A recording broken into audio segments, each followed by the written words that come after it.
Hello there, everybody, and welcome back to the Apollo Open. It is Championship Sunday. It is time for us to crown a winner. We start off this entire weekend with 16 teams.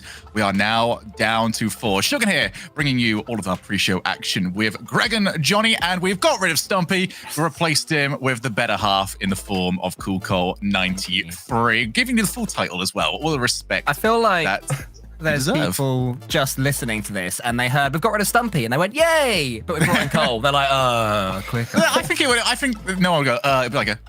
Oh, okay. That's all right. It's perfectly good. And what has also been perfectly good has been all of the action we have seen this week, lads. My goodness, we have seen some brilliant matches. Also, a lot of upsets as well. But Greg, I'm going to start with you on this one because you are the newbie. It means you've got to bring us all of your opinions. Well, what's sort of standing out to you right now as we get a chance to look at some of this week's action? I mean, it's how many teams can beat anyone in this tournament. There has been so many standout moments for teams like Queso, who've done so well to make it into that top 3. Teams like Williams Resolve coming out of the start really strong. And then even down in that lower bracket, some of the teams that made the full major getting upset by teams who aren't even entering, they have to enter through the closed qualifiers. So there's been so many great performances from newer teams in the European region. And it's all going down absolutely everywhere. The reason why you might see us like occasionally do like that is because I think all of us have currently got the APAC North finals going on at the moment where Tokyo Verde are taking on, is it supposed to be NIM T55? Like T. Yeah. Okay. Yeah, why not? Let's confirm this way. But either way, Tokyo Verde might be on the verge of their first loss. It's very exciting. Pretty ridiculous. BDS still, though, maintaining their advantage over here, Johnny. They have been on form and continue to prove why they are the Stockholm Major champions. Yeah, they're the team to beat once again. BDS came into this season expecting to win more regionals like they did in RLCS Season X, but they haven't yet won one, and this would be their first of the entire season, should they get it. I think this is the toughest top 4 for them to get through, though. If you had to pick 3 teams, I think this weekend who have a chance of beating BDS, these would be, I think, my 3 top picks. You know, they already dealt with Luminosity in the group stage, so it's gonna be impressive if they can pull through this and get another win. Well, yeah, actually, you just mentioned Luminosity. Where do you guys stand on Luminosity right now? Because they went out, they kind of got forced to face against Dignitas, which I do feel for them but do you guys think that they can still turn around and grab that top 5, Cole? You sound like you have an opinion on this. That's a different question. I was going to say they can absolutely be a top 5 team, but whether they can grab a top 5 after where they have finished, which admittedly they are unlucky to finish all the way down in 9th to 12th, that's a very different question. But we saw in the last split from Vitality, who finished 15th, 16th in the first regional and then ended up qualifying for the Stockholm Major, that it more than can be done. And based on the rumblings that we hear from the players, I know that Extra has been flying the Luminosity flag, and just what we see on the pitch from them, do you know what? I've talked myself into it. Yes, they can. Yeah, they are a top 5 team in terms of gameplay from what we've seen. One of the teams that has made BDS look the closest to losing in this event so far, taking them to game 5 and only just narrowly losing at the end.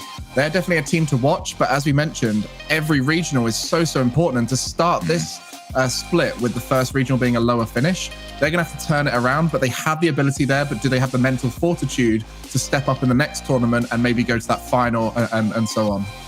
Yeah. Johnny, I'm going to bring this over to you for this one because me and you, we got to do the commentary yesterday for Williams Resolve against Team Queso, what series that went all the way to Game 7 and one that went Team Queso's way. I'm going to put a bit of a harsh question your way on this one. Was this an opportunity lost? Was that a match that Williams Resolve had to win if they wanted a top 5? Yeah, well, I think it was because they're running into Dignitas, so they don't. So that's, you know, a must-win match for Queso and for Williams Resolve. You can't lose that one because Dignitas are the next opponent, and Dignitas 4-0'd Williams Resolve. But yeah, for me, the difference between Queso and Williams is not just that one Game 7 that Queso got over them.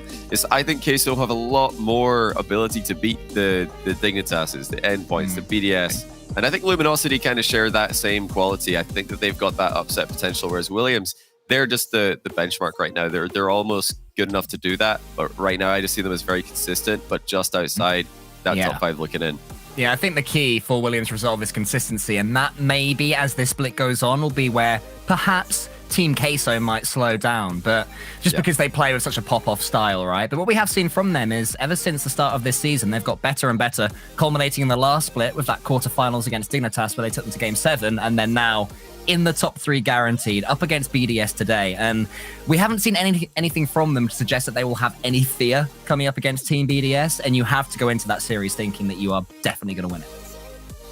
Guys, well, what we saw from Queso, I got one more question before we take a look at how this weekend has played out more visually. But Vatira, is he the next big player? There's been a lot of hype about him. How are you guys feeling about this lad? I mean, he's French. That helps. That does help. Look, we need like a new region. We need to rename this. It's EUF, all right? It's Europe and France. He's incredible. The way he plays, his mechanical ability is exceptional. I think there are some things he needs to improve on still, which I think he's going to improve on this team. And the fact that he's got such solid teammates around him allows him to look that bit better. I think he's got a similar kind of pop-off style to someone like Joria's, right? He's got the mechanics that no one on the pitch can comprehend. And that's where he can start scoring goals in situations no one else is expecting. And then with a solid team around him, they can clean up when it doesn't work. So I think not only is he an exceptional player in himself, but he's on the right team to be able to pop off. Yeah, agreed. Well, he's just that good, Shogun. I think he's up there with Seiko Jorias in terms of just how much he can mess up another team. So yeah, Vatira is ridiculous. He could be the MVP of this tournament by the end of today. We just have to wait and find out. I mean, from Seiko, we already know it just takes one big performance, and suddenly you are on everybody's tongues. You are the player that everybody is talking about. So we'll see whether or not Vatira can provide that for us.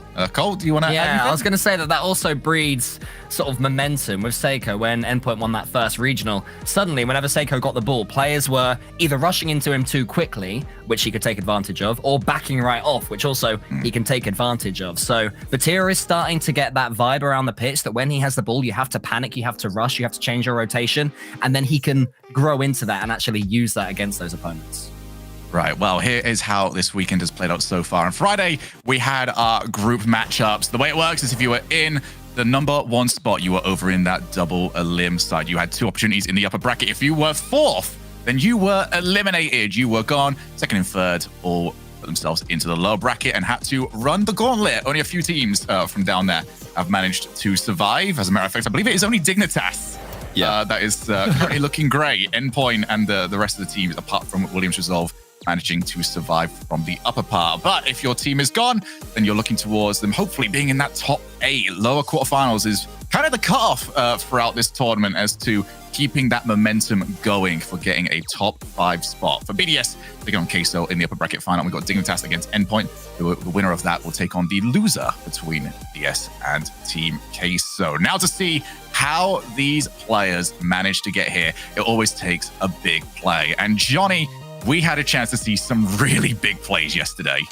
Oh, yeah, we were just talking about this guy just moments ago, Vatira, making so many insane plays. You know, some of them resulted in goals for his teammates. This one resulted in a goal for himself with an incredibly fast reset double tap.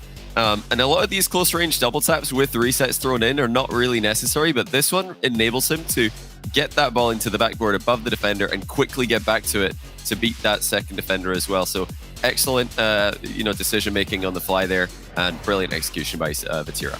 Yeah, with the defense being so fast in Williams Resolve, you do have to thread the needle a lot. And another example of that from Queso is Joyo here, recognizing Sazin was up early, so he lifted it high and then got that reset off the ceiling. And just the way these guys move around the pitch, they flow so beautifully. And you can see they're threading the needle past 3 goalkeepers from Joyo.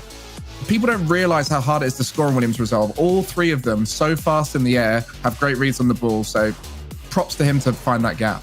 Talk about threading the needle, and it doesn't get any better than this. Just look at this. Think of the points of the goal where Seiko could have scored this against Team BDS's defense. You can see Extra there, one of the best defenders that we've seen, and yet even he could not stop the brilliance of this blip reset, which, as a quick reminder, it was 2-3. Endpoint needed a goal to bring it to overtime. They had about 25 seconds left, and this is what Seiko serves up. This is perfection. This is flip reset perfection. The way he slings it, it's just the way he slings it off the car. It's just unbelievable. Seiko is probably the best flip resetter in the world. The way he's able to catch the ball in so many different situations. Up there. Oh, Johnny Boy wants to say so. He's up there. Look, the team of Endpoint joke about Seiko being a one-trick pony, and all he can do is do flip resets. But I think he's got a lot more than that, but he is definitely one of the best in the world at flip resetting. Yeah, shout out to the pass as well, relating wave. He knew exactly what Seiko was thinking there, and the pass from him was inch perfect. Right, guys, it's time now to move on to our next segment. It's a segment that we are calling Whose Take? The full topic is Whose Take Is This? We didn't quite know if we were going to be able to fit that one in, but what we're going to do here is we are going to try and discover which one of our fellow analysts is thinking these hot takes. So there we go. We've got to look away, right? You're going to look away, all right? Okay. No looking anywhere that we have communication, no chance to see potentially whose name this is. But the way this is going to work is I'm going to feed you one after another, 3 takes that this analyst has got. You at home as well can try and play along. And after each one, have a bit of a discussion, see if you can figure out who this is going to be. But the first one will be somewhat tame. And the third one is going to really upset Johnny. I'm already just going to announce this one. It's going to really upset Johnny. All right. I hope it's really personal and just mean to Johnny Boy. It's not even a rocket league. It's just an insult. But once we get it all done as well, we're going to bring this person onto the call, and we're going to have a bit of discussion about them and our newly fractured relationship with that player. Right, the first one is pretty tame. Queso will finish ahead of Endpoint for major placement / seeding. Ooh. So who do you think that removes more than anything else? I feel like anyone could have that. What? I feel like that's tame. It's tame. Could be anyone. It's tame. Could be anyone. It's a reasonable. We don't know any like major Endpoint fans. You think this gets rid of Stumpy by any chance? I was thinking Stumpy Endpoint, but he and I always predict against Endpoint, so I think I'll go either way. I feel like there's a few analysts who are on that Queso train, so maybe some of those could come in here. Like I'm pretty sure Jorby has been all Queso in the past. All right. He loves the mechanical players. So I mean, that's just an idea from me. Okay, we'll go to the second one then. Their big one, and this is a very flat statement. Vitality are done. They're just done. Okay. Oh, okay. I think this. You know who I'm thinking this could be without even hearing the third take. Well, also because you said the third one's going to annoy me. I bet it's Roldays, because Roldays tweeted Vatira yesterday in all caps, didn't he? Oh, he did, didn't he? That's a good shout. Pretty big on Queso, and he definitely I could see him saying Vitality's done as well. So I'm thinking Roldays. Yeah. Is this now anyone that definitely isn't?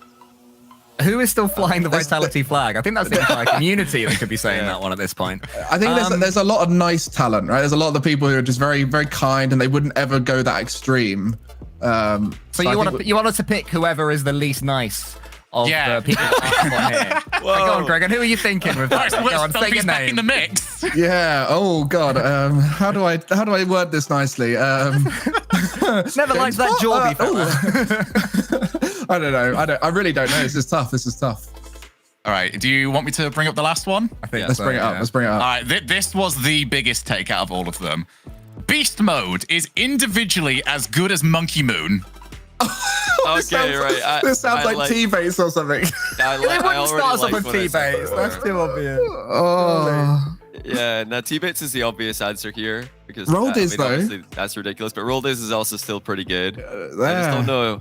I don't know how big T-Bates is on Queso. I think he likes them, but I don't know if he likes them more than Endpoint. I'm now trying to work out which of the North American guys is delusional, and then that way you're 100% work out which one isn't talent. I know it'll be much shorter if you do that.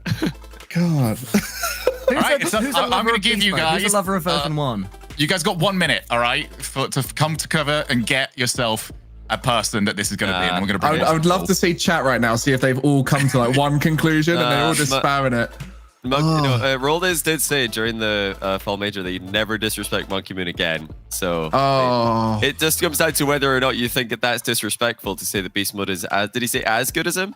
I think it's as individually good. As good. What about Daz? As good. What about Daz? Would Daz say this? He'd make an NRG comment. He wouldn't talk about any other team in North America. Yeah, just make NRG ticks.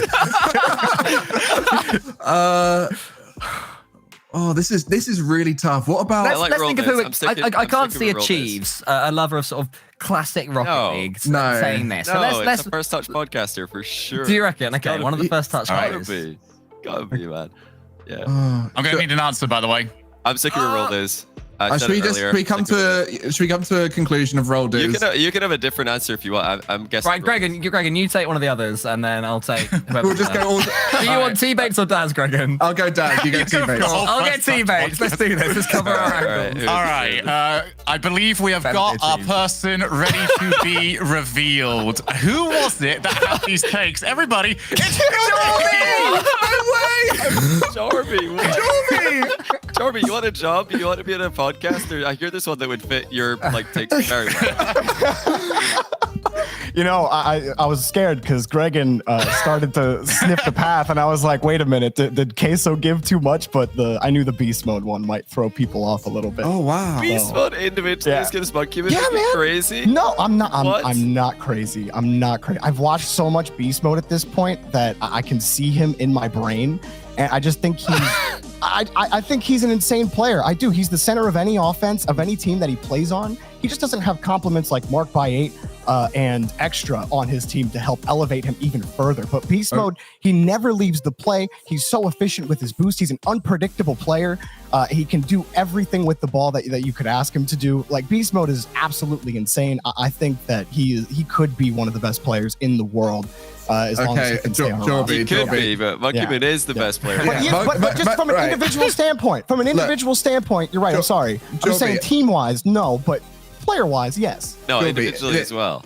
Okay, look, we can say what we want. You know, we're all on the Monkey Moon train and so on. All I'm going to say is it's very brave of you to come on here and put your opinion out there, even though it's very, very incorrect. But we'll I feel very brave right now, Greg. We'll respectfully let you believe that, and then we'll move on in the rest of the show. Jorby, really appreciate you stepping up to this challenge, mate. Really, thank you so much. And look forward to hearing you cast very soon. A wee golf clap. Yeah, we're going to be able to hear some more Jorby very, very soon. All right, we've gone from having a go at Jorby's takes. Now let's have a go at some of our own. I think pretty much universally, we're expecting BDS to be the favorites in this tournament. Everyone at home is pretty much anticipating a BDS win, but BDS have not won a regional yet this season. So I'm going to ask each of you to very quickly build a case for these remaining teams, Dignitas, Team Queso, and Endpoint, and just tell us why this team is going to win and take this Apollo Open crown. Cole, I'm going to start with you on this one. Is it Endpoint that you're going with? No, I'm not going to go with Endpoint. How dull would that be? Instead, I'm going to go with Dignitas. And I think you want me to state my case. I don't really need to say too much. You know, I'm already wearing a yellow jumper in their honor, but just have a look at these highlights. This is what, I mean, not that goal, that was open net. Fairly average. Exactly. That's great timing. Cheap production, doing me dirty like that.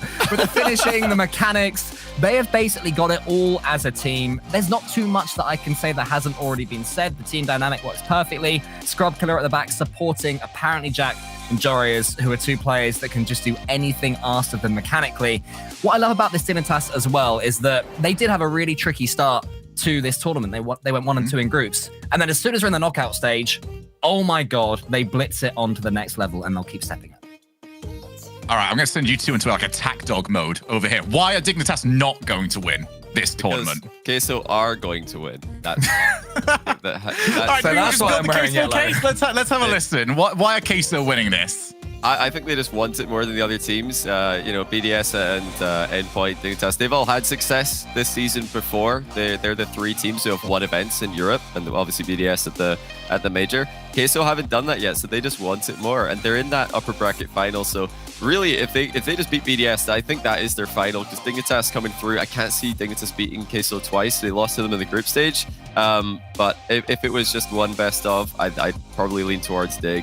Yeah, beating Queso twice, that's going to be tough. But at some point, I mean, one of those series, Vatira is just going to 1v5, so it doesn't even compute that you could beat them 2 times. Just say that Team Queso, they beat Williams Resolve by 1 game 7 overtime, and then Dignitas absolutely obliterated Williams Resolve.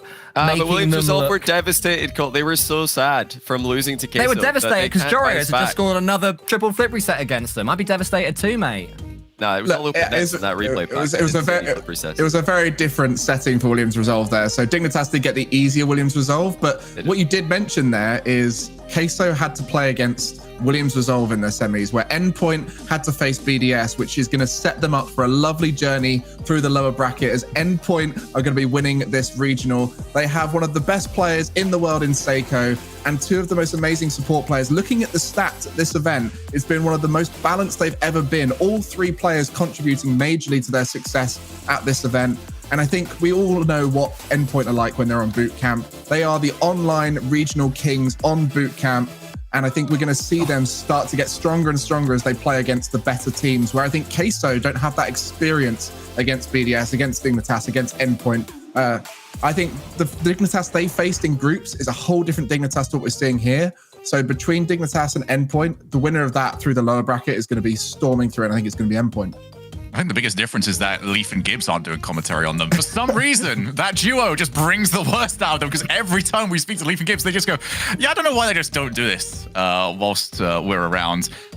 How are we all feeling about these? Is there anyone that you're just hearing this go, really? I mean, the one that's sticking out to me is the Endpoint Bootcamp one, because they haven't got everyone there this weekend. Can I just say, you're probably all going to boo me because this is a really boring take. Oh, I'm more than ready. You don't need an excuse. Whoever wins, right? Whichever one of those three, okay? Queso, Endpoint, Dignitas. I love the way each and every one of them plays. They're all so attacking. This is the way this tournament has worked out, is that it's sort of, BDS showing the solidity, grinding out wins versus Endpoint. But the other three teams left in this, it is just shootout after shootout, after flip reset, after double tap, ceiling shot aerial. Like, I think today is going to be a genuinely massive, entertaining day by RLCS standards. Like, there's going to be so many brilliant goals today. So I'm just... We all disagree on that, but no, I've got one thing that we can all agree on before we finish this, is that all four teams that are currently left in this competition would beat NRG. So that's something we can all blanket statement agree with.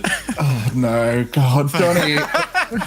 Johnny, I'm gonna have to disagree with you there, but it's fine. We'll move on. We'll move on. But what I do love, though, is that each and every one of these teams does have those standout players that we're getting a chance to look at today. I cannot wait to see which one of those players steps up. And for Vatira especially, I feel like this is the day that he can have his opportunity to really shine. And what is very important to me, though, is if he can't, is he going to have the whereabouts just to take a step back and let himself ease into the game? Because that's what he had to do yesterday against Winners Resolve. He didn't start off fantastically, but he did end it that way. So that's what I'm curious about seeing for some of these teams. Now we're going to take a look at what we are expecting to see. Yesterday, we did a couple of prediction brackets. This is how we started off. Well, this is how things are going at the moment. We had a chance to look at this earlier. All right, we've got BDS, Queso, we got Dignitas, Endpoint. This is how things have gone. Now, yesterday, myself and Gregan created a prediction bracket, and Stumpy and Johnny. It feels weird not saying Cole and Stumpy. We each created one. So, Cole, you're going to choose which team you want to jump with. This is mine and Gregan's. Gregan, I've got an issue with you, by the way. I didn't notice this today. Why were you putting singularity through?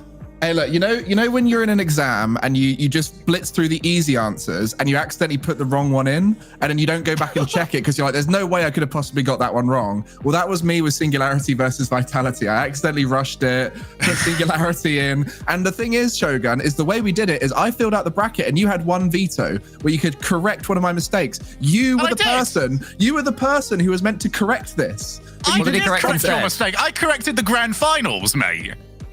You said Dignitas winning the ground. You thought, you know what's more important? We're not selling this to Cole. Yeah, guys, I want to join a united team here. Can we sort of We are united, okay? You fit into this mood absolutely perfectly. Let's take a look at Stumpy and Johnny's You don't want their bracket, Cole. Try not to throw up in your mouth here, Cole, because it is horrible. It's 100% correct. The state of it. It's 100% accurate. If you like cheese, you'll like this bracket, though. It's fine. I love Team Queso beating BDS twice in a row. That's entertaining. That's bold. That's fun. Endpoint beating Dignitas, that'll be a banger. This is the more exciting day. So do I go with the fun, funky, cool, young one that you and Stumpy have come up with, Johnny? Or do I go with serious, boring, Gregan and Shogun? What do you mean serious? These guys have been so serious, they got everything right. We went and got something wrong because we're real mad lads, all right? They didn't even double check. They put Singularity over Vitality. I mean, do you really want to trust anyone who would do that? I mean, our bracket is just well better.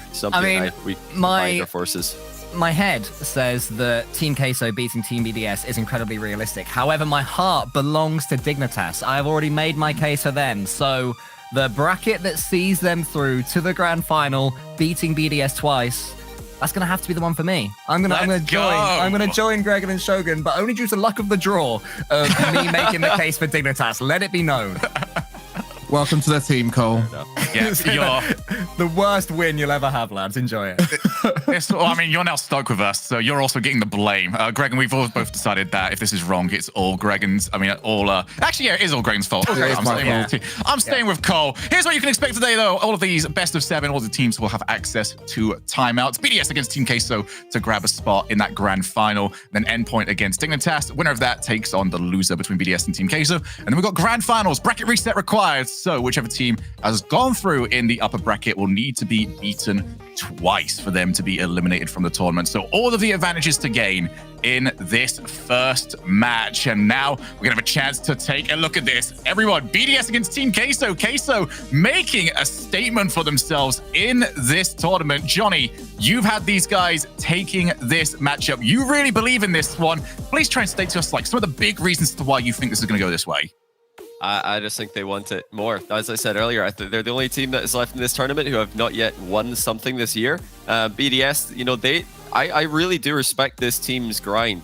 After how many times they've won, they still grind so hard. But all it's going to take is a couple of pop-off games from Vatira, Joyo, or Riot. Any of these guys can do that. And that doubt's going to come right back. The BDS are going to think, are we really just not going to win any regionals this year? Is that what's happening? Queso, I think that they're going to just pop off and win this. I've been backing them since before the event. You can go and look at my YouTube video I uploaded before the event started. I think they're top 5 in EU. I don't think there's any world where Team BDS are thinking, even for a second, are we not going to win any regionals this year? I think they could lose substantially every regional up to spring thirds regional. But they thought that, Cole. They thought this. They lost 3 regionals, and then Extra is telling us in interviews, like, they didn't know what's wrong. They're like, but we're so good. Why are we losing? They're going to have that doubt again. That's not thinking we're never going to win a regional. Like, they will always back themselves, even if they're not sort of saying it, because, you know, the Extra is incredibly humble, that they will go out there and win. I think that Team Queso, I absolutely adore them. Don't get me wrong. I love the way they play Rocket League. I've flip-flopped what this yellow represents. For now, it's Team Queso. But I still think that Team BDS on the day will have too much for them. I wouldn't be surprised to see Team Queso meet them then in the grand final. But this might be one series too many for Team Queso for now. Okay. Well, let's get some of our predictions out there then. And first things first, we need to get yours at home. I hope you guys managed to predict who was giving us the hot takes. So if you got it wrong, here's your chance to redeem yourself. Hashtag BDS or hashtag TQ. Get your predictions in as to who you think is going to be heading on to our grand finals and have a fair whack of time off. They can just go and relax whilst everyone else fights out for the chance to try and play against them. But we'll be getting to your predictions in just a moment. For now, us on the desk need to get our predictions out there. Gregan, we're going to start off with you. Who's going through and why? Well, you know, BDS are just one of the best teams of all time in Rocket League, and I think they start now at this event to redeem that dominating force they were in RLCS X. This is the start of the revitalization of this BDS roster. They are passionate after the 4 major, and they're going to take it the whole way through this event, starting with Queso today. Jonington? I'm going to put it down there. Queso to win. You know, BDS, I've seen them start to doubt themselves when Seiko pops off against them. When Joya starts popping off against them, it's going to happen again with Vatira today. Queso getting the upset win. Team BDS have got it all. Defense, they are going to be able to keep Team Queso out, even if Vatira is playing up to his high standards. And then down the other end, their shooting was so good yesterday against Endpoint, who've been defending really well, and they're going to score plenty of goals against Team Queso's defense. Obviously, I'm sticking with the team of people that have predicted the bracket along with me. So I'm going with Greg and I'm going with Cole. I'm going with Team BDS. I expect them to take this, and I'm expecting them to, you know, get defeated by Dignitas later on. But first things first, to that point. I just feel like BDS are a step too much. I know, Johnny, you've been saying that team wants it more in the form of Team Queso. They can want it as much as they want, but they're not as good as BDS, in my opinion. Here is your predictions at home. 71%, 72% for Team BDS. All of you going for the Stockholm Major champions. But it's now time to get into the game. It is a best of 7 between the constant of Europe in BDS or the upstarts in Team Queso. Who is going to the grand final? Bringing the action is Jorby and Turtle.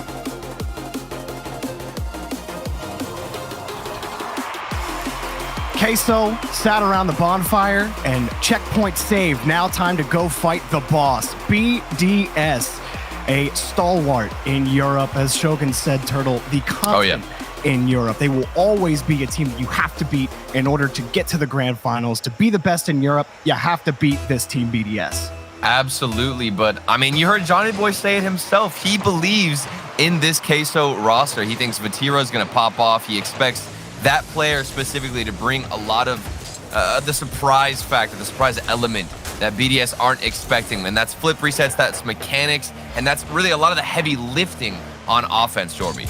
Yeah, BDS, they're always going to be a tough out. It's not just one or two players you have to worry about. It's the whole roster. But I do feel like you can say the same about this Queso team. There are some weaker points, for sure. They're still growing as a team, but their synergy as a unit is... it's what's gotten them to this point. You know, Johnny talked a lot about Vatira, and Vatira deserves all of the praise he's gotten. But Joyo and Rise have been wonderful compliments on their road to this winter bracket final. And you can understand why a lot of people aren't so easily on the train of Team Queso, just because of that Williams Resolve series. And while Team Queso did win it, it was in Game 7, and it was a very back-and-forth series. So if you go back and watch it, you'll notice Queso, they started out solid with the first game, but then things quickly shifted back to Williams Resolve, and there were a lot of defensive mistakes from Team Queso, some double commits, but at the end of the day, it was the mechanics that got them that series win, and that's with Vatira, Joyo. We found so many highlight plays that we saw in the replay packages, so we need to see something like that again from Team Queso if they want to have a chance against BDS. And on top of those mechanics, Jorby, the defense, it's got to be cleaned up. Well, we're going to get another look here. Vatira, ball stolen away from him by Extra. Joyo playing him close. BDS and Queso have only met 2 times in RLCS 2021, 2022. Both times BDS have won. They were best of 5s though. This is the first best of 7 between these two squads. Monkey Moon right over, but look at Joyo get up, meet a quick challenge. Extra's got a little bit of space. Monkey Moon cutting off the approach. No boost, but again, another challenge for Queso, and a pair of demos as well. Is marked by 8. Making another shot underneath. No go for him. Joyo got underneath it, but here's 2 touches from Extra. Monkey Moon just off the crossbar. Extra dope, but he couldn't get it. And marked by 8, challenged by Extra. Queso hanging on defense. And I'm surprised to see them hang on so solid on defense. Under that amount of pressure, you can see so many different shots from BDS off the backboard, forcing Team Queso to utilize their boost and waste a lot of that momentum. So to see them hold on strong, a really good sign in game number 1. That's a rough touch, but it actually works out for Vatira, and now they can look to build something up on offense off the backboard. Maybe a follow-up doesn't find it, but either way, it looks good for Team Queso. You were talking about being impressed just with Queso's sequence on defense. I remember casting that Misfits Queso game during the group stage where Joyo was just making clutch save after clutch save, no matter how much pressure that they felt on the back half. The Queso were just able to withstand it. They're going to have to do so against BDS here. Joyo got up for another 50, and look at Queso be aggressive to these challenges on defense. Not letting BDS get too much at the net, not giving them free shots. This one finally coming through for Monkey Moon, but again, met on the 50, marked by 8, met on the 50, Rise hard clear, Extra barely gets back to the ball. And that's lovely defense there from Rise to be patient on the backboard. He got the first little chip shot to clear that ball out, but then stayed on the backboard, patient, knowing that BDS are going to have an answer, and quickly rotate in to get a touch to maybe get a follow-up. Here's Monkey Moon looking for something. Doesn't find it. A 50-50 doesn't go his way in Team Queso. This is going to be a good start to go on offense, but it's kind of just giving away. The clears from Team Queso, not very intentional, and it's just going straight to a BDS player. Vatira has Rise though, and they almost caught them out. Rise just couldn't put it on target. He did have marked by 8 shading that back half of the net, but still, Joyo. Oh, he just missed the target. Marked by 8 had it. Vatira flips it up. Extra's got the save. Monkey Moon can play it away. Rise again. Another shot. Monkey Moon's got the save. Vatira dove in front with no boost. He's going to collect that one in the corner, win the 50, and force that ball back over against Monkey Moon. But still, Queso want to push here from the corner. And this is just uncharacteristic, but maybe Rise can redeem himself. He got the flip reset. The follow-up saved by Mark by 8. My goodness, how have BDS survived this onslaught of shots? BDS having just as good of a defensive sequence as Queso had earlier in the game, and there's another one. Queso getting more and more space in the blue half, but it doesn't seem to matter. Any shot that comes to the blue net ends up being saved by BDS. Monkey Moon gonna push that ball downfield again, and BDS get a little bit of breathing room. Vatira used all his boost to make that challenge happen. Now another response for Joyo, and he's missed it. Extra will punch it in. BDS punished late. And this is tough for Joyo. I mean, he's on the backboard. A lot of responsibility to find this touch. He jumped so early. And in that situation, Jorby, you want to already be on the backboard. You don't want to have to jump up early and try to find a touch. That one dropped straight on top of Extra's car. And after withstanding what it felt like 20 different shots from Team Queso, BDS are able to respond. Ooh, quick pass, and it bounced out to the zero. Goal! Queso, with 4 seconds remaining, have responded with a tying goal. And Joyo has redeemed himself with this shot. It's off the post, but that means Monkey Moon has to wait and get another read, and the follow-up is going to be that much easier. Back-to-back goals for each team, and it looks like we might have OT, but at this rate, I have no idea what to expect.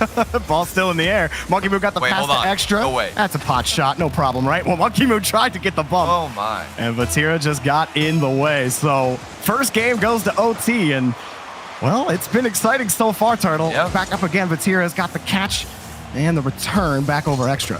And I feel like regardless of whether or not you're a fan of Team Queso, you're happy to see them Joyo? finally get a goal because they worked for it. Joyo! Oh my word. The mid-air bump play. And it looked like he was going to go for a flip reset. Instead, just gets physical on the pitch. Oh, marked by 8. No chance at it. Joyo comes up big time for Team Cheese. How about it? Team Queso. A better game one? I don't think so. Well, I mean, look, it had a little bit of some of the things. I won't say all the things because we didn't have like, crazy mechanical goals or anything like that, but we did have really solid, net minding from both squads. Queso had built immense pressure at the end of that game. Just looking at the shot total tells the story of that. 14 shots on net for Queso. And BDS weren't that far behind with 9 of their own. And we saw some of the opportunities that they had early on, but Queso kept them out of the net for so long. And BDS, despite getting that goal late, it couldn't stop Queso, and 10 seconds later scoring. I think it makes sense that Johnny Boy is behind this Team Queso roster full-heartedly. I mean, this man knows what this team is capable of. You can see it on the pitch. Regardless of if they make a mistake, what you love to see is Joyo redeem himself. He made that early on error where he wasn't on the backboard. The positioning was all out of whack. Yeah. But here he is again to make amends for it. He got that assist off the post, and then the follow-up OT winner with the mid-air bump play. That's the type of hunger you want to see, and you can understand why Queso, they look like they just want it more, according to Johnny. Now that's the thing about Joyo as well, where Vatira is the consistent mechanical player on Queso, right? Joyo's got such a high ceiling, and look at that setup. Vatira puts it up above marked by 8, and there was just not really a hole that you could pick through on that BDS structure in front of the net. But when Joyo's on, that's part of what gets Queso to this point, right? And we haven't even started talking about Rise, who I feel has been getting more consistent as well. But every tournament, this Queso team is getting better, and they're showing why in these first 2 games. Absolutely, but you cannot count out BDS quite yet because of this man alone. Mark by 8. He's going to do everything within his power to shut down Team Queso, and he starts out early here in game 2. Yeah, Joyo just caught between a rock and a hard place. He's seen the play develop in front of him. He starts turning up the field, but then as soon as he turns his car a little bit to the right, it gives Mark the angle to shoot it right behind him and make it a little too awkward for Joyo. So just pushed up the field a little too much. Well, Mark had possession and BDS punish. And if we're going to take it all the way back to the series that we did see yesterday between Endpoint and BDS, a big part of BDS's offense that was working was the duo of Extra and Mark by 8. They were making a lot of plays and making a lot of moves downfield. Usually Mark by 8 assisting Extra and doing a lot of that dirty work. And speaking of dirty work, we've got a demo from Rise to get a nice early response to BDS's first goal. Rise turned off ball cam forever ago. He saw Vatira. As soon as he saw the first touch from Vatira, ball cam was switched off, and he was barreling down the pitch to get that demo. Queso, they have a lot of physical play to them, Turtle. It's part of what got them to this point. Demos are a central part of their offense. There's another booming shot from Rise, but just off the crossbar.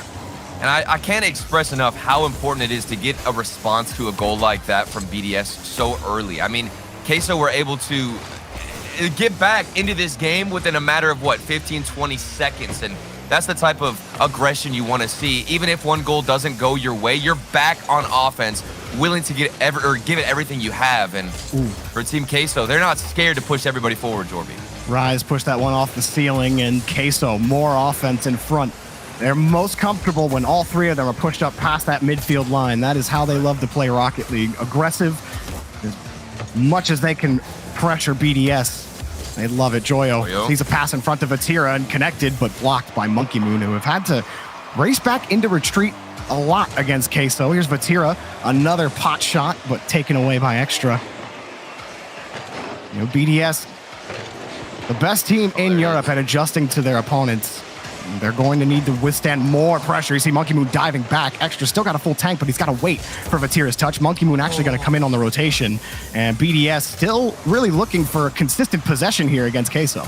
I really like the small touches that I am seeing on a Team Queso. Vatira will be standing somewhere in the midfield. He'll not only get the midfield boost, but then he'll go for a light little first touch to keep possession instead of going for a booming clear, just using all his boost to get in front of a BDS member. He's much more thought out.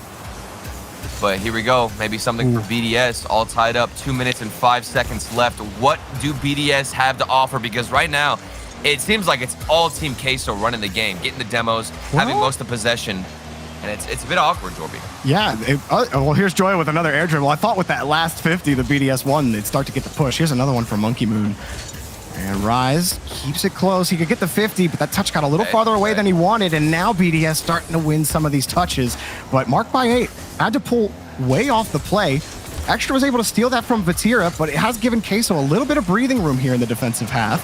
See this one off the ceiling. Vatira used all of his boost on that play. Monkey Moon doesn't get the touch. It freezes Joyo, and Rise coming in. Nobody gets the touch. It bounces right off of Rise. I thought it was going right past his car, but he got it on the butt end of his Octane, and they're flying back downfield. Queso survive on defense. And now Rise has full boost. What's he going to do with it? Maybe a flip reset. He gets the fake over one, but Monkey Moon had him read the whole time. Joyo off the backboard, and it's a miss from Extra. Uncharacteristic, and BDS, they're sending more than one player at each ball, panicking, trying to get this one out. Vatira again, cut off by Monkey Moon, but BDS pure reactionary right now. Or just pure reactions to Queso's offense, if you will. Joyo off the corner, gets another 50, but Rise rotating back with no boost. He needs Vatira to protect this ball, and Vatira does so excellently. In fact, he's created an opportunity for Joyo. Back the other way, got 2 touches up. Monkey Moon needs to get up for that. Rise was ready if he didn't get that touch.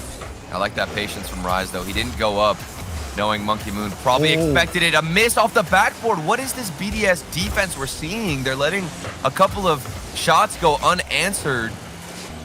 And you think that space would give something to Team Queso and allow them to utilize those flashing mechanics, but a little bit more patient on that side of things. Mark by 8 can't get the read, and it still looks a bit awkward. Maybe a read from Rise. Got tied up, but it could be a fake. And Joyo with the flick doesn't land it. And it looks like we do have OT. Well, still in the air. Joyo got the catch. And Monkey Moon's all over it. If Rise can get back somehow, he will not. But BDS, way earlier on, Mark by 8 and Monkey Moon had bumped into each other about the 10-second mark, and I thought that might have for sure given them the opportunity, but BDS survived that push from Queso back into overtime. Back to Mark by 8, Monkey Moon. Nice little duo. And this game, it feels weird, Jorby. I don't know how to explain it. This isn't what I expected out of this series. For whatever reason, the defenses on both sides, I think, have been a bit more aggressive than I expected, and that's leading to a lot more space off the backboard, but neither team wants to utilize it, so a very patient midfield play. That's a nice 50 from Joyo. He's only got 21 here. What can he do with it? He wants to control. He sees Extra. There was not many places Joyo could have gone with that ball.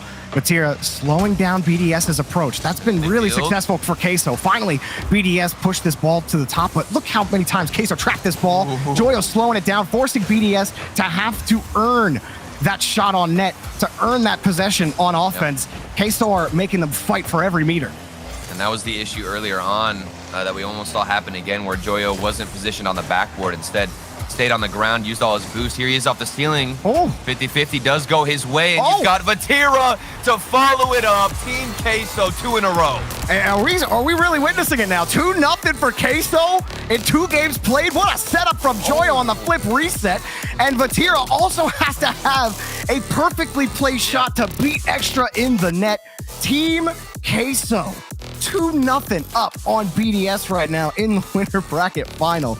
They are clicking like a one cohesive unit right now. What a game so far, Turtle. And I would love to see that shot again, because marked by 8, I don't know if he had a chance to get the read or a chance to get the follow-up, but he was nowhere in position. And that's a situation that normally marked by 8, normally the defense of BDS, they're prepared for it. Again, as we look at some of the replays, some really solid shooting from Team Queso to open up a lot of the scoring. And there it is, marked by 8.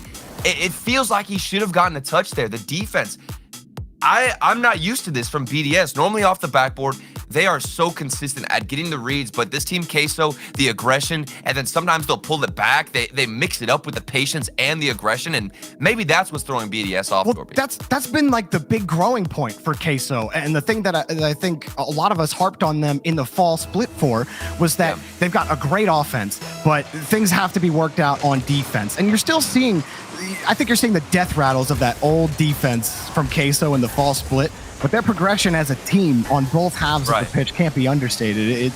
We said it at the end of game 1. It's being showcased against BDS right now. Not a good touch, though. Oh, my goodness, the save from Vatira.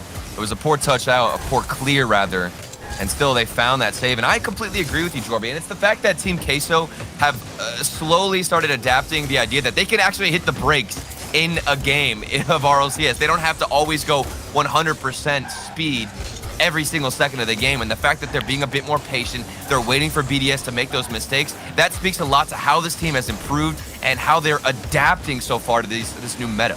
And it helps that Joyo is playing as well as he is too. I think Joyo can have streaks where he goes quiet and he's not really effective in the rotation, but it's not so against BDS in these first 2 games. They have to keep it up.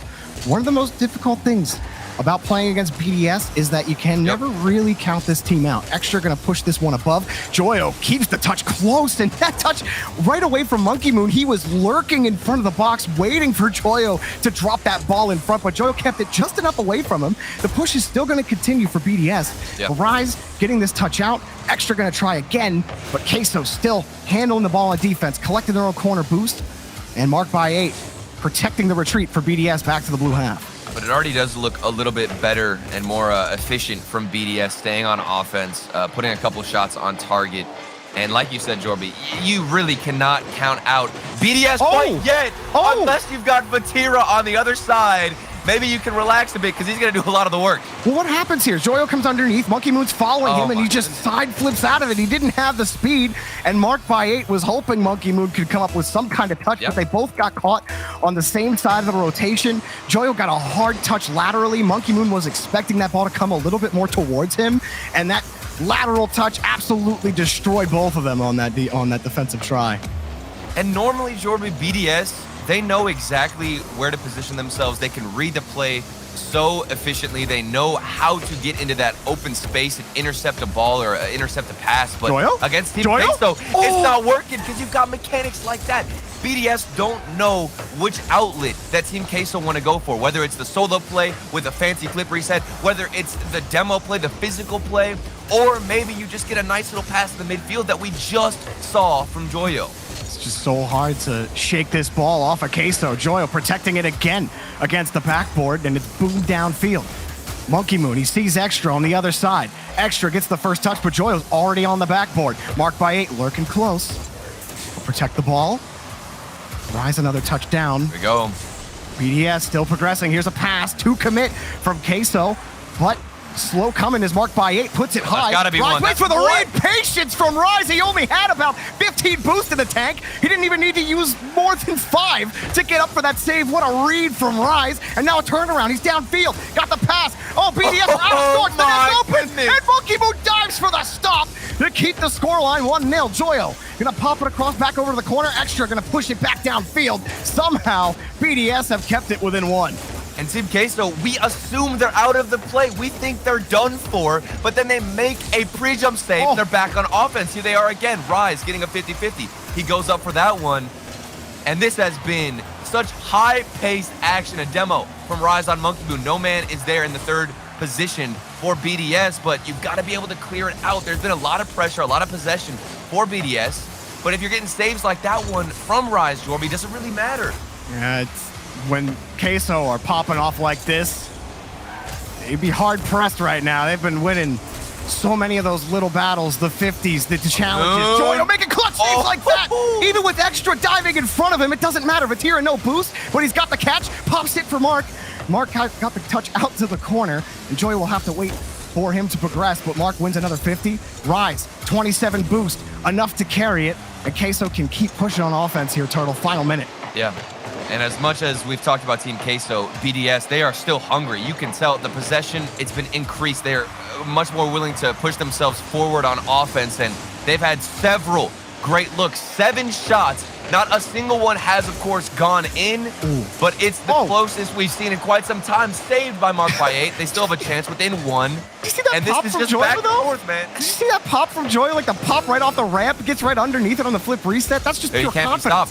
Wait, Mark by 8's here to commit. Now, Queso have to be careful. You don't want to be too jumpy on defense. You're only up by 1.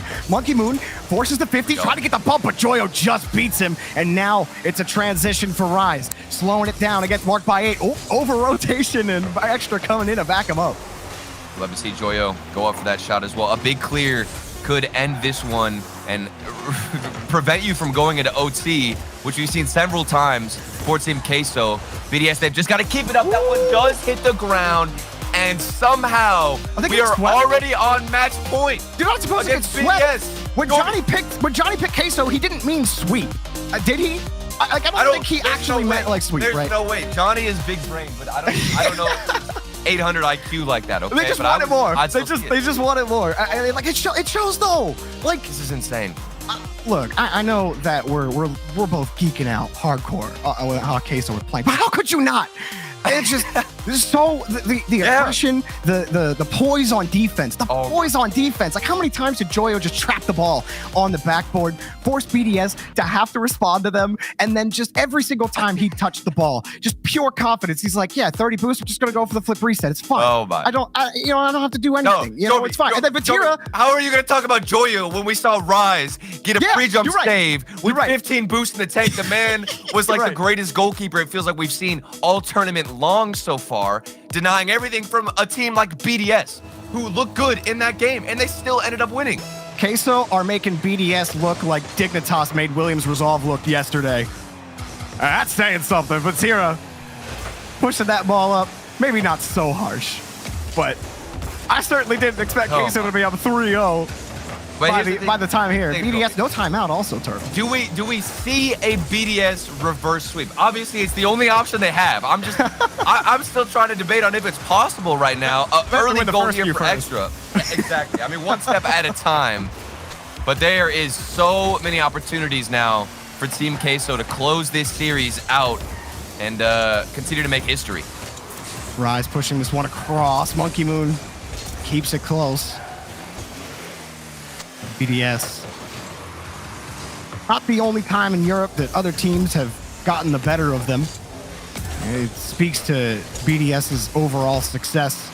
That the rest of Europe knew they had to catch up. But this team, Team Queso, people have had their eye on them for a while. And the talk around the community was always not a matter of if, but when with Queso. Is that now? In the Apollo Open, shot on target for BDS. A reverse sweep in a best of 7 does not happen very often for any team in the RLCS. So this is a tall task even for someone of BDS's caliber.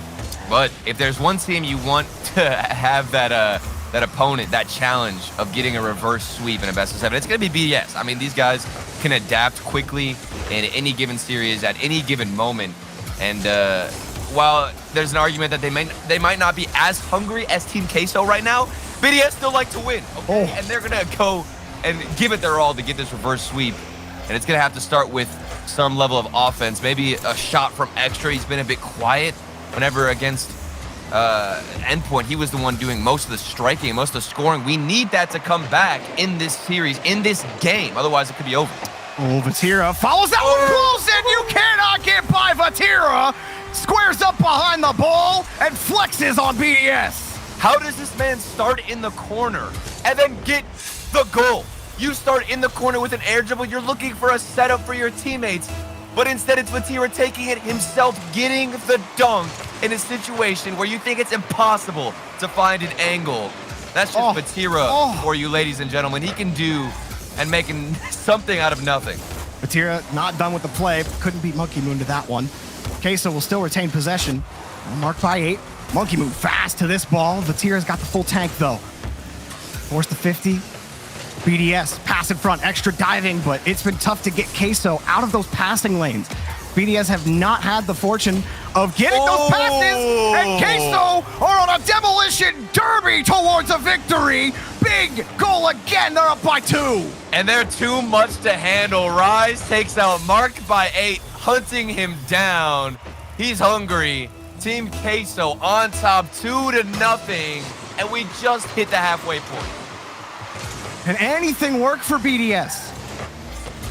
Or are they just getting in the way of the script? Here's Vatira again. Can't put it on target, but got the double. Made Mark really sweat for that.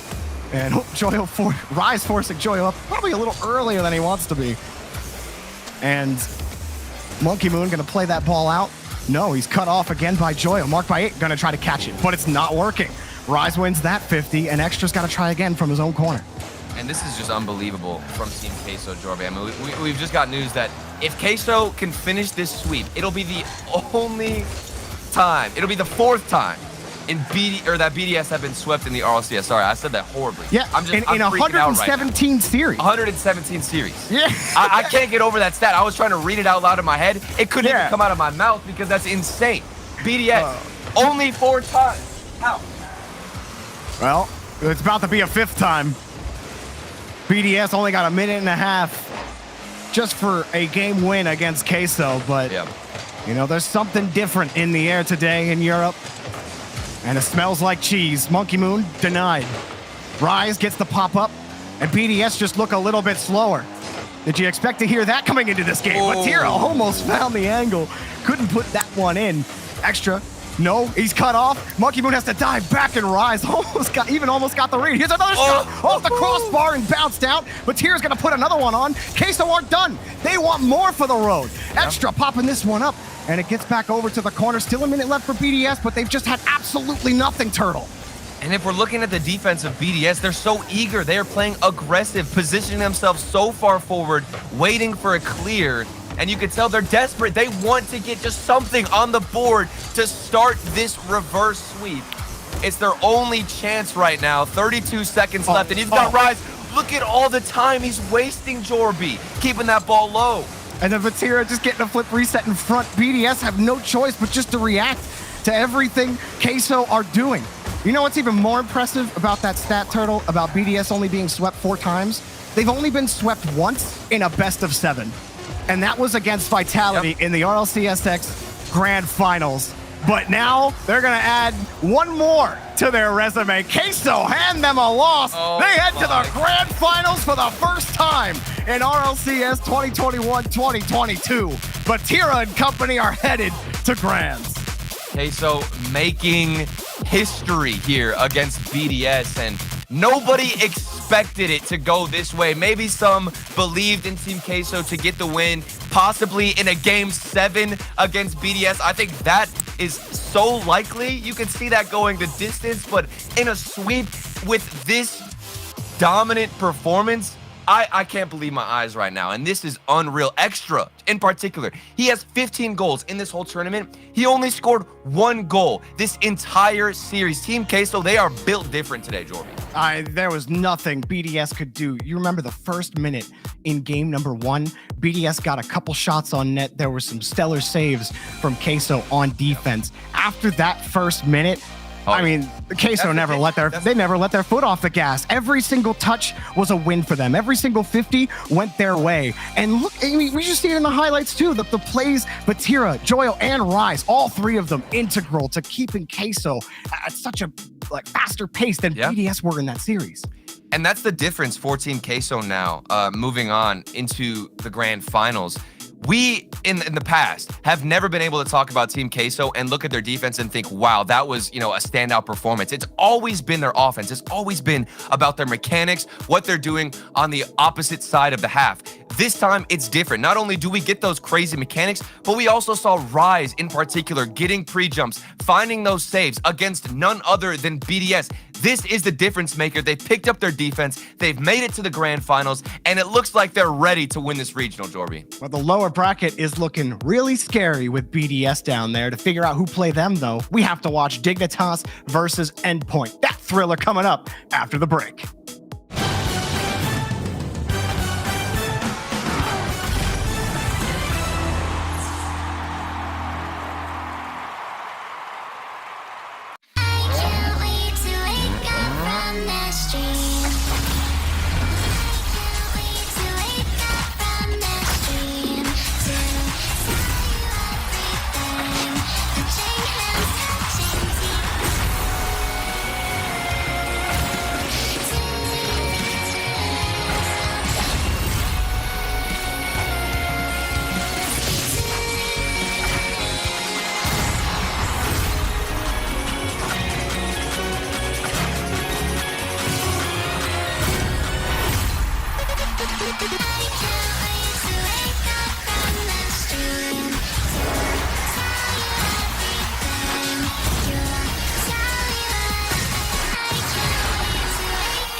Ladies and gentlemen, welcome back to the Rocket League Championship Series. You're watching the Apollo Open. I'm Leaf. Greg is beside me, and we have Subi and Turtle joining us on the desk to try to put together what we just witnessed, what we just saw here, Bro. Turtle, because this doesn't happen very often. BDS swept in a best of 7. It's not often where like I'll just start geeking out in the middle of a cast because Jorby and I we couldn't stop talking about what was happening before our eyes. That's the type of series that we just witnessed. I mean, this was literally history in the making with how badly BDS had gotten beaten. We didn't expect this.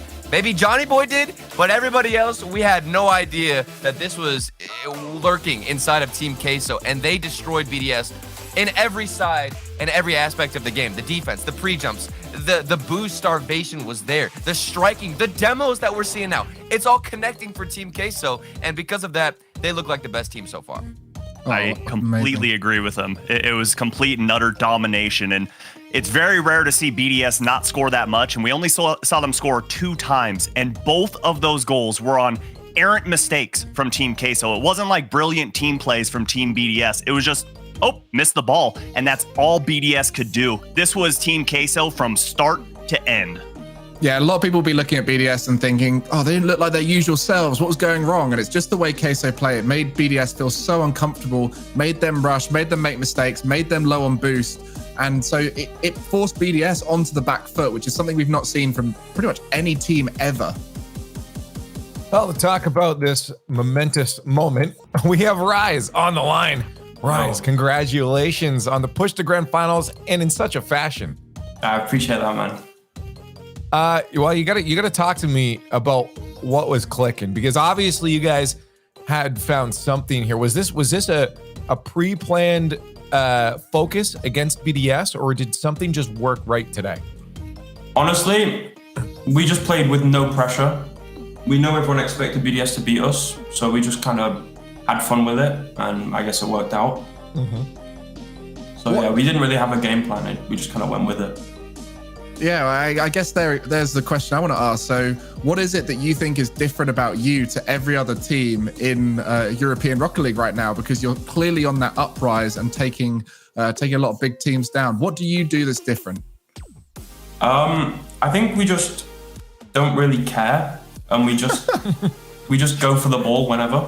We just play the bim bam play style, and it kind of works out. Yeah, I think teams playing that Unchained play style really dangerous, and we just saw that. But you guys really just left me speechless, and I just got to know: do you think that you'd rather face Team BDS knowing how they're playing today in the grand finals, or are you looking forward to facing someone else like Endpoint or Dignitas? I'm confident against anyone.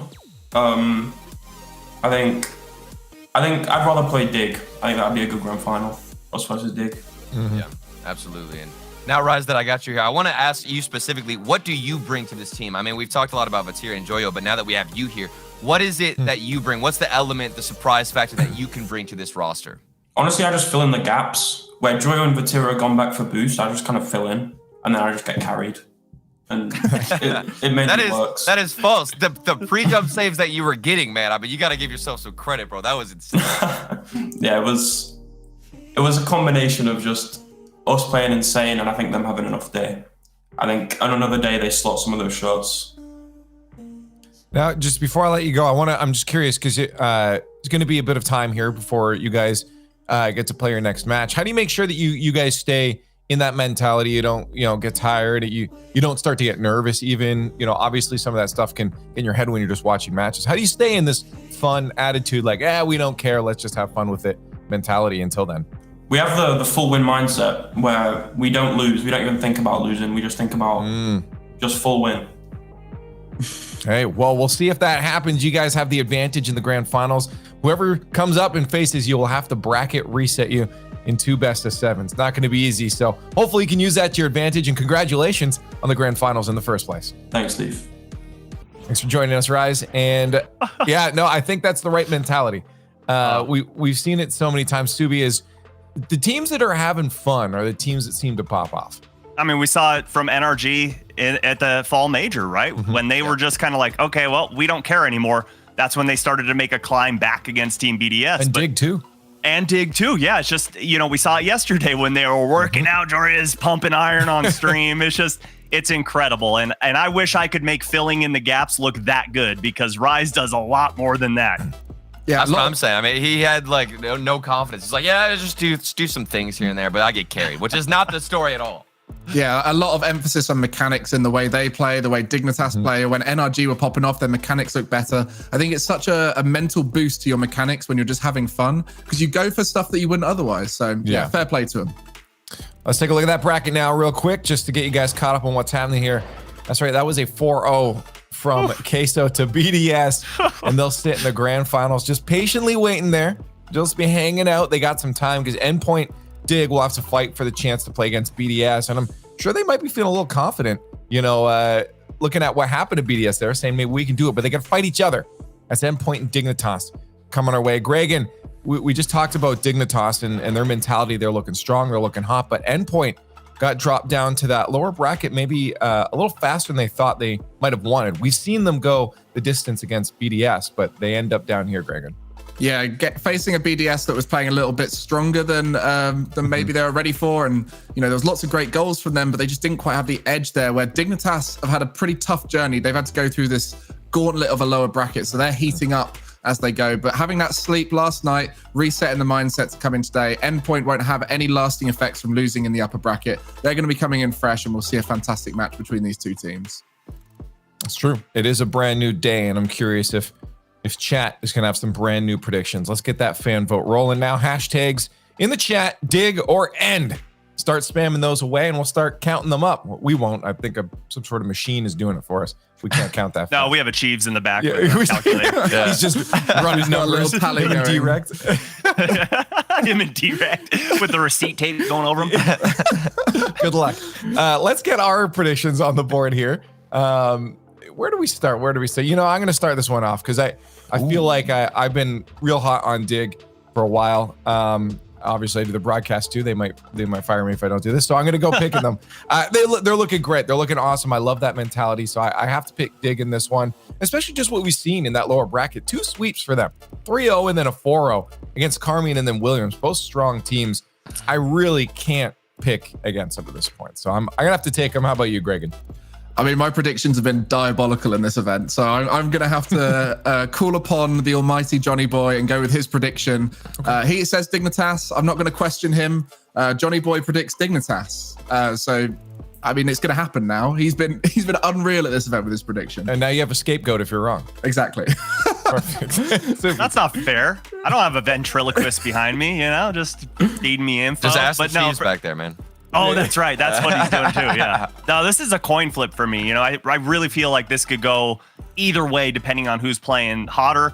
And for me, I think Seiko is just insane. You know, go back to what James Bott said. He's playing Psycho. I'm going to go with Endpoint in this one. Okay. Ooh, Subi, I didn't think you were gonna do that. I thought I had the spicy take, because I think the right choice here. I think the right choice here is Dig. I agree.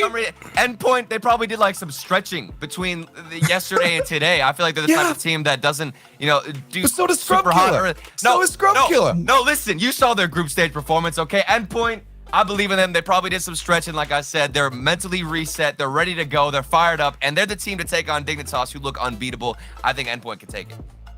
I don't know. I feel like you said spicy side of the desk there, but I'm thinking crazy side of the desk there. What do you mean? Hey, whatever. We're psycho over here, okay? Exactly. Okay. We're psycho for Seiko. Psycho. I get it. 73 here for Dignitas. Let's find out if that's true over in the skybox. Our casters are waiting. Dignitas showed up hot in the bracket on day 2, but it's a new day, and Endpoint are hoping it means new results in their favor. Someone goes home, someone holds on for a little bit longer. Let's find out here. The battle of mid-series stretches versus mid-series curls. We got Dignitas versus Endpoint. Loser goes home. James Bond, I feel like this could easily have been a grand finals matchup, and yet one of these teams is going to be out right now. Certainly, but at this point, you know, you're top 4. You've secured a ton of points for the Winter Major, which is what all these teams are gunning for, is finishing at the top so they can make it to land. So a good performance from both these teams, but a journey will end here. And like you said, worthy of a grand final. Dignitas has been playing incredibly. They've only dropped a single game at this point. in the playoff round, and now we're seeing Endpoint start out hot. Relating Wave dropping in the first goal of the series. Metzenara's out of the corner onto the backboard. Jory is barely not able to reach that off the goal line. Relating Wave to score first, draw first blood in this best of 7. Got to win 4 here, James. It's a long journey, but it could be short. I mean, we saw Team Queso make quick work of BDS, so no matter how good you're playing yesterday, it's the series at hand that's so important. And Dignitas, they were great yesterday, but Endpoint getting this first goal, and then Subi said it, Seiko has been lights out. Defensively has to get a nice touch and does get that touch up high, buying time for his teammates. James, we had the privilege of casting Dignitas just absolutely dismantling Carmine Corp yesterday, and we saw them in every aspect of the pitch express a lot of creativity. We saw it there on that last drive now here against Endpoint, looking for demos, looking for high pops to give it to the third man to take a shot. That creativity has been a staple of Dignitas gameplay. Excited to watch how Endpoint handles it here. Currently in the lead and now pushing for offense. Endpoint with a bump onto apparently Jack, trying to just open up space here in the corner. And you also saw the bump from Relating Wave on his own teammate. Seiko getting bumped out of the play there, and that's not what you'd expect. And then just getting back to your point about the creativity, we saw Scrubkilla play one of the best series that we've seen him play in a long time. You remember that flip reset goal from yesterday was a career highlight for him. That was such a quality goal, and now we're seeing the physical plays, back-to-back demos, the bump, the pass, and the shot will ding off the crossbar, but more creativity from Dignitas. Oh man, and the demo game from Dig right now is absolutely lit. They haven't missed one. That double demos on that last drive through. The only thing double demo from Joyce, a 2-for-1, and he still can't get through Seiko on the other end. Apparently Jack and Scorpio both up for it. How do they read this? Trying to follow and make it happen, not going to get it through. Endpoint somehow, despite in a 1v3, holding on, and now they're going to get a counter attack. The way against the bump. What is going on? Seiko is what's going on. This play, big brain, gets control. Doesn't need to hit the ball again, just needs to plow Scrubkilla out of the way to secure that one. And despite all the demos, all the aggression, it's the aggression from Endpoint that will result in a goal. But that one demo, the 2-for-1, you don't see that too often. To maintain speed through the first player, to successfully get the demo on the second player like that. I mean, we see him 1-2, but not like collateral straight through both at the same time. Yeah. And Seiko's the one player who wasn't demoed there, James. He's the one player that makes the stop against Jack and then gets the breakaway on the other side. Flip reset into the goal for number 3. So you can't stop him. You're right, Wave Punk. He is the one player. Look at this play. Look at that. The belly flop into the flip reset. And Seiko continues to show his class. That was immaculate. Oh no, don't do it to him. Okay, we see a stop from Jorius. Now apparently Jack on the outside. Scrubkilla through one. Seiko's got an answer. Apparently Jack out of net, down by 3 here, just past halftime. Dignitas with their work cut out for them. Yet to get on the board. And at this point, this is the first, I mean, usually demos really do kind of set a tone for a game here, James. My brain's starting to ignore them. It's starting to be like, that doesn't matter. It's just, I've seen you guys get 15 demos this game, and it's not a single goal's got in. Well, there are teams that just roll with them. You know, they don't mind getting demoed. One team that comes to mind is NRG. They, you know, have played so many demo-heavy opponents, but have found ways to deal with it. And as you saw, a demo has to be timed right. It has to be perfect. A demo for the sake of demoing isn't always useful. For Seiko, the best time to do it is the last player back. Seiko with the stop. No way, he gets another. And he does. But it's still plowed through on the 50. And we've seen Endpoint get stretched thin. And look at the effort from Seiko. Apparently Jack scores. He does an excellent job. Seiko should have never in a million years gotten a second touch on that ball. He landed on the far wall, jumps side flips to maintain altitude, and manages to read the shot that's coming. Just the momentum on the side of apparently Jack. And back across. It's not Dignitas versus Endpoint. It's Dignitas versus Seiko. And Dignitas versus themselves. Did you see that pump. Jorius running into his teammate. That was a gimme, and that one off the elbow. The rebound will come through. Dignitas roaring back. It has not been pretty for Dignitas, but they are within striking distance. Dignitas, credit where it's due, man. They have put the pressure on here despite running into Seiko. A 3v1 against a team as good as Dignitas is not going to last up. And now a 1-goal game, James. I'm not going to lie. The way that the first half of this game went, I was like, we can just chalk this one up. Endpoint's got this in the bag, and now it's close. That was wild, and it's not over yet. Last minute of gameplay. Endpoint need an insurance goal with how well Dignitas has been playing, even with those few mistakes. And that shot will be blocked. Life kept by apparently Jack. Open space, out to Relating Wave, back to Metanars, but behind him, he won't be able to take the shot, and he stalls all 3 Dignitas players, though. Apparently, Jack and Jory is now trying to advance down the middle of the field. Relating Wave with the booming clear. Metanars to try and meet it. He'll have second touch here. Looks for it off the backboard. Now Relating Wave. This is one Seiko, dropping it for Metza. Scrub to the corner, 15 seconds left. Endpoint holding on to the 1-goal lead. Burning time off the clock in the corner. Seiko in midfield gonna try and get it past Jack, but no. Here's Jack through the sky, over 1, bumps into 2. Seiko in the corner, clock is expired. Scrub's gotta keep it alive. There's up 1, now 2. Apparently Jack sets it for Scrub. He's reaching for it, but Metanars puts it into the ground, and Endpoint will take game 1. What a game. Yeah, that was wild. I mean, we saw some crazy moments. That collateral that you called out, the solo plays from Seiko, that flip reset, that goal as well. And I mean, Endpoint as a whole having some really good team play moments, even in those final moments. Seiko getting that back pass to retain possession and keep melting more time off the clock. But this was so back and forth. However, it's a great single game example of the Seiko effect. The influence that he can have by himself. Even that goal from Dignitas was a Seiko highlight in the fact that he even got the first save and a piece of the second shot. He ended up losing that goal, ultimately getting it 50 through. But Dignitas, despite having pressure, we saw them run into each other a couple times. One goal was a gimme, and Jorius, I believe, ran into either, one of his teammates, regardless of who it was, and messed up that goal scoring opportunity. They clanged one off the upper 90 that ended up getting pushed back in. So Dignitas, they were threatening. It was a 1-goal game, but Endpoint, the team play has been there for him. Plus, you add into the equation Seiko doing what he was doing yesterday, and this could be scary for Dignitas. Yeah, for sure. The big takeaway, honestly, I have from game number 1 was the inaccuracy of the first half from Dignitas. It felt like they had all the pieces. They were paving the way for these shots, and then just hitting crossbar, hitting just outside the posts, and that we weren't seeing those problems from them yesterday. They weren't feeling any pressure, and they were staying very accurate. Any one of those goals, like just as you said, any one of those goals goes in. We're in overtime right now instead, but Endpoint able to hold on to the magic Seiko gave them and get the win there in game number 1, breaking a 9-game winning streak from Dignitas. Yeah, they were on a tear. They were on a tear, and now they might keep it going. Scrub killer. A much-needed goal for Dignitas, losing that last game. That one definitely hurt. And a good challenge from apparently Jack.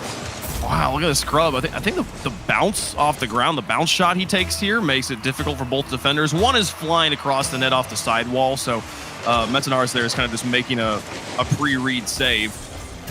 But the second defender, maybe they should have been able to get to that one. And Scrub Killer going to start things off hot here for Dignitas, getting the first goal of game 2. Touch from Jack in the corner will stall out the Endpoint offense. Joris with a clear. Metanars from the response, looking for the goal. Apparently Jack did it away. Joris demolished, and now Endpoint looking heavy on the demos. See Joris spawning on the side close to the ball as well. Had to go to the opposite corner. Does recover nicely now. Hard read. Seiko gave it right back out off the crossbar. Chance for Joris. Dignitas seems to have recovered. Apparently Jack in the sky turning this one around, but out of boost, leaves it for Jorius, takes the shot, it's just a bit high, gets both defenders to bite though. Apparently Jack demolished though, so no immediate follow-up, no punish on the double commit, and Metanars now looking to take this shot poorly, take it away from Dignitas, not give them a free look at his net. And just rolling it back to that last play. Scrub will get another one. Scrub having that scoring sense.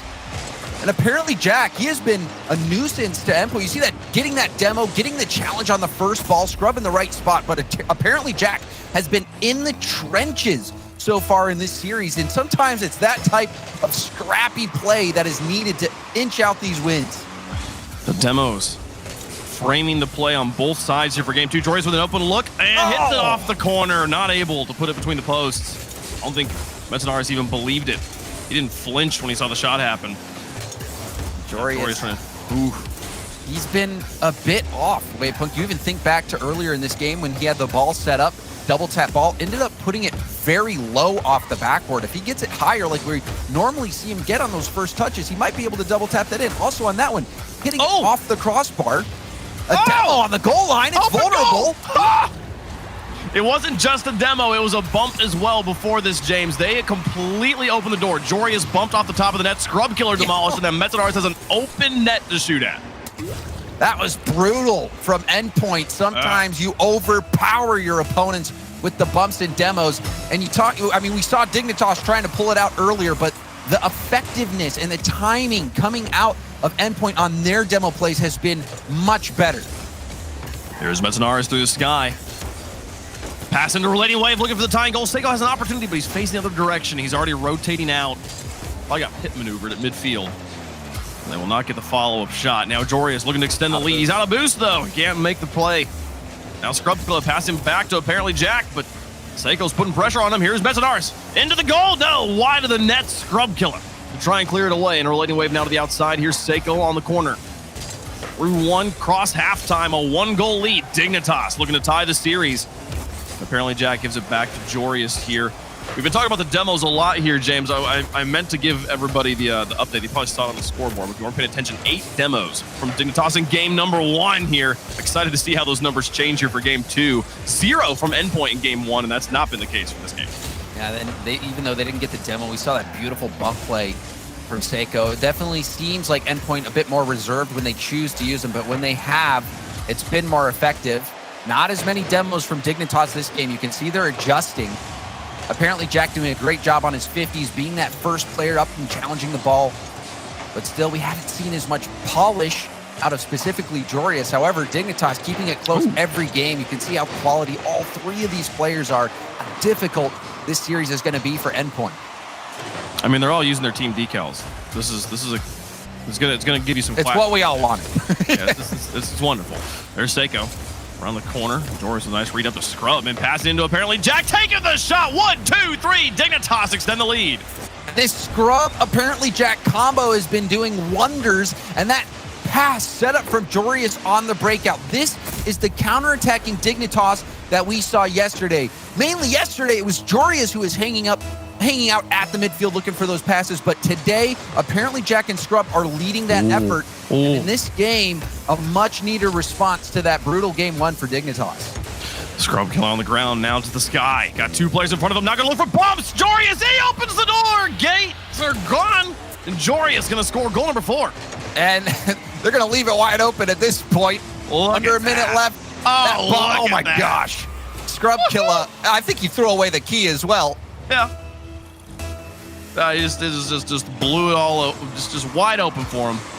My goodness, love that. Man, it looked like he was going to take the shot, James, until the last split second, where he's able to get off that ball and hit Wave.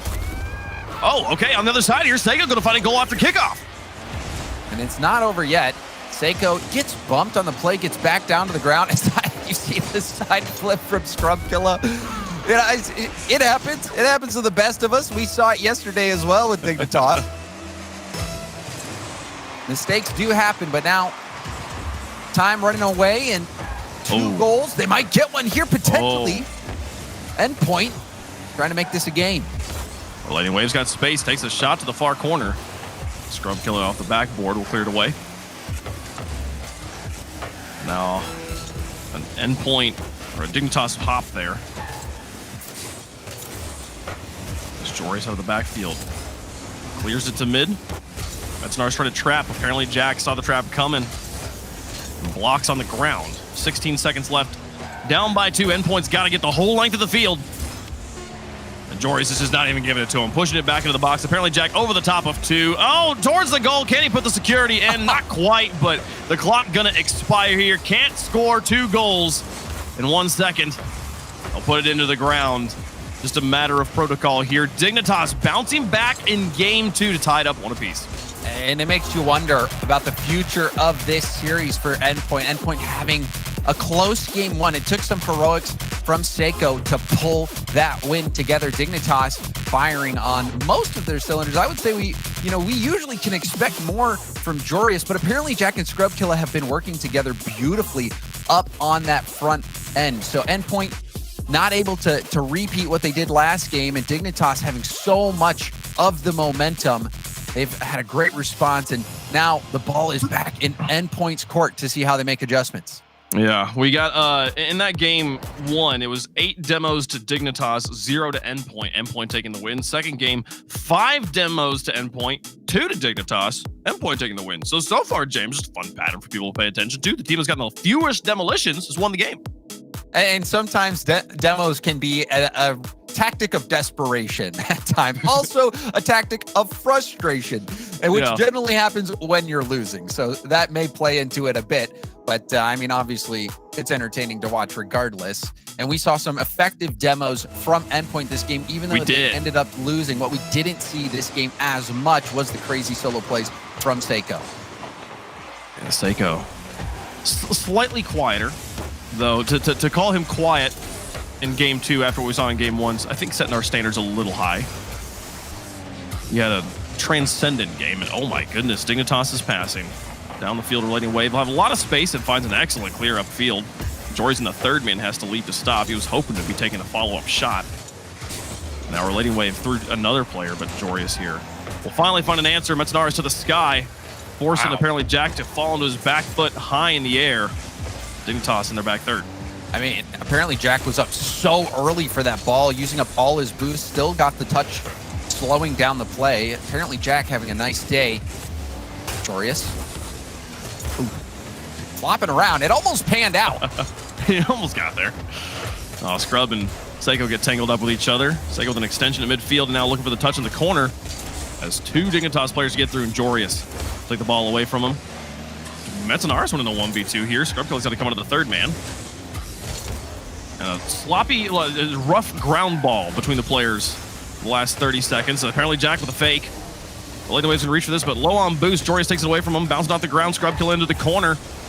And a shot from apparently Jack is good through 2 defenders. No way. Scrubkilla is beating everyone in these one-on-one situations. You see, Seiko had to bail out early, and the hit from Scrub, perfect bounce off the corner. Apparently Jack ready. These two they're on the same page. Apparently Jack and Scrub right now are the threat for Dignitas. You can't oversell how excellent that bounce was out of the corner. It had so much separation from the wall. The defenders were having to get so far away from their goal line to even make a touch. Neither of them did. And apparently Jack's able to keep it high, put it top shelf for goal number 1. Jory's up to apparently Jack. Got Metsunaris here. Somehow Jack wins that challenge. I've never known. The other way! The counterattack! Too bad. Tie game. I think this happened in Dignitas yesterday as well. Apparently Jack and Relating Wave pitch. Oh man, that hurts. I mean, gosh, what? That's almost the exact same thing that happened yesterday. Oh man, that was wild. That hurts. Yeah, it's you gotta bounce back. You gotta take those. It just happens. Here's Jorius on the ground with the dribbles. Pass across. Apparently Jack, a touch from Seiko, will put it behind him. Now off the ceiling, looking for a challenge. Metsunaris takes it away from him. Jorius extends the midfield. Seiko on 1. Scrubkilla. Apparently Jack blocked by Relating Wave. Bouncing back down though. Here's Scrub once more. Apparently Jack extends it back for Jorius, trying to get up in front of Metsunaris. Oh, he did, but Seiko stands strong on the goal line, keeps us tied. That Seiko defensively has been brilliant. Rebound out to Jorius, a light touch. And Seiko will dunk it down. Seiko has had these reads that have been goal-saving, where you expect a normal player to miss. He has been wonderful on that back line. And now 1v1 situation, but that first touch got a bit too far ahead of him. Good back check there from Dignitas. to help out. You don't ever want to leave anyone in a 1v1 situation with Seiko. We've seen it happen already. It has not gone well for Dignitas. A 1-to-1 in game 3. Metznaris actually, he's over the top. I didn't realize he was on the back line. No one was home. He's going to get a free goal here. 2-1 Endpoint. Yeah, Scrub Killa, rare miss on the dive. He was last man back, and we have seen that before. You even think back to the major, Scrub Killa sometimes, as third man, diving in when maybe a little more conservatively is what was called for. Unfortunately for Dignitas, that's going to give up the lead as well. That's what we were complimenting Scrub on yesterday. His patience. And Jorius bounces down. 2 defenders on the backboard, both miss, and he nearly nails a third goal. But now Scrub Killa on the far side, empty goal. Apparently Jack's going to tie the game. And this is redemption for Scrub Killa. He gets that touch past Metza and then gets the second touch into the middle, giving apparently Jack the chance to score it. Seiko was streaking back. He knew the net was vulnerable, but it was well played by Scrub Killa, opening up the defense on that counterattack. With the saves we've seen Seiko making this game, if Dignitas needed one more touch to make that goal happen, I am so much less confident it actually goes in. They had to have the free shot, and they make it work. Metznaris in a relating wave, though, on the other side now. Trying to regain the lead. Metza stalled on the wall by Jack. Jorius up for this on 1. Misses the second touch. Seiko off the wall versus Scrub Killa. He gets the bounce, but it's above the goal. Apparently Jack in the far corner. This is the booming shot from his own corner. Relating wave with his response. Now Scrub Killa on the side. Looking for demos. Doesn't find anything. Here's Jorius onto the backboard. Apparently Jack looking at it, but Metznaris has the opportunity to block, and he'll hold on to control through 3 players. Apparently Jack was hoping to take a shot. Now in the third man, having to fall back. Now with another opportunity, though. Can he take the lead? He's got enough boost to extend it over the top of Seiko. No, Seiko just barely gets his nose on it. Jorius off the wall. Scrub Killa wants to go for it. Both Seiko and Scrub miss, apparently, and Jorius streaking back to their half as Metznaris puts the pressure on. 42 seconds left. It's a tie game. And that was such a big play. Seiko not making contact. The block was what was being played. Everyone missing. That could have been bad either way, depending on how that 50 went. Wild game. Under 30 seconds left, and we're tied. Scrub Killa in midfield holds on. Seiko taking advantage of a little bit of space, but apparently Jack gets high, reads his touch. Now Metznaris trapped on the ground. Jorius to kill it. Tries to get a stop on a relating wave, picks up the midfield boost. Wonderful rotation, but a miss. Jorius gonna be on the front line now. Up against Seiko, 7 seconds left. Haven't had an overtime yet in this series as the clock counts down. Scrub Killa trying on the side. Clock's expired, and it will go into the dirt. Overtime in game 3. Winner, next goal, takes the lead in the series.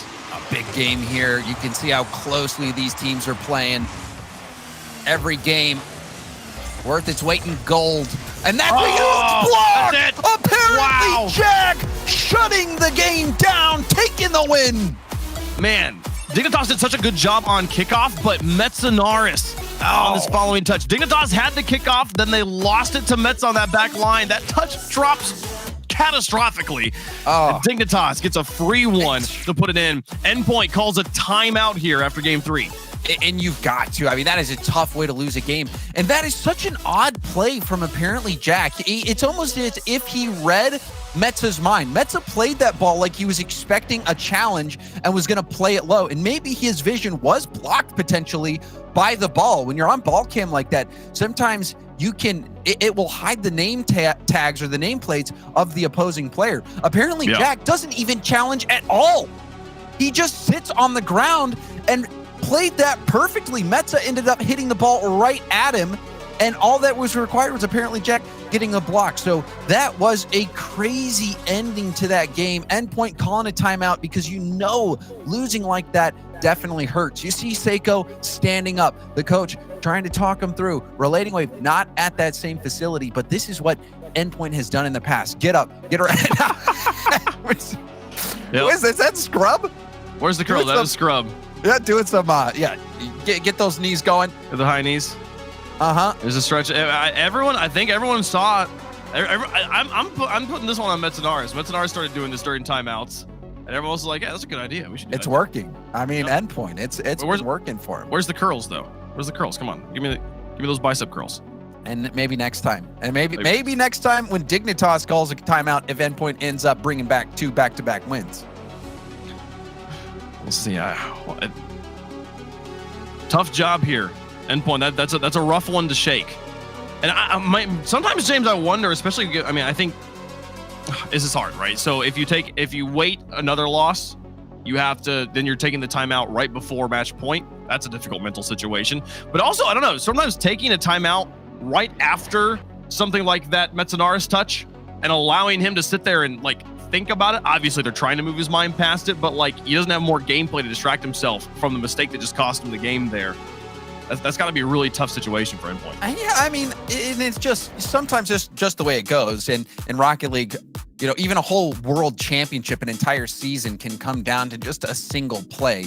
You have to be able to move on. And if there's one player that can get over that type of thing, it's Metzenaris. He has been in these situations. He has been around for a long period of time. So I expect Endpoint to be able to bounce back, focus on the positives. They did have some positives, but to me, Dignitas, this is their series to lose. We have been seeing a Dignitas team without Jorius playing at his potential, getting these wins. So if Jorius wakes up and starts making the plays we know he can make, you can expect Dignitas to put their foot to the floor, the pedal to the metal, and start pulling away.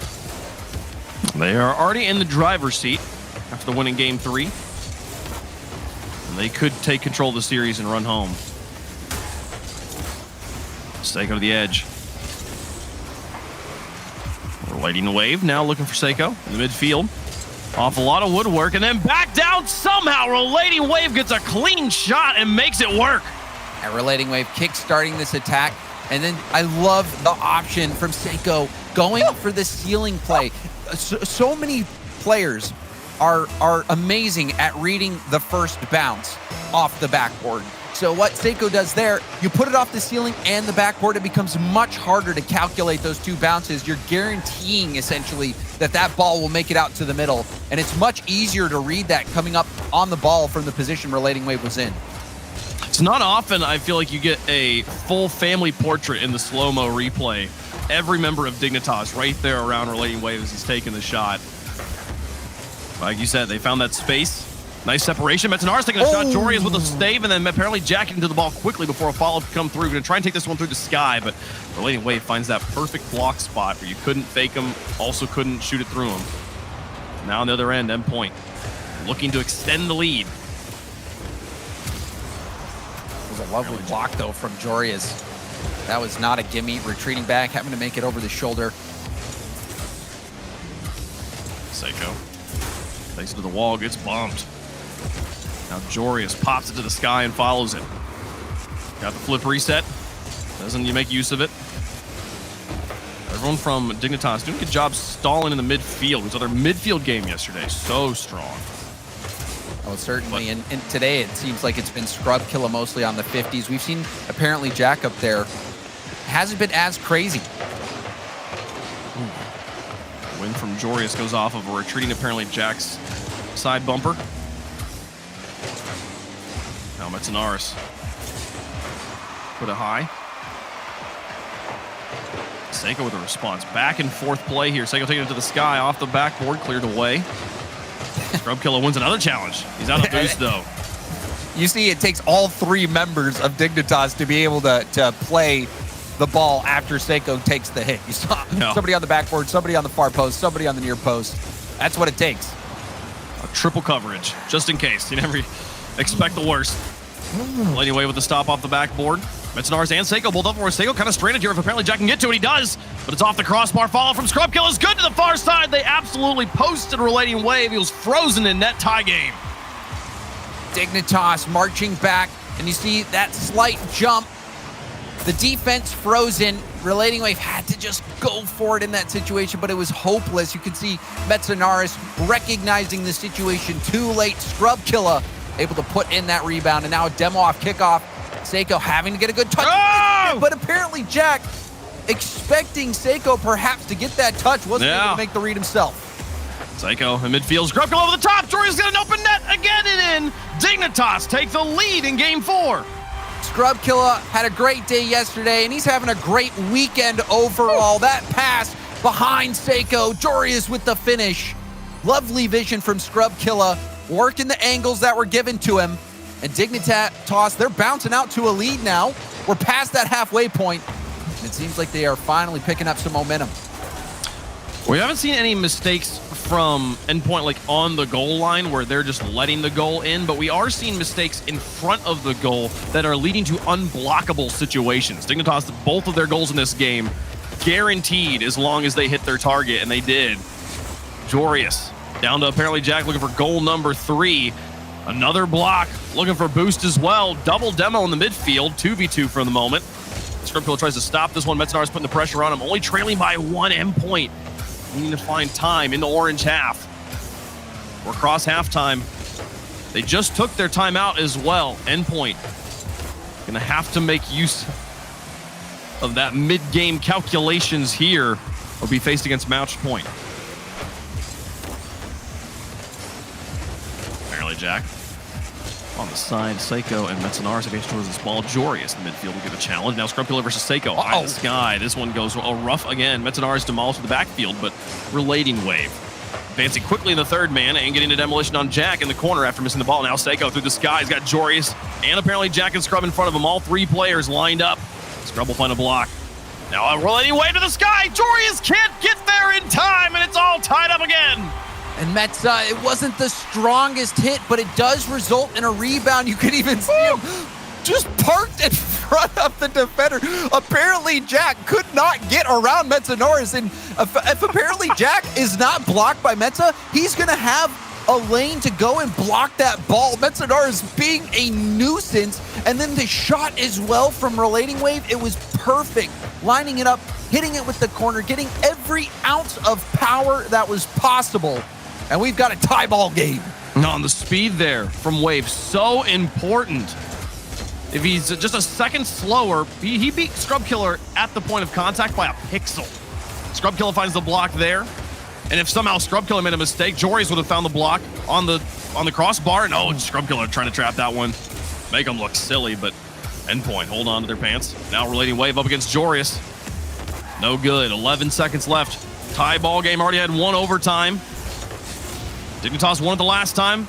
Looking to possibly finish it here in regulation, and apparently Jack the full length of the field. 3 seconds left, they're back on top. And Seiko knew he was in trouble, decided to challenge early, and that was such a close read. Apparently Jack going all in on a normal backboard bounce, but if that hits the crossbar, you never really know exactly where it's gonna go. However, most of those angles were covered. Massive play from apparently Jack, and Dignitas will steal that one in regulation.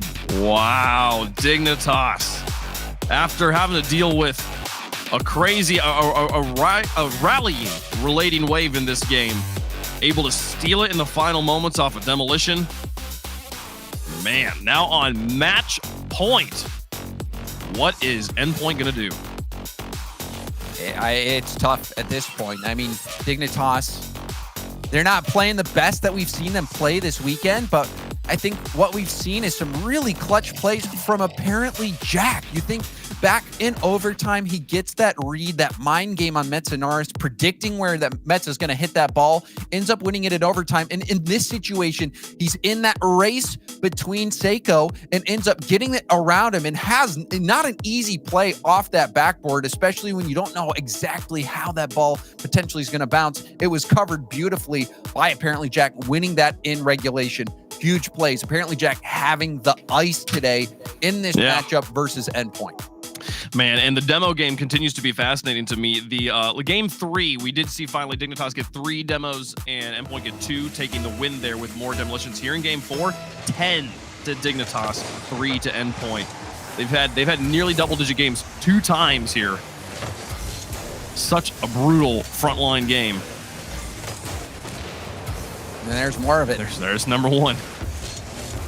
And sometimes you get demoed when you're just trying to block out a lane. And sometimes, even if you do get demoed, if you slow the defender down to where they can't get back to the ball, that's good enough. Last game, we saw Metza park in front of apparently Jack, and that did lead to a goal by Relating Wave. So it has been aggressive. It has been physical. But so far, Dignitas getting the upper hand, having the better day so far, and find themselves on match point. Endpoint might be going home after this game. They've got to find a way to get to game 7. Apparently Jack in the middle of the field. Dribble and shot. And then demoed. Response from Seiko. It's himself a save and a clear. Apparently Jack off the respawn. Pushing this through one. Oh, over the top. Scrubkiller is stranded in net. Metzanaris' shot too slow and too easy. Scrubkiller he just had to sit there and pray, and his prayers were answered. Seiko's so good, though, isn't he? Wave dashing off this building, it looked like. Being able to get that ball out to the middle. Relating Wave's hit was just weak. You know, I mean, he probably didn't expect Seiko to do so much work. Oh, misses here. Endpoint just wide of the goal. Relating Wave into the corner. Apparently Jack's got an answer straight down midfield. The Scrub Killer over to Jorius, but Seiko blocks him in the backfield, playing all sides of the ball. Jorius now up for this.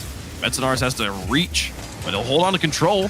Strands Scrub Killer in enemy territory, and Seiko now with control. Taking up the pass, looking for a shot, loses it to apparently Jack. Stays scoreless after the first minute.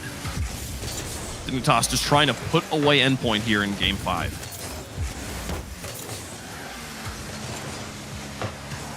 Jorius the outside. Apparently Jack. Long touch. Metzanaris pushes the ball away. Scrub Killing on the midfield looking to drop it down to Jorius, but Metzanaris with the interception as he had rotated out of net. Now Relating Wave on the outside. In the midfield's got 3 defenders in front of him. Jorius in the first man is able to get it past him onto the backboard, but the rest of Dignitas are repositioning back for boost. Everybody a little bit low in the tanks as they finally fill up. An interesting positioning from Dignitas. At times you can see them so clumped up to where they're almost in the exact same spot, but quickly breaking out and getting in position. Everyone plays the ball so close, ready to jump in if they have to.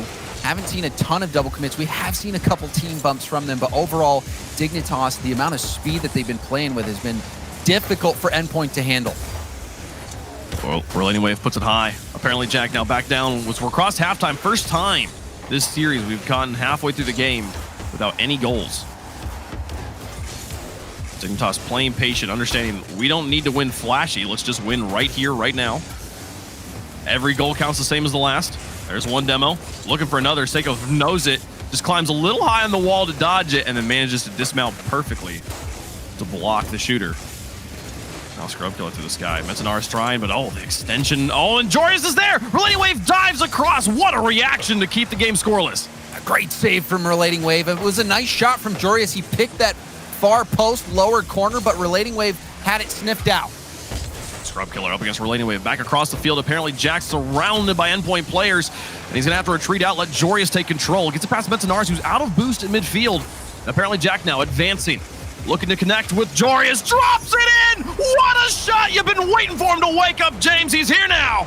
And what a time to wake up in what could be the last game of the series. Whirling around, making the adjustment, and putting the shot on target, leaving the Endpoint defense in the dust. See you later, Relating Wave. He aimed his nose straight at the sky and corkscrewed to the craziest cherry pick, but Seiko says, I do not care. 1-1, we're tied back up. He just does it himself off kickoff. Scrub Killer getting faked out of his mind. Oh, Scrub Killer ice.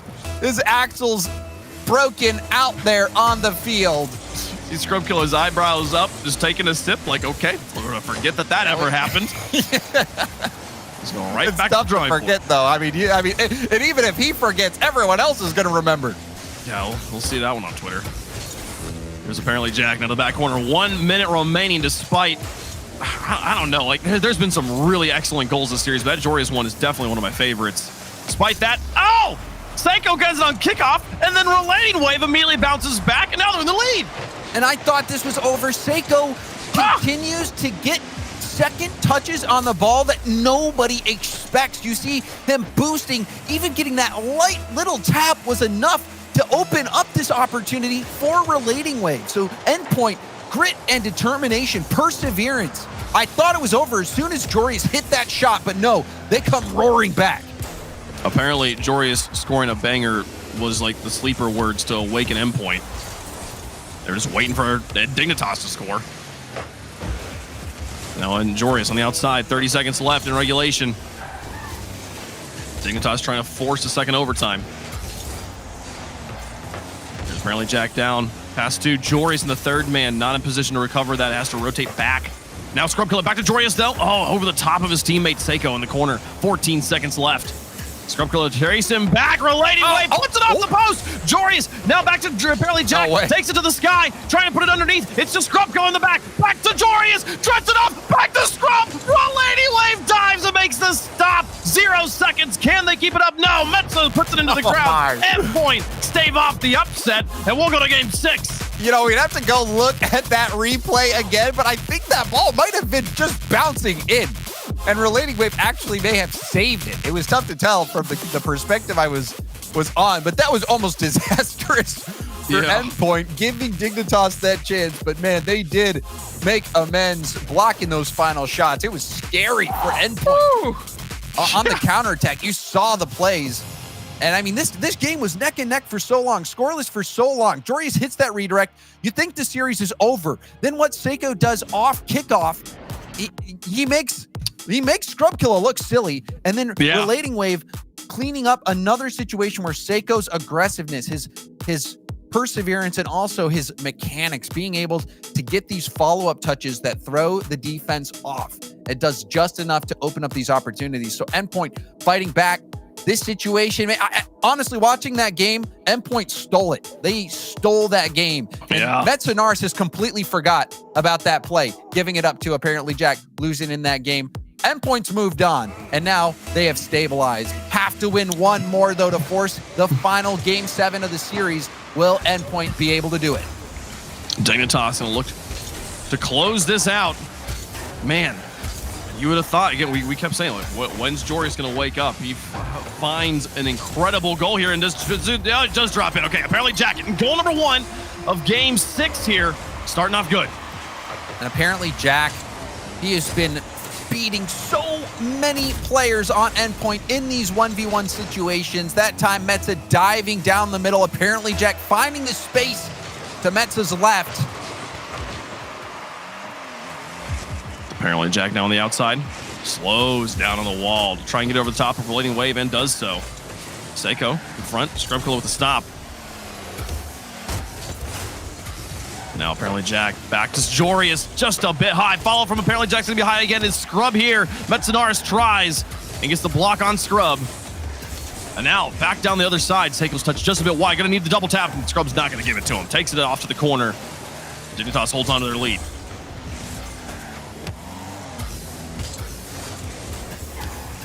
Now Seiko on the ground, up against Joris. He's in the corner now. Endpoint is held on to control.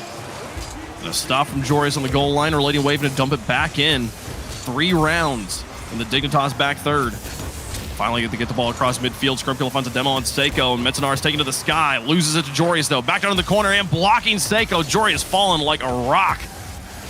Not allowing that ball to move. Now Relating Wave back to midfield. Nice ball there from Scrub Killer to hit that high. Buy time for his teammates. Joris, last one back. Seiko looked like he might be hunting for a bump. We've seen some really quality passes. There was the one pass from apparently Jack to Joris, and then even Seiko down to Metza. Well, the thing we haven't seen is that killer finishing from anyone quite yet. And that might be due to nerves. Tournament lives on the line. Endpoint still on match point. If they lose this one, they're done. Man, Dignitas is barely covering their net here. Endpoint absolutely vicious in the back third.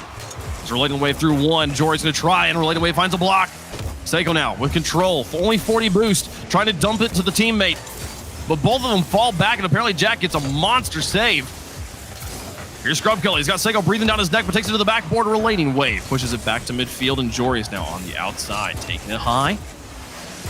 Apparently back Jack. to back. Fantastic challenges from Relating Wave to kill this Dignitas attack. His 1v1 has gotten so much, and not improved, but like just come into its own over the course of this series.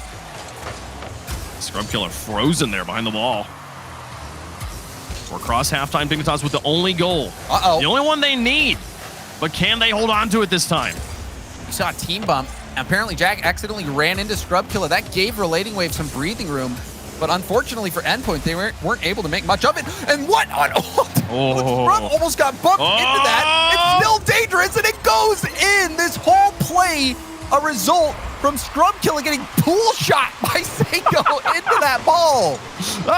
And Metanaris finds the empty corner. Endpoint. They had 3 chances, but the third one worked, and they tie up the series again. They will just not go away. Trying to force Game 7, Champions Field. But here comes Joyous on the other side. Seiko with a block. Scrub Killer. Out of the sky. Metanaris. Through one. Jory's now off the wall. Put into the backboard. Seiko has the clear. And doesn't have the second touch, though. Apparently, Jack to an open net. No, relating wave. Dives across. Keeps him tied up. Didn't get as much juice on that shot as he was hoping for. Apparently, Jack slightly soft, giving a chance for the defense, really making it a routine save in what could have been a more difficult save situation. Here's Jorius over the top of one. Relating wave getting hounded in net, but Seiko comes screaming in the third man. Off the side, Relating wave now recovering from the harassment. Makes another stop. Endpoint. Look like they put him on the ropes, and they don't even look like it. Dignitas puts so much pressure in their back third, and yet the defense is perfect. Endpoint, I mean, even in this first game, Wave Punk, if you think back, it seemed like Dignitas was going to break down the Endpoint defense, but Endpoint, they held up and ended up getting that first game win. Oh, this back pass from Seiko. I love that off the backboard. Just a little bit too strong, though. Past his teammate. Now Seiko trying to reach for this one. And bumps into Relating Wave. Some space made. Can apparently Jack make use of it? Passing it back out to the midfield.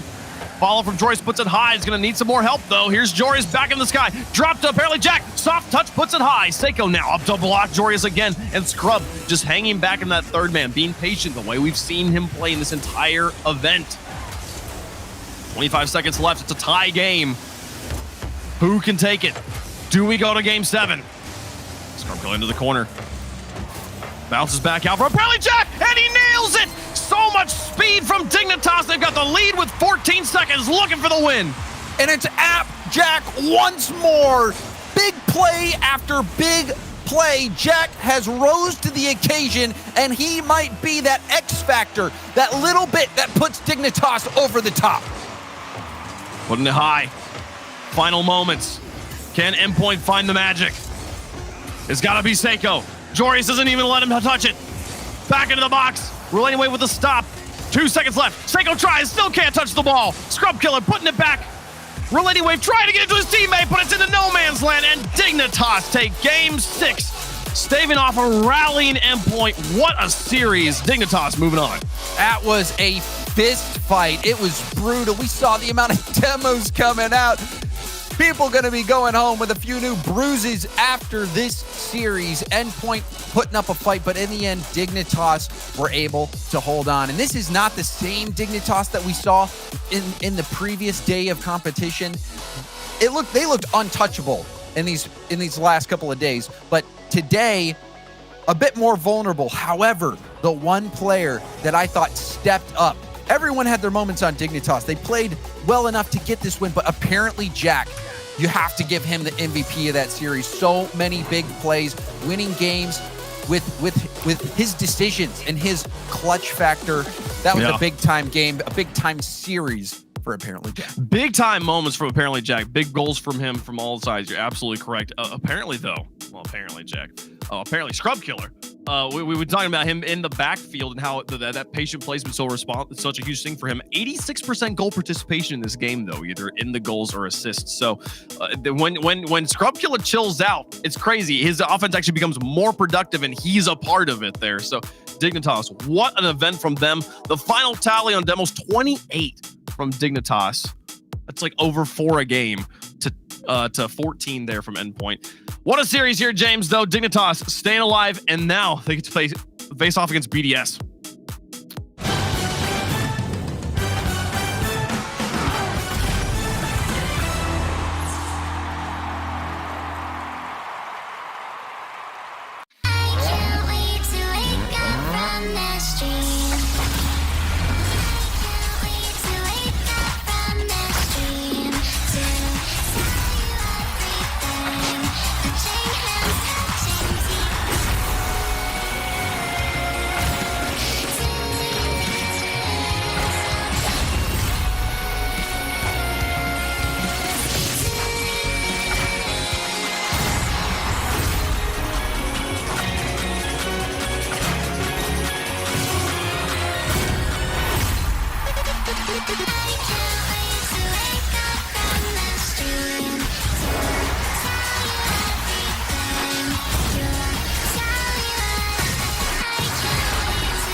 Hello, ladies and gentlemen, and welcome back to the Rocket League Championship Series. You know what it is. I'm Leaf, and this is Greg, and alongside us, we got Subi, and we got Johnny to break down last match, what we just saw, and what we're going to be seeing going forward here on day 3 of the Apollo Open. We just saw Dignitas carry on through. We wondered if Endpoint was going to have what it take, a fresh new day to reset and get themselves in it. They looked all right, but Dignitas ultimately, Johnny, came out on top. Yep, it's as predicted. So thanks to Greg in there for helping me out with that prediction. Since I wasn't here for this one, but the perfect bracket continues for Stumpy and I. We're pretty happy with ourselves, and we're pretty hopeful of Dignitas' chances in the next round as well. This is just a team that are on fire. As soon as they got into that lower bracket, they have really just been on another level. I'm worried for BDS after what we've seen from them today as well. Yeah, the way Endpoint were playing was solid, but they just had a few little moments where one of the players on the team would underperform. You know, early in the series, we saw Metza miss a few opportunities, give away a few goals. And then there was a point in the middle of that series where Seiko got a bit quiet. And I think for those guys, when they're firing on all cylinders, they're a fantastic team. But I think with maybe the disruption with boot camp, maybe just the fact that Dignitas were playing so well, it seemed like their mojo just got a little bit disrupted. You know, Greg, and I've got to disagree. I don't think it was just a few moments. I think there were a lot of moments where there were some glaring, missed positions, missed touches. We saw a lot coming out from Metzenaris where it's like he just put the ball right in Scrub Killa's hands and it was an open net. It was just too many mistakes from Endpoint. And, you know, I hate to say it, but this is just turning into the Johnny Gloat show. It's just, he is right. And, you know, we just got to bow down and just listen to him and Stumpy. And I hate to say that. Johnny's world, we're living in it. Yeah. I was gonna say, let's look at the bracket and see. Johnny, are you perfect so far? Yeah. Yeah. Since Saturday started, the Stumpy and I have not yet made a mistake, so we are 100%. Well. We need Dignitas and then Queso to win, and we're 10 for 10. 8 out of 8 right now. But you know what they say, a broken clock is right twice a day. We predict every single time, every bracket, every time we've ever done RLCS. So I think this might be the second time we did manage to correctly guess when Guild won a regional last season. I don't know how you predicted that one, because that was such an unusual bracket day. It was a that was a bold one, and I think this is just as bold. Looking from the very start to say Queso will win, but after what we saw from them today, I don't think it's even that bold anymore to think that they could win it, because they looked so good.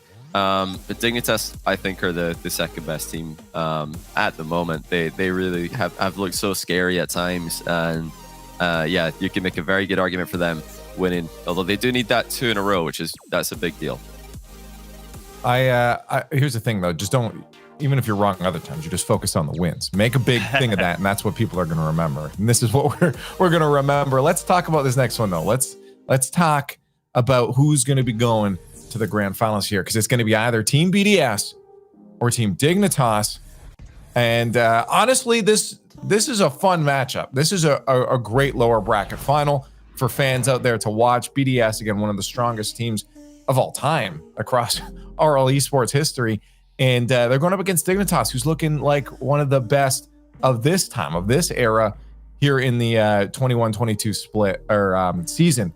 And into winter split, Dignitas is tearing up this lower bracket. You know, they're crushing through 3-0, 4-0. They just had a 4-2. That was the biggest challenge they've had so far, but they're going up against the BDS that just got 4-0'd by Team Queso. So we're curious now, Greg, and what's BDS going to do to answer to what they've done before? Because we know this is a resilient team.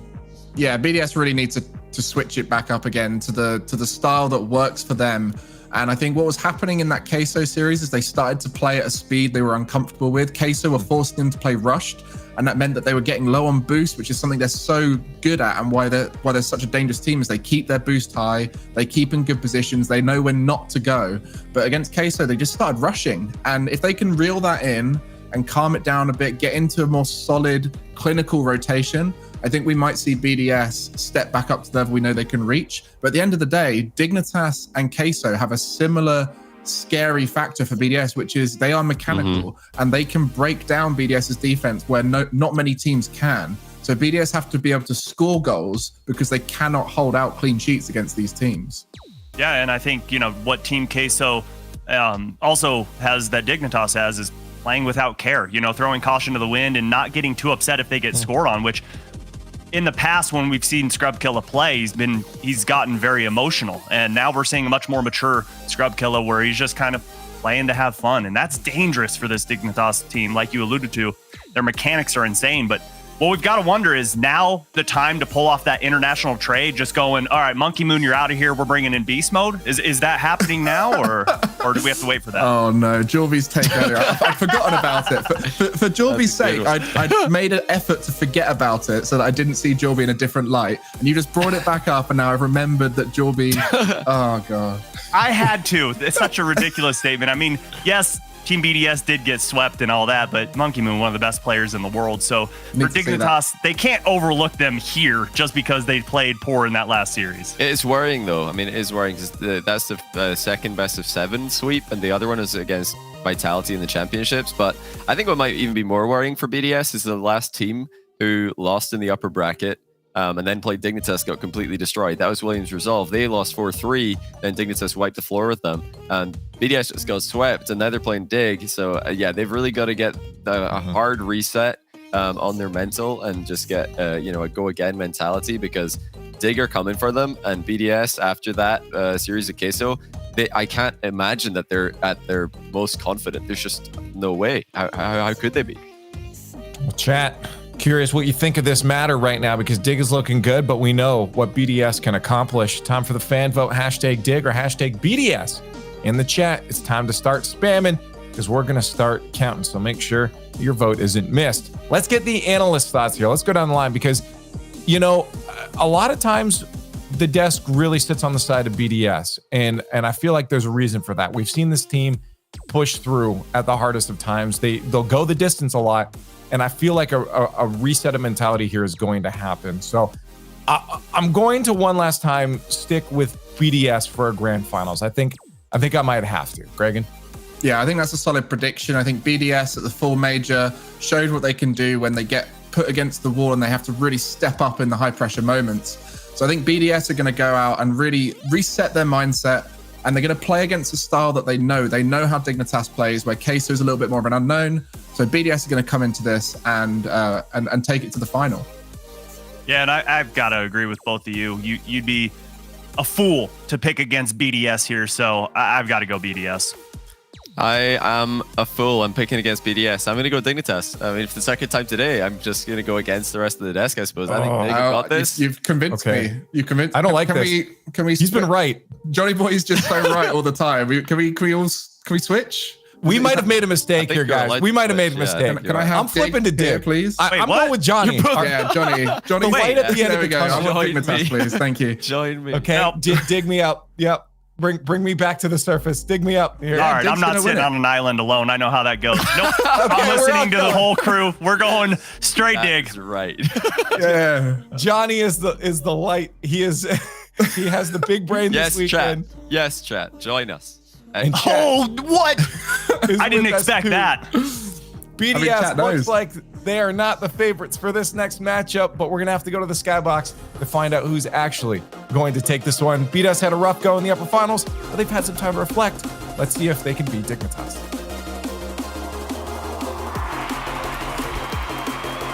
Dignitas are currently on the lower bracket run of their lives, yet in their way stands major champions Team BDS. I'm Stumpy, joined by Cole, and this is one of the biggest rivalries I think we're going to be seeing throughout this split.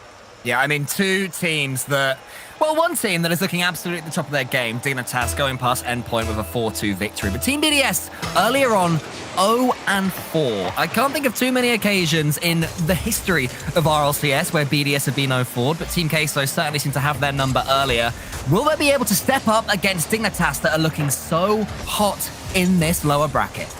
Queso were a team for BDS that just forced errors and made them question, are we really the best? And I think now it's going to be a grudge match, and they're going to want to prove to everyone, yes, we are the best. Literally, why did you ever doubt? But Dignitas rather, coming through and taking down an Endpoint that didn't look quite as hot as yesterday, but still an incredible win to get them here. It's top 3 secured. Dignitas definitely seemed happy with that on Twitter, but there's more in the tank. Joris has an early chance to score this one. Top right, 1-0 Dignitas. Great start for Dig as well. It was just pressure from Dignitas, and Jack going for one bump forces Monkey Moon away from the ball. Scrub rocketing it over towards Joria's early goal for them. The challenge game from Dignitas earlier on against Endpoint CEX was particularly good as well, in my opinion. Endpoint so often would find the ball falling for them, but a last-second block from Dignitas would do so much work. And then down the other end, the mechanics that they have, unstoppable. How is that? Utterly acute angle found from Jack. Beat it extra in the sky, and then tapping it with such precision that it slices the goal line in half. Dig, are you okay? You can't blame Team BDS for assuming the angle wasn't there to shoot. I did not think for a second that Jack would be able to score that one right there, but BDS have been proven wrong by Dignitas, a team that keeps on proving their opponents wrong throughout this season so far. Here comes apparently Jack again. Extra's learned his lesson and charges that one down much more quickly this time. He's learned that Dignitas can always put the ball on target.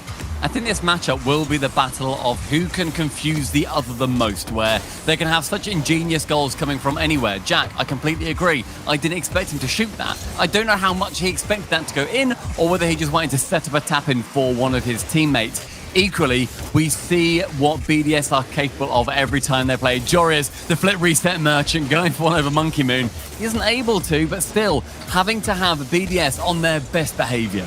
That chance, though, for Dignitas came from an extra clearance that was just a little bit lazy. He completely boomed it right down the throat of Dignitas players when he had a Team BDS player to his left and to his right. Odd decision-making and defense there from Team BDS. They'll need to step up and attack. They're looking a little bit better as Monkey Moon is found. Not quite able to put it away, but a good 50-50 challenge from Extra, who had such a good performance yesterday against Endpoint and a lot quieter earlier as they all were against Queso. But he really needs to get in this series as far as BDS are concerned.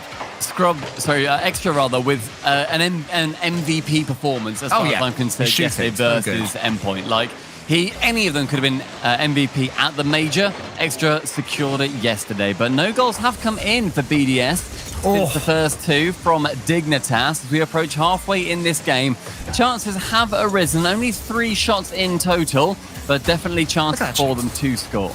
The chase from Jory is there all the way across the map, is not letting Team BDS get any clear touches on the ball at all. And then when you interject the demos and bumps that they're going for, it's giving Dignitas so many of these chances to launch these long solo volleys. And they're absolutely feeling it even by their standards. It's making it so difficult for the team in blue to keep them out. Done so far, and now Extra has a chance to do one of his own, but look how quickly he's closed down. That is the difference. It will fall to Mark by 8, but again, from the side, Jory is doing some stellar defensive work. Every player capable of getting in the face of their opponent. We've seen that with the bumps and demos in this game so far. There was a period of play where it was 4 or 5 in the space of 30 seconds or so. That continues through to those challenges. The first goal that Dignitas got was because Jack went 4 of 50, an in-face challenge, and then he managed to secure that the bump on the back line as well. So everybody happy to get involved, get their hands dirty. Dignitas so far, though, they have come up with goals from it. Could be another one. Jory is steaming in. Saved just about, but apparently Jack is going to keep on the pressure. A third goal here, Could definitely kill this first game in the series. So the ball goes up towards the ceiling. Apparently Jack's coming in. He shoots. He finds the net. 3-0 as easy as you like. Soaring like a guardian angel, Jack managing to get his nose to that ball, completely uncontested, time and a half for him. Everybody on BDS completely grounded, and so Jack just had to send it somewhere awkward. Managed to do so round the side of Monkey Moon. 3 in total now for Dig, 2 of them coming from that man Jack. Team BDS looking just as uncomfortable here as they did earlier on against Team Queso, and this is just what we did not see from them at all at the full major. They looked completely in sync, as we've come to expect from them. Something's just a little bit off today. I wonder if old habits are starting to return for them. Just need to compose themselves a little bit. You know, they've been in this situation so many times. They've been in lower brackets as well, and won tournaments from there. So no real need to start the alarm bells just yet, but to be honest, with the quality that Dignitas are showing against them, it's already getting to that point. Final 45 seconds, and Dignitas leading by 3 as Monkey Moon on that back line sends it long. See Scrub Killer able to clear it away, and again for the dunk. That's just going to sneak its way in on the left-hand post. Huge performance opening this series for Dignitas as they are going to win it, and so far the scoreline 4-0. Charging through the challenges with such confidence is Scrub Killer. It's something that sort of started to desert him towards the end of last season when he had his decline. When he first joined Singularity, for example, he was always the player that would be pushing forward. With these 50-50s, always seemed to win them. It disappeared for a long time, but now he's got that back. He's just able to force the ball normally towards apparently Jack or Jorius, but more recently, it's just been directing it towards the goal, and it's a massive weapon, another massive weapon that Dignitas have, and they've scored themselves a 5th. I don't even know where that came from. Was it another 50-50 win? No, just a clean win from Jorius against Extra. And then Monkey Moon, his touch, just far from ideal. Just one of those errors, late game. It's already 4. 5 isn't going to be a big difference, but it does start to get somewhat demoralizing. We did see yesterday a couple of massive scorelines come in that didn't end up changing the course of history, however. Vitality, for example, they managed to absolutely smash Singularity, and in the end, they just lost to Endpoint without winning a game the next round. These big scorelines certainly seem to be something that teams can shrug off a lot more effectively nowadays. Dignitas with the first game win of this series, potentially vital in a best of 7. Well, that was, I guess, if 70% of people thought that Dignitas had taken this series, no one's too surprised at a 5-0 result in game number 1, right? Is that what the people were expecting? I mean, it was a big percentage on the on behalf of chat towards Dignitas on the vote. But Dignitas have also secured a new record-breaking statistic where after Dig have now won that game versus them, and after BDS lost 4-0 to Queso, that is now BDS's longest streak of game losses in a row. Wow. 5 in a row is their record. Previously, it was 4. A downturn of form for BDS or an uprising from the region? An uprising from the region, I think. Team BDS, they came into this tournament, they came into the group stages, they came into the upper semi-finals looking like they were gonna just blitz their way to another victory. And it does seem that the region as a whole has said, wait a minute, no, that is not happening right here. And now we're in uncharted territory. Every loss in a row that BDS now have is adding to that record. Scrub, instant 2 demos off kickoff. The aggression coming out from the young Scotsman, meaning that he's just going back to how he wants to play. Get BDS off the pitch, open it for Jorius, goals are bound to happen. It all came from that kickoff, as you identified. BDS could never recover a filthy. Apparently, Jack pre-flip just sets the ball up on a plate for Jorius. His finishing, he is never going to miss. 1-0 Dig. 6 unanswered goals for Dignitas. 5 unanswered game wins versus BDS. It's the scary time for them, and Joris with the double continues that aggression on the BDS side. It's something that we started to identify about BDS. When they start to lose in a series to a team that maybe they just think, you know what, we should be beating these guys, which is incredibly rare. They're so insanely humble. It's something that they might just start to get in their own heads about, and they do start to panic. That vitality factor, in a way. They're naturally humble, but right now they are being humbled by Dignitas. You dread to think what any defense can do against Dignitas when they are playing like this. Everything is falling for them. The passes are all making their way into the center, and there's always at least one Dignitas player that's there waiting for it, sometimes even two. That one might be pitching again from Scrub. It's just wide. He's following it up, and Mark by 8 sends it wide for himself. This has been a regional full of pinches. Relating Wave has secured himself 2 already. That was nearly the 3rd. The Apollo Open coming in with those terrifyingly fast touches. It's also the open, I guess, of edgeable bumps. You see another one there from Scrub Killer, or at least an aerial bump.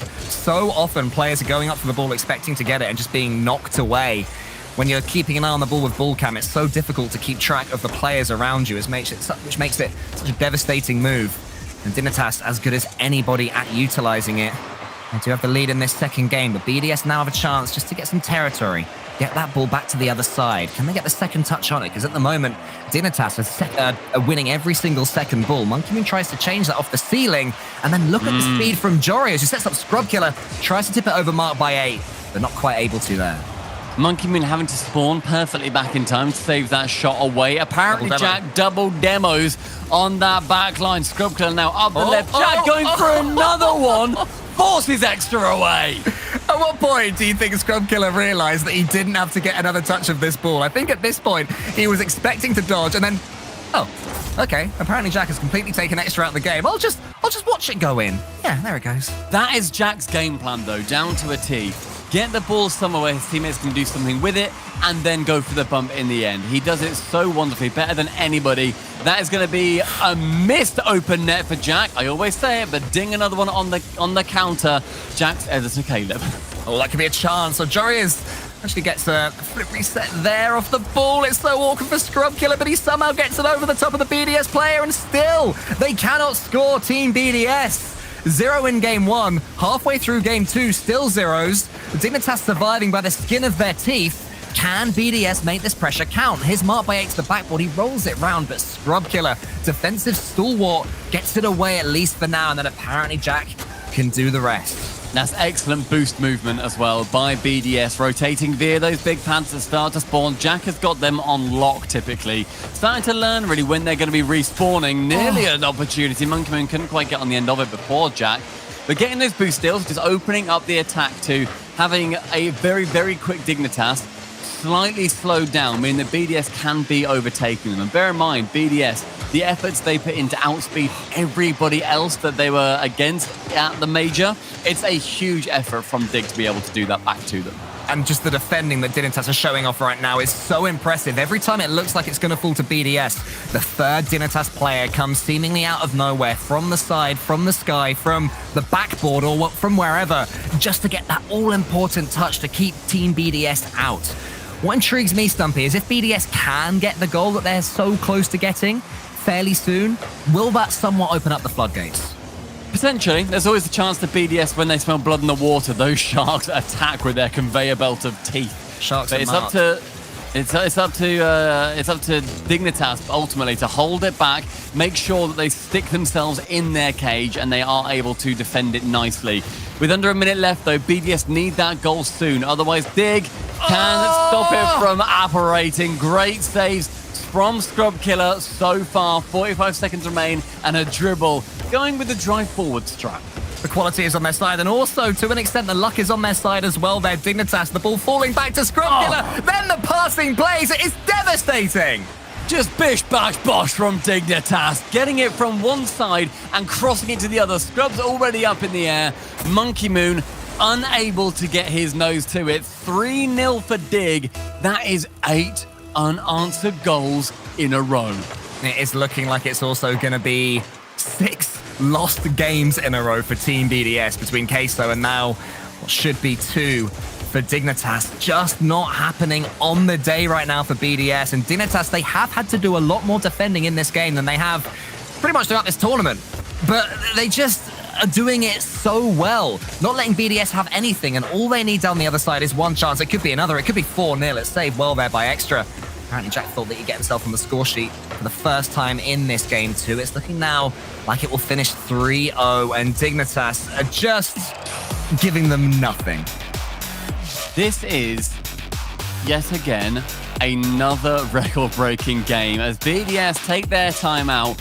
That is a new streak of BDS unable to score. That is going to be 4 games in a row where they have gone without a single goal falling to them. Previously, it was 3-4 games with no goal scored on the BDS side. Wow. They are muted, to put it lightly. Muted is a great way of putting it. And I mean, when they chatted to Rise earlier on the desk, Rise was saying that on any other day, I think he said that Team BDS would be slotting some of those chances home, right? I think that's the wording that he used, something very similar to that. But I mean, Dignitas, they're defending just as strongly against BDS as Queso did earlier. So could it be that the region as a whole, as you mentioned, Stumpy, their defense is improving? Team BDS are going to have to try something a little bit different than what they're offering. I'm wondering if maybe they should try and get involved with these edgeable bumps that other teams are going for. Maybe try and go solo a lot more because the pass is being read so quickly. You mentioned about the defense. I think it's, if anything, a lack of defense because the shots aren't being registered. BDS had 5 shots in that game, yet Dignitas were going for those midfield 50s or just those blocks before a chance could even really be registered within the game. The game, as far as it was concerned, there were 5 shots of BDS and there was nothing else. Realistically, there were 15 plus opportunities for BDS to make a play in that game, yet they were shut down so early that Dignitas just being able to hold them back. It's one of those chances, so it's one of those times where BDS need to evaluate how they're going for the attacks. How do we get it round a Dignitas who are utterly swamping us? They must feel right now how NRG felt against them at the Major, just unable to really get anything going. Yeah, well, very disappointing not to see Scrub Killer doing any more exercises. What is the exercise where you sort of lift your knees up to your hands? What was he doing earlier on? Oh, it's high hand knees up. High hand knees ups there from Scrub Killer earlier on. None of those anymore, a lot more serious. Seriously drinking that drink right there, thinking, how do we keep this going? How do we make sure we don't throw anything away? Because that is the key to this Dignitas performance. They are just giving nothing away for free. Yeah. I mean, the chance for BDS here to finish 3rd in this Apollo Open is great. In the first regional, decent place to be. That is ultimately, if you do that, hang on, 3 times, then you're going to be in the Major near enough, barring any big issues that do end up happening with other teams or any huge performances to push you out of that. You're very likely to make it. We just need to see them push for it and get themselves into that top 2 where BDS, so Dignitas, are looking like they're going to be. Right now, though, what a start. BDS had such an early opportunity. Yeah, Dignitas look like they belong in that grand finals against Team Queso, but BDS come roaring back. Marked by 8 shoots, but it's saved. Scrub Killer, defensive hero on the goal line. Monkey Moon has some boost to play with, but he does not have a goal for his team yet. That was a chance, though. Jorias, as we said before, jumping up before it gets registered. So far, they have gone over 25 minutes of in-game time without scoring. BDS, they need something because they look dull. They need the man on the ball right now, Monkey Moon, to show what he can do. He's got past a couple of them there, but Jorias has the exact read on where Monkey Moon was putting the ball, and this is where now Dignitas start to squeeze them, but that's a better pass from Extra. Going out wide to Mark by 8. There's a Monkey Moon-shaped car in the middle, but it's red yet again. At this point, Team BDS's passes aren't working. I want to see solo plays, and I want to see fakes as well. I want to see them start to get in the head of Dignitas's defense, because they have just completely downloaded them. And Dig look awesome. Dig are doing everything they need to do to nullify BDS and how they like to play their game. They're playing the BDS style against them. It's Jack on that right wing, pinching it alongside Extra. Only finds Mark by 8, though. You can then go for it again, but Extra moving Scrub from the pitch, and that will slow down this Dignitas attack. Jory is there. There's a bump attempt on Extra, who just about manages to squeeze his way out of a tricky situation. The ball is still camped on that Team BDS corner. A demo as well is going to make it even more difficult to defend. Joris is coming in. Joris is shooting. Joris is scoring yet again. From that left wing, Jack can spot Joris moving in and finds him pinpoint perfectly. No chance getting back for it. At 3:11 on the clock, it's the first goal for Dig. Such is the dominance that Dignitas have on the pitch and the increased boost they have compared to their opponents that one demo just completely opens up Team BDS. Anything that shifts their defensive rotation, Team BDS are in massive trouble. And they're not able to do the same to their opponents. How rare is this from them? Jorius could get another one here. Monkey Moon's he's going to be in goal for the near post. It's a good touch from him. Apparently Jack is there so speedily for the 50-50, but Extra has some room to play in, some pitch in front of him, and the ball on his nose. But again, it's just so easily defended. Look at the booming clearance from Dignitas. Scrub has had some awesome movement in this series. He just moving up, and a minute ago, he cut straight underneath two of his teammates, stole that BDS boost, and it was fine. Just continued with it, let it happen. And the fact that he feels comfortable to do that and ultimately double commit in one corner of the map means that that trust is there as Extra finds Monkey Moon. It is saved away yet again. Nothing is sticking for BDS. The moment of magic is what's needed for Team BDS, but which player will be the one to provide it? There's a nice little double tap from Extra, but marked by 8. Can't quite get the angle. Jorius pinches it away, but Monkey Moon is there, waiting, lingering. BDS have stepped up the pace. Marked by 8 takes the shot. It's saved yet again, somehow by apparently Jack. How does Jack do it time and time again? Able to save it away.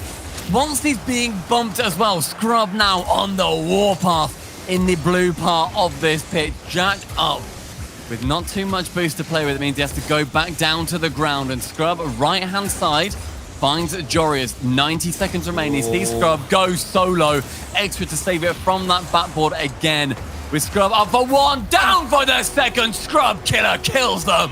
Once again, one demo just completely opens them up. It was Jorius as he rotated out, just takes out Mark by 8. And Scrub Killer has clearly been upping his mechanics alongside his new teammates. He's capable of scoring solo goals as well. Dignitas continue not to be answered back by Team BDS, who haven't scored in about 4 hours now.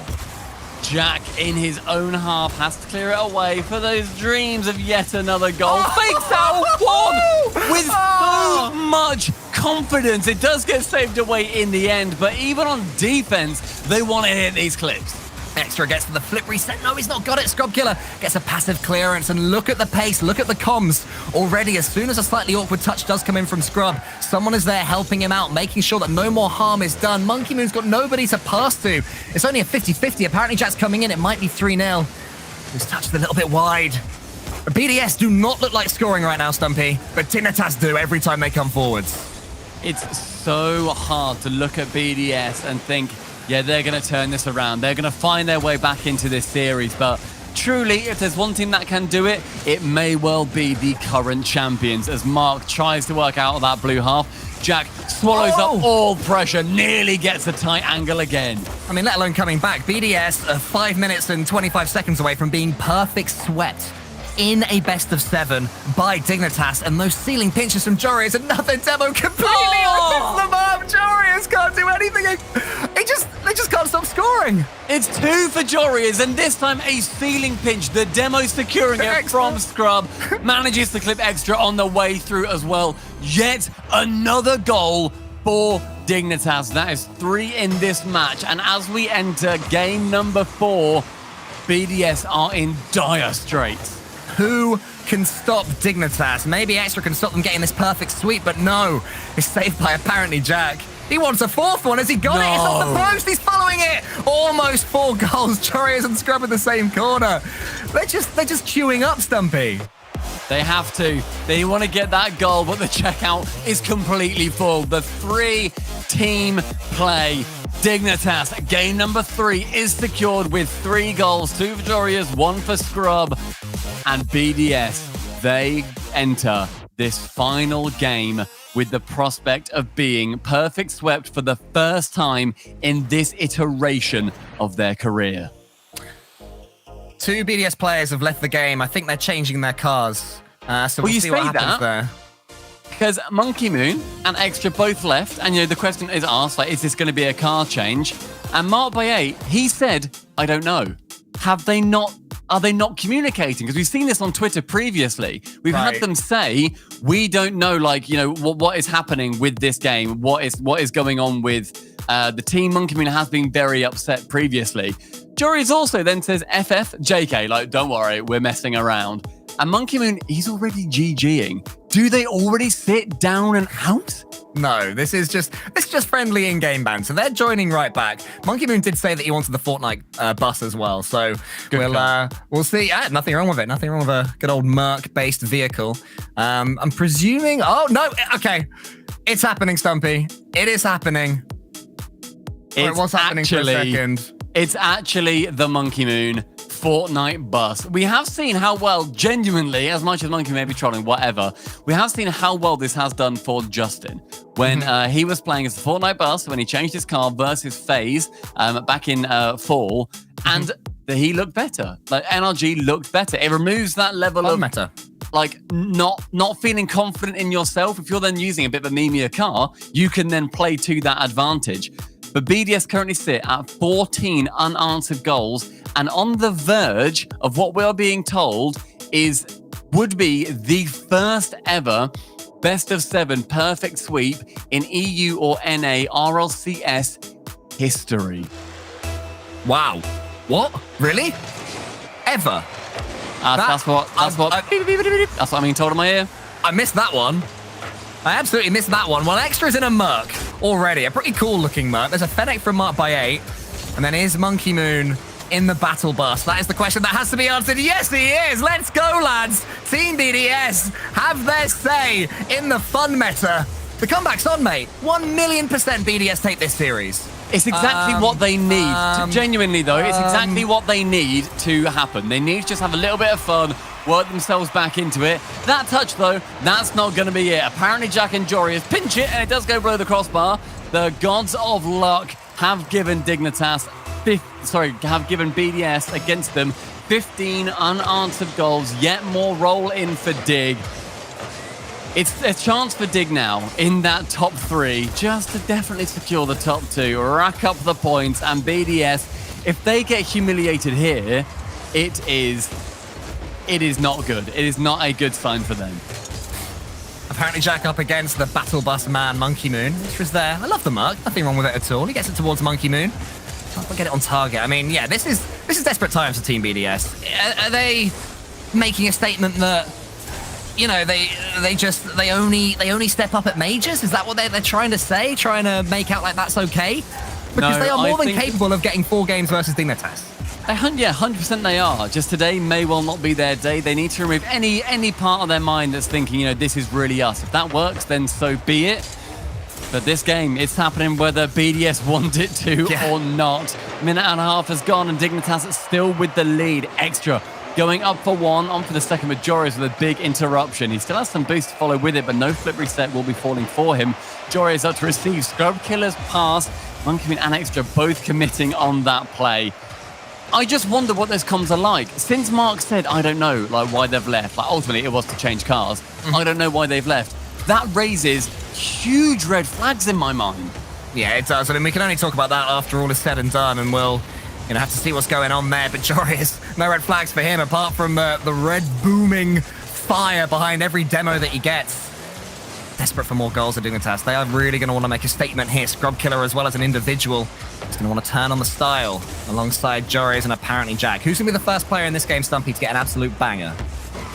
I think we've already seen that team pinch, which I like, but apparently Jack going for 1, fakes out 1 defender, and then sees Extra in the net and thinks, I can air dribble it over you. This control from Jack, just touching it once away from Mark, then over Extra.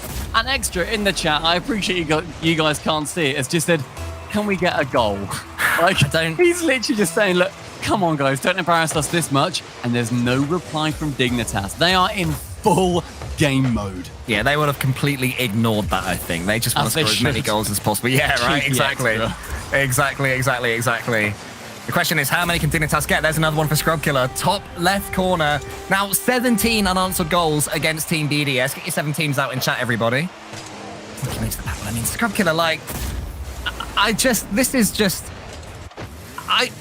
want to hear what Gregan has to say about this after this series is over as a coach. You know, what do you possibly say here? Is it okay to have essentially fallen on your sword midway through a series at 0-3 against a team that you have beaten in the past. I think they've beaten Dignitas more often than Dignitas have beaten them since Scrub Killer was brought on. Big time, yeah. Like it's in the last 10 matches, or 9 rather, it's been 7-2. BDS have dominated Dignitas historically. And then even despite all that, at 0-3, they've waved the white flag. There's nothing else that can be said here. They're playing, sure, but They're playing this game to get that one goal, and if they do get that one goal, that is then going to be inspiring them to potentially, get the game, get anything going. They are down, they are out, they are utterly defeated. Monkey Moon nearly the flip reset in that battle bus, isn't able to secure it. And Dignitas, what I love, they are just continuing to push. Absolutely! You need to just keep going. You need to make BDS tremble at the thought of playing you, because last time, need we remind you, you were the first ever team to get perfect swept in a best of 7 in EU or NA in the RLCS. Don't you forget it, BDS. Scrub Killer has a chance to pass to apparently Jack, and he's taken the right opportunity, the right choice, sorry. Well, by did Steam in there. 70 seconds left. Team BDS's Apollo Open life are ticking down very quickly. Dignitas is still going for more. Apparently Jack to the corner. Here comes Scrub Killer. He wants to get his second. 1 minute. Not quite to be there. Yeah, 1 more minute. Can you see a BDS goal? I can see history being made in one way. I think we just see the perfect sweep, and what a claim for Dignitas to be able to do it. 45 seconds stands between them and history. This is etched in the stones of our esport. Yeah. Scrub Killer up to Jorias, down for that ceiling shot. Can't quite sneak its way in though. Final 30. Scrub Killer's up. Want to get one more to Dignitas for the road before they go to that final very, very soon against Team Queso. Apparently Jack is still winning races, still charging for the ball. Jorias in the corner right there. There's a pass in the center, can't quite find it. 17 seconds left. Will there be any more drama? Scrub Killer fakes out one. They are now in defense mode. Mark by 8 attempting to keep this history away from them. Apparently Jack pinching off that sidewall. 5 seconds remain before history is made, because so far there have been 14 unanswered goals for Dignitas, but one question does have an answer. Dignitas are deadly. Just utterly dominant as well. Nobody on the day is capable of laying a glove on Dignitas. They have been flawless in the last couple of series. They did everything right against Team Endpoint, and my goodness, they did everything right against Team BDS. Team BDS never looked in that series from the first game, which finished 5-0, then it was 3-0, then it was 3-0, then it was 3-0. Like, we've not seen something like this for such a long time. The way that Dignitas are playing. And I mean, they still need a bracket reset to win this tournament. Yeah, we have never seen a team in EU or NA get perfect swept in a best of 7. That is history. This is the first one. You can't take that away from them. And Dignitas, they enter that grand final against the Queso that also 4-0'd BDS and started off their non-scoring streak. At the end of that game, that ended up being 35 minutes and 18 seconds of in-game time that BDS didn't score in. That is so mind-blowingly long that you can barely comprehend how a team is going to be able to deal with it. BDS's mentality, there were question marks about it when right before we went to the 4 major, there was that tweet from Monkey Moon that Extra has ultimately joked off since then and said, look, like, you know what? There were issues, we worked them out, and they won. They are the best team in the world right now, realistically, if we're going off previous titles. But Dignitas, they embarrassed them in the most public way. That is a humiliating loss for BDS, and you have to think about how you come back from it. Dignitas, they move on with their heads held so high. It lingers as well, because at some point throughout the rest of this season, it's a long old season, lots of games of Rocket League. Dignitas will come up against Team BDS again. And when that happens, Dignitas will remember, as will Team BDS. It's just another stick to beat Team BDS with. They start to lose the series. But anyway, we can talk about Team BDS all we like, but our finalists will be Team Queso versus Dignitas, and that's coming up in a few minutes.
Feel me in the darkness.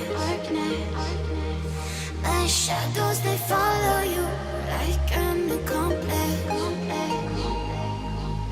Lost all of your dreams, the night is heartless.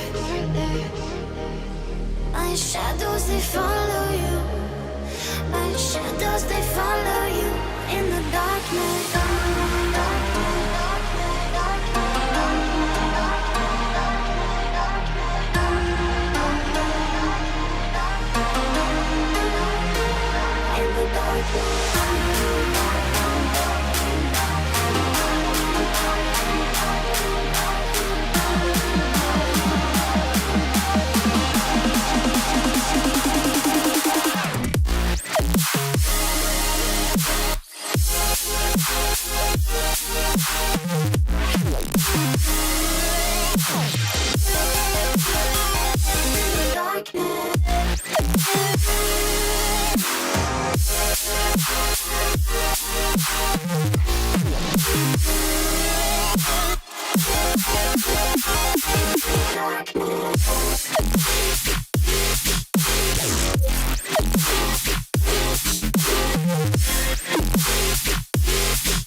My shadows, they follow you like an accomplice.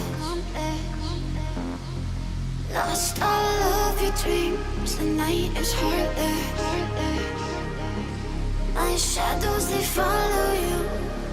My shadows, they follow you in the darkness.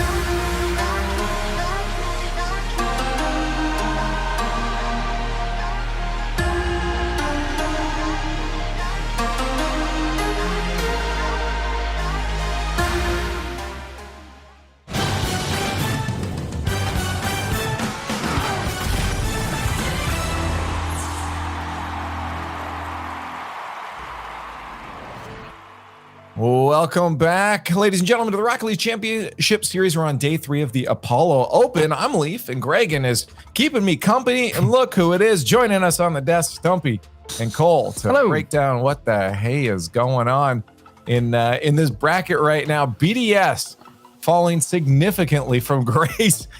Cole, this was quite the fall. It was a collapse. It was calamitous. It was nothing like we've ever seen from Team BDS. We've seen them lose. We've seen them struggle. I'm not sure how many times we've seen them be perfect swept in a best of 5, let alone a best of 7. But Dignitas, they just completely and utterly went for the kill. From the first second of game 1, everything they were trying was working out. Every 50-50 was falling their way. The saves that they made in game 2, I actually think it was that game 2 that really just defeated Team BDS, at least in their heads. You have been so calm with that. You're just... What the hell was that, BDS? What are you doing? Why did you not play Rocket League? Why did you enter the battle bus? Why was there suddenly a murk in that final game? Jack, Joris, and Scrub were revoltingly good. They played the game of their lives, the series of their lives. They set a brand new record. They now have to do the near impossible and go against another team that also got the sweep against BDS. This is going to be a nuts grand final, but BDS, literally what? So in summary, BDS didn't play that well. Yeah, BDS finally got to feel what it was like to play against them in the RLCS X. They were one of those teams that people felt helpless against, and Dignitas were that opposition for them. They just looked helpless, like they couldn't find a way to get through. They couldn't find a way to stop them scoring. Dignitas were just too good for BDS today, and there's definitely going to be question marks around them. Can they step it up in future regionals? I also want to just mention that now I have cast the first ever perfect sweep at an RLCS LAN with NRG over Vitality, and the first ever perfect sweep in the RLCS in a best of 7 in EOR NA. So record setter here. Record setter. Let's all applaud Stumpy. I can hate Yay. you. Yay, thank you, Dignitas. Let's quickly glance at the bracket here before we talk about this next one. show you where we're at. We had a lot of teams enter in through day one in the groups. Then, of course, we had a large bracket to crush through here, Gregan, and we end up with 2 teams by the end of it. Dignitas pulling a C9 on this route. Yeah, I think going into the bracket at the start, a lot of people expected Dignitas to make this run all the way to the final, maybe hitting the hurdles at the lower semis or the lower bracket final, but they've just shown they're getting hotter and hotter as they go through. And I think now you could question, you could say, are they getting tired now because they've been going through this bracket? But I think they're just getting better and better. And I don't think these guys as grinders, these are 3 of the most grindy ranked players you've ever seen. Maybe not Joyers, but they know how to play long hours and get better throughout. They've also only conceded 3 games as well, sorry, Leith, in 5 matches as well. So they're barely conceded anything right now. It wasn't time. Now it's time to talk about the grand finals. It's Team Queso versus Dignitas. This is quite the matchup we're looking forward to. We saw Queso 4-0 BDS. We saw Dignitas 4-0 BDS. Whether that was BDS's fault or not, both these teams have proven they belong in the grand finals. Dignitas, though, coming from that lower bracket, will need to bracket reset. That's 2 best-of-7s, Stumpy, that they will have to win to take down Team Queso.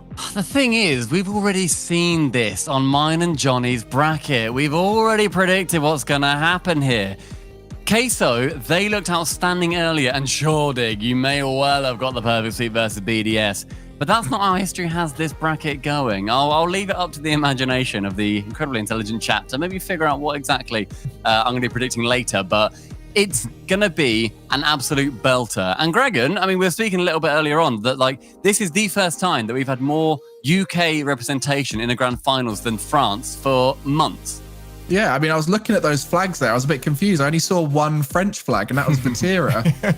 Obviously, we've got 2 English players on Queso. There's an English and a Scotsman on Dignitas. So we've got 4 from the UK. I think it's really getting to that stage now where UK is by far the 2nd best nation in Europe, maybe getting close to overtaking France now. Chat, how do you feel about it? It's time for the fan vote. Who's taking it? Are we going to get a bracket reset? Or are we going to see Team Queso take this one in 1 best-of-7 over Dignitas? Hashtag TQ, hashtag Dig in the chat. Get the votes going. We're going to see what the analysts think up here. We've lost Johnny, so we've lost all kind of guidance. So we're on our own out here. Hey, it was mine and Johnny's bracket. Don't just give it to him. What a man, Johnny. What the hell? Don't take any credit for that bracket, Stumpy. I heard you in the discussion. It was all Johnny. You were just there like, yes, Johnny. I agree, Johnny. You're right, Johnny. No, You're amazing, Johnny. It's Team Stunny Boy. It's not just Johnny Boy. Okay, well then, if you would like to guide us in our predictions here, what would Johnny starting do? us off. What would Johnny do? Oh, what would Johnny do? Johnny would be right, as he always is, and he would go with the Stunny Boy prediction. It's Queso winning it in 1 here. And do you want any kind of explanation as to why? No, didn't think so. It's just a Queso dub. So you don't have it because Johnny came up with it. Shut up. Cole, what do you got? Well, first off, I picked the perfect day to wear yellow, apparently, with these 2 teams reaching our grand finals. I think this is a day that deserves a bracket reset, and I think that Dignitas deserve a bracket reset after that last performance. They just look brilliant, and they will at least get this first series. Okay. How about you, Gregan? I think I'm in agreement with you there, Cole. I think Dignitas are on a hot streak right now. They'll come into this. I think both teams are incredibly mechanical, but Dignitas just have a slightly better game plan and structure and experience that will take them through at least this first series, and we'll see what happens after that. Well, I have a bit of a worry that I'm about to follow suit behind this with the Stunny Boy prediction of Queso. I cannot agree with. I'm going with Dignitas in the first one. We'll see what happens in the second, but I think we get a bracket reset. The momentum is huge. Team Queso's had a bit of a break here, and I think Dignitas crushed through almost 80% from chat for Very popular team. Dignitas. They think a bracket reset is coming. Well, we got Johnny and Shogun waiting over in the skybox. With no BDS in the finals, it's cheese versus cheese. Queso and Dignitas duke it up for the crown. Expect laughs, speed, and lots of flip resets. So here we go then. It is going to be the best of 7 to crown ourselves an Apollo Open champion, Johnny. Everybody over there singing your praises. I just want to hear from you here. Which are the players that we are expecting to see? Which players are we expected to step up to take this championship? Well, you know, it's a really tough one, but at the same time, there are no wrong answers. You could say any player that is currently on the field, and everybody would probably think, yeah, that's a good answer there. But if I had to pick one from each team that I'm really looking at closely right now, it would be Jack and Joyo. These guys used to team together when they were PS4 players. Now they're against each other in an RLCS Grand Final. Really, really cool story to see these guys develop. Jorius was the third player in that team, by the way. All these guys used to team on PS4. Now they're at the very top against each other. But yeah, Joyo and Jack, they're the players who've really impressed me today. Yes. And they're also the players who haven't been the most consistent for their teams. I'm thinking Jack at the Major and Joyo yesterday. It's awesome to see them performing as well as they have today. Vatira over to Rise. Probably the one player that has been spoken about the least on this roster, but as we spoke to him earlier on, that's kind of how he prefers it. Likes to fill in the spots. If we're seeing more of him, it means something's gone wrong elsewhere, and almost went very wrong at the start of this game. Apparently Jack, with the interceptions, we'll expect full confidence from Dignitas. Everything that they have read today has been perfectly well received. They've got the interceptions. They've managed to catch teams out on any whiff play. And it'll be very much up to Team Queso to not allow the situation and the occasion to catch them out. Because they were a slow starting team yesterday against Williams Resolve, but didn't have those issues earlier on. Well, you know, we heard from Rise in the interview that they benefited from thinking that they're the underdogs. Everybody thinks BDS are going to win. They were able to just relax and have fun with it and play their best that they've played all tournament long. But are they thinking the same about Dignitas? Are they really feeling as they felt against BDS? It's important that they do. It's important that they consider themselves the underdogs here so they can just relax and enjoy this, because what an experience to be in a grand final for these guys. We all know that they are delighted with themselves. Huge bump there by Jorius off the ball, keeping their opponents at bay for now. It's going to be plenty more of those from Dig. They've been bumping exceptionally well this weekend. They've been also passing exceptionally well into the middle. Seems to always be a Dignitas player ready every time a center ball comes across. Yeah, it's very difficult to place the positioning of Dignitas as well. They're very much unconventional when it comes to typical first, second, and third man rotation. They just like to position themselves wherever it makes sense. Oh, and it has been exceptionally good given their recoveries. That one could have been a better layup over to Rise.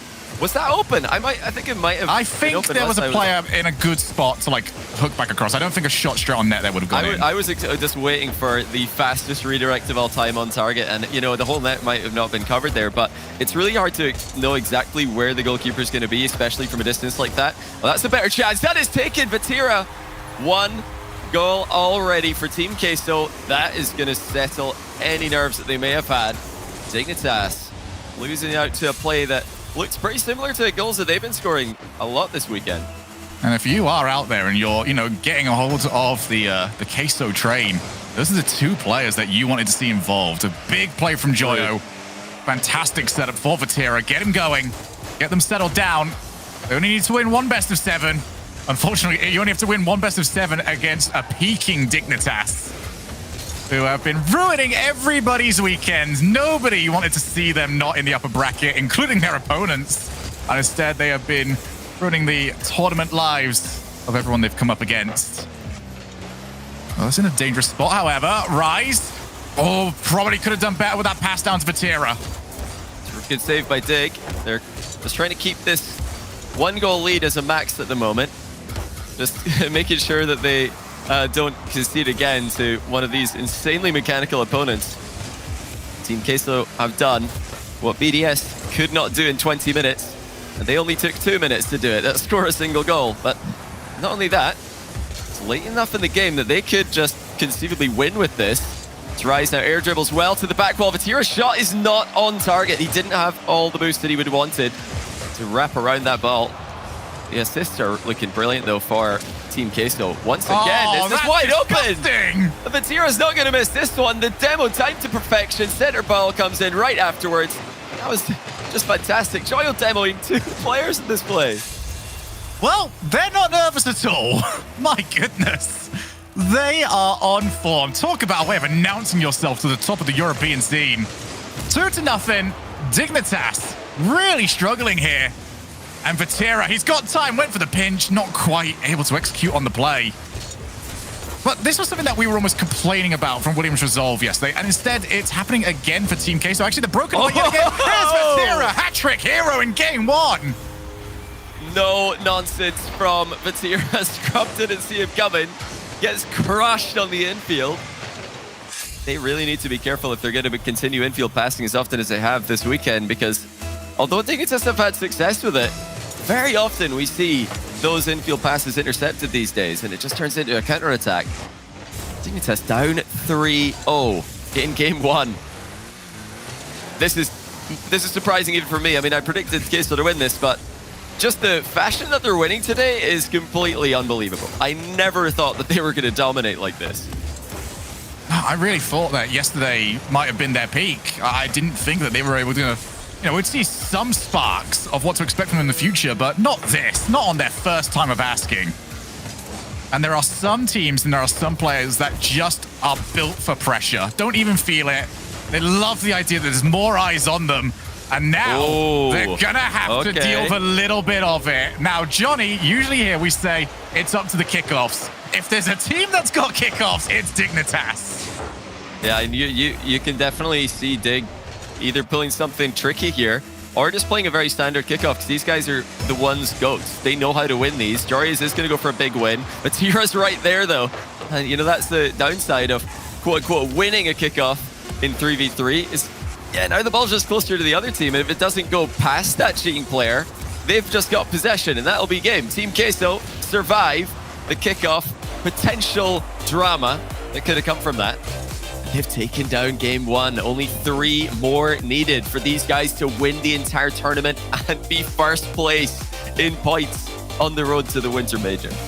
Yesterday, we had a chance to talk about which teams we expected. Well, we thought we're going to make those top 5. Team Queso were one of those ones on the fringe. I believe we gave them, the 4th or the 5th spot? I think we put them 5. It was... If they win this, you're pretty much... As long as you just don't fall out of the tournament instantly, you're almost good to go for the Winter Major. Yeah, they're a team that have been talked about a lot as being just monsters in scrims, and everybody has real fear of playing them, but they never really showed that in RLCS events this season. They had glimpses where they would look really good against one of the top teams, and then they would get 3-0'd or lose to a team that you just have to beat if you're going to be fighting for those top 5 spots. Yeah. But that consistency's not been a problem this weekend. They've really found a way to just perform, and full credit to them. It seems like the just have fun mentality that's been popularized by so many of the best teams right now just works out. It leads to good results. Oh, what a save by Rise, scrambling back to block Scrub, who was point blank range approaching here. Let's see if they can keep it up against Diggs. At some point, they're going to get nervous, surely. So another good save. This time it's out Jack at the other end. We have seen a lot of other times from Queso is fluctuations in performance. A couple of different games can look at very different levels from them. Whilst for Dignitas, they have been reasonably consistent, apart from day 1, which apparently is also consistent from them, which they tend to struggle on, if our fellow colleagues are to be believed. Off the backboard, Joyo, 16 boost, but he's uncontested. That could have been dangerous. And Dignitas stuck in their own side of the field, but look at the respect they are getting at the same time. We did not get any of that from previous matches from Team Queso. They were on everything. And this is the reason why you respect teammates. What a passing play! Rise could not have given that off any better. That is so well played by Rise. Absolutely nails the mid pass to Joyo. And that was an attempted interception by Dig that does not come to fruition. Rise, fill in the blanks. He said in the interview earlier that he just does what he can to back up his teammates and lets them carry him, but he's doing a lot of the lifting himself as well. Is he trying to take extra spot for most humble player? I think he might be. There's no way that's just filling in the gap. Just unreal. He's been a defensive powerhouse, and he's just so good at finding his teammates on the field and making life easy for them. You need someone like that in your team, especially with such wild cards like Joyo and Vatira. They're at their full potential right now. This might be the only team I can think of at the very top of the game right now in Rocket League who have got just 2 players they're that Seiko, they're the Jarias, they're the Justin. They're that player who's just going to take over a lobby by himself. It's Joyo and Vatira, and they're being enabled by that one guy at the back, Rise. Well, so here's what I really want to discuss on this is whenever we discuss teams like that. Hang on. Oh, wait a minute. Vatira can make it too, and he's got it. That's out of nothing. And as much as we praise Team Queso, this should not be happening to Dignitas. Jerry is a bit too close there, underestimating Vatira. You cannot underestimate the power that these guys are going to get in their air dribbles and just how efficient they're going to be with the acceleration of the ball. Dignitas caught out of position with their third man. Queso continuing to find success. They're getting scoring opportunities and they are taking them. Oh, there's another one. It's so in! good! That is so good, Team Queso! What are we witnessing? Rise to Vatira, to Joyo. The full team's here. They are passing the ball effortlessly between each other and slamming it into the back of the net before Dignitas can even realize where it is. Dignitas have been doing this to teams all weekend. They've been pinging the ball around, making teams look silly. Queso have got them completely outplayed at the moment. If I'm Dignitas, the one thing I'm doing right now is I'm turning ball cam off because the way that ball is getting pinged around, you'd be dizzy just trying to follow it. Team Queso. My goodness, what is this level we are seeing from them? Oh, Jorius. Be careful. A positive tilt. That's all I can think of at the moment. Yeah. Well, I mean, they've done this so quickly. They're actually up. Almost by 2 All right, goals. maybe none of that, lads. It's a good scramble to get the clear, but they've still got 2 minutes to defend against here. And Dignitas have been efficient with their scoring this weekend. If Dignitas could just get that 1 goal, then it's easy to see 2 more. And there it is. Jarius gets the credit. Might have hit the goalkeeper on the way in, but the shooting just too good from these teams at the moment. Passed as well from Mapjack. Excellently struck, and it did hit Vatira on the way in, but that's not like he can do anything about that. 2 minutes remaining. This is a long time, and Queso need to just let the clock do some work here for them. We're actually going to get pause. Okay. There you go. There's the reminder for you there, Queso, that you're going to have to take a moment to breathe here real quick. We'll be able to get back into the action as soon as we possibly can. Just having a quick technical pause. But at the moment, what a way for us to get started. Part of me is a little bit happy we're taking this pause because I'm really tired already just watching this. This has been exceptional from Team Queso. And going back to the point you're making on about like 2 high-level players on one roster, what impresses me is usually when we get that sort of roster dynamic, the third player is someone that you typically expect to see really far behind, you know, overly defensive. The rotation is around them. It just seems like they're almost cut off from the rest of the team. Rise is not that player. Rise is involved in everything.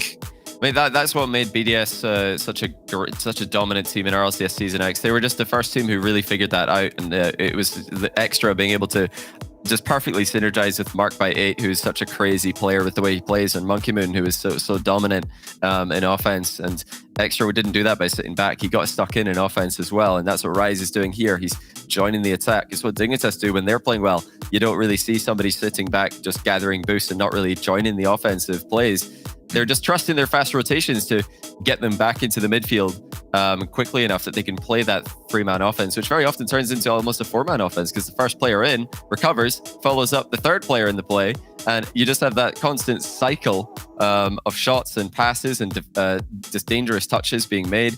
Constant threats. That's what you see when you see Queso today. Yeah, we saw that from Dignitas all the way through the lower bracket. It's just now they're getting beaten at their own game. And yeah, they are in a really rough spot here. 2 minutes with 2-goal deficit. I mean, it's very doable, but with how well Queso have been playing, it's not going to come easy. You're not going to get any freebies here from these guys. Okay, so current update on what is happening is we had a player that had a ping issue prior to the goal going in, supposedly. So we're going to quickly investigate that, and we'll have an answer very soon about whether or not the goal will stand and what time we shall resume from.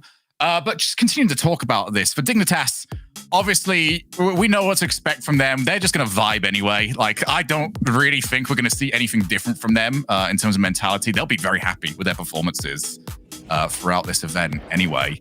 But for Team Queso, how big would this be if they can take a win here? Because as I previously mentioned, it would pretty much be, as long as you don't get everything wrong for the next 2 tournaments, you're there for the Winter Major. Yeah, these teams are going to be very happy with the top 2. Europe is just so scary at the moment that any deep run has to be seen as a win. But yeah, for Queso, it's just about when that point of realization comes. When do they realize that they're the favorites? That's the moment. When do they realize that it's been this easy for them? Yeah, well, you know, I think that they probably entered this match with the same mentality that they had for the entire BDS series, and that's that they're the underdogs. Nobody's expecting them to win, so they're just relaxing. They're calm. Compare that to Williams' resolve yesterday. I think they probably felt like they're the favorites there, and you could see that they weren't able to perform at the same level of consistency, especially in defense. But that's something that hasn't happened yet in this grand final.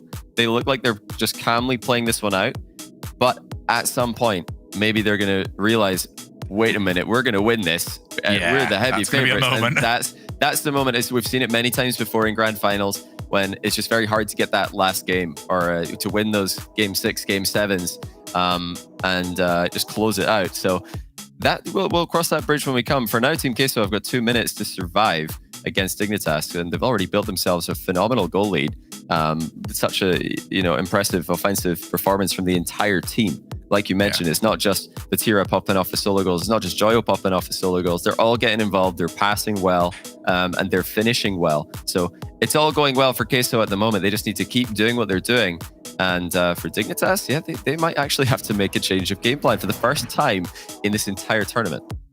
Yeah, to that point, I just do love the fact that we obviously see a lot of very highly mechanical players and them try and outperform everybody on the field, try and 1v3. But what we're seeing from the setups towards Vatira is how effective players like that can be when they are set up in very good spots and where you just leave them a small amount, figure out the next 2 touches, how you're going to put this one in. And that's where these players can be so much more effective. What also, I believe, is helping out Team Queso. We mentioned this yesterday during the Williams Resolve match.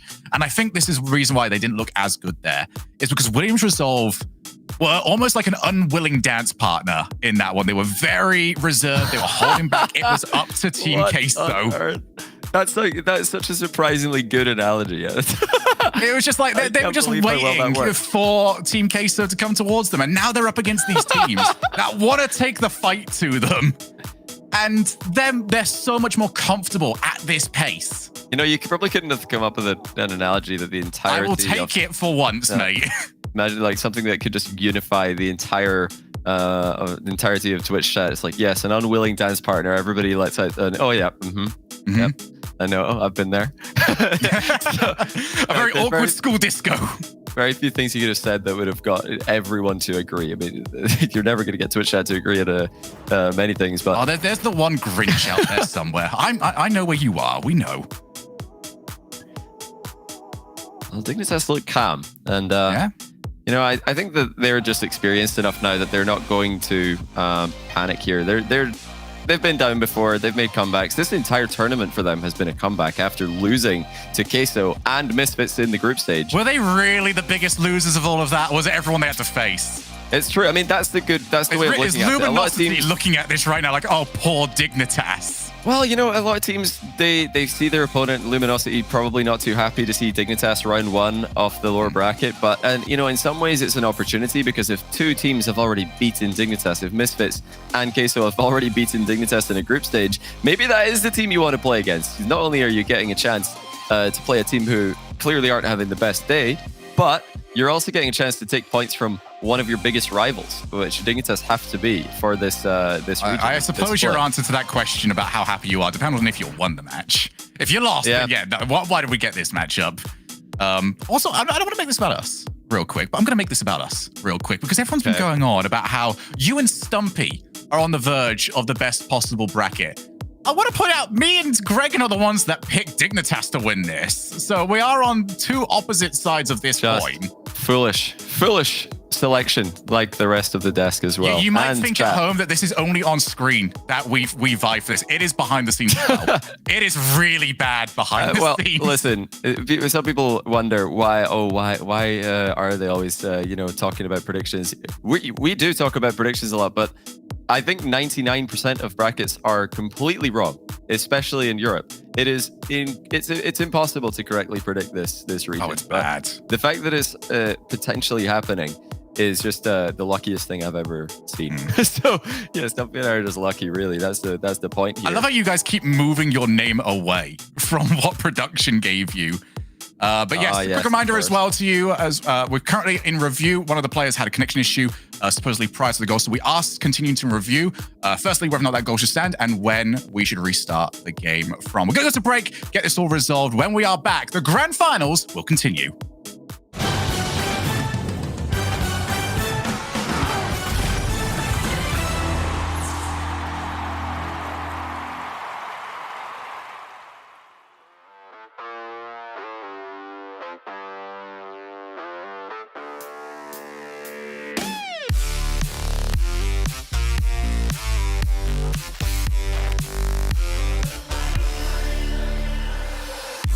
I've been feeling just a little bit low. Got to get back to the show and we'll fly. Yeah. You don't have to feel like you're on your own. No one should have to dance alone, not tonight. You and me, we're gonna write a little history. You and me, just show me love and then you'll see. Memories that we make, they are never gonna fade for a lifetime. We don't give no shit if you wanna hide away. We just out here trying to play. Second drills up in the memory bank.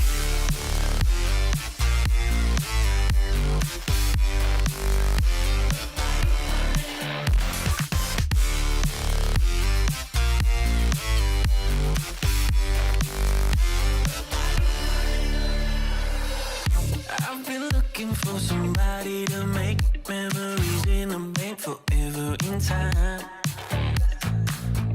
There's no reason to be hard to find, 'cause we've already lost our mind. You and me, we're gonna write a little history. You and me, just show me love and then you'll see. Memories that we make, they are never gonna fade for a lifetime.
Welcome back, everybody, to the grand finals of the Apollo Open. I've got a big Shogi update for you, and that is that the play has resulted in the goal being removed. The reason for it is because one of the players had a significant connection issue, but it was a player that was deemed to have a good chance to make a play on the ball. So therefore, goal has been taken away. It'll be 3-0 with 2 minutes and 7 seconds left on the clock. Enough time there, Johnny, for Dignitas to get things up and going.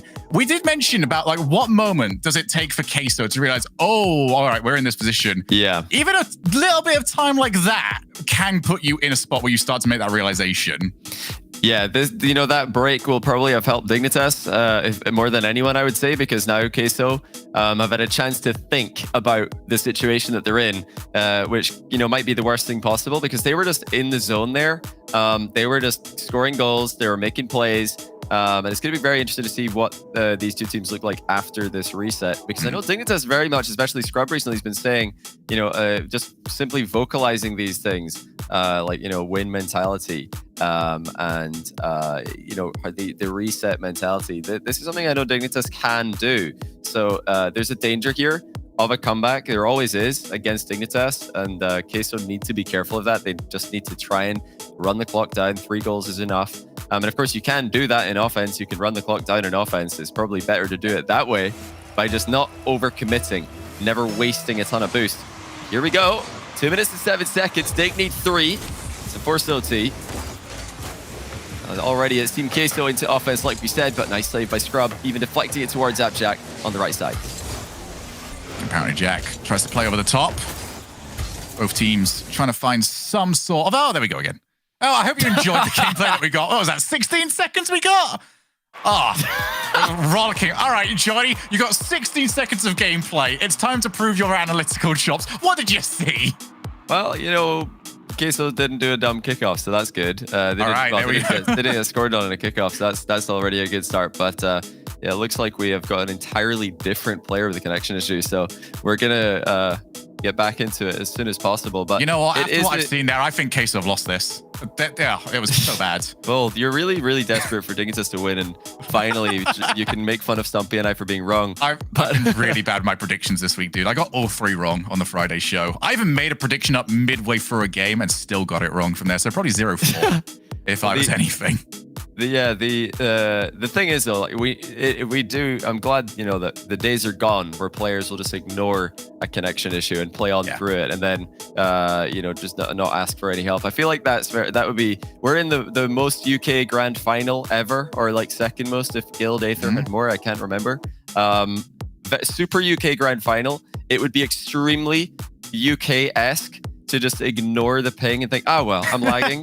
I'm lagging, but I don't want to bother anyone, so I'm just not going to say anything about it. I'll just complain about it to my friends later who actually can't do anything about it. So very proud today that very passive aggressive. We're breaking the UK culture here of just not. This is such a good sign for the next generation of the UK. We're willing to get rid of our problems. Yeah, so much better than us. You got to do that. If it's not perfect, then it's not playable these days. You got to have the best connection that you can. This is not when your analysis is on point. We've managed to take sorting out a connection issue and managed to say that this means that the future of the UK is in safe hands. Yeah, I like to think so. I mean, it's difficult. Everybody, I'm sure, will know. I mean, that's one thing.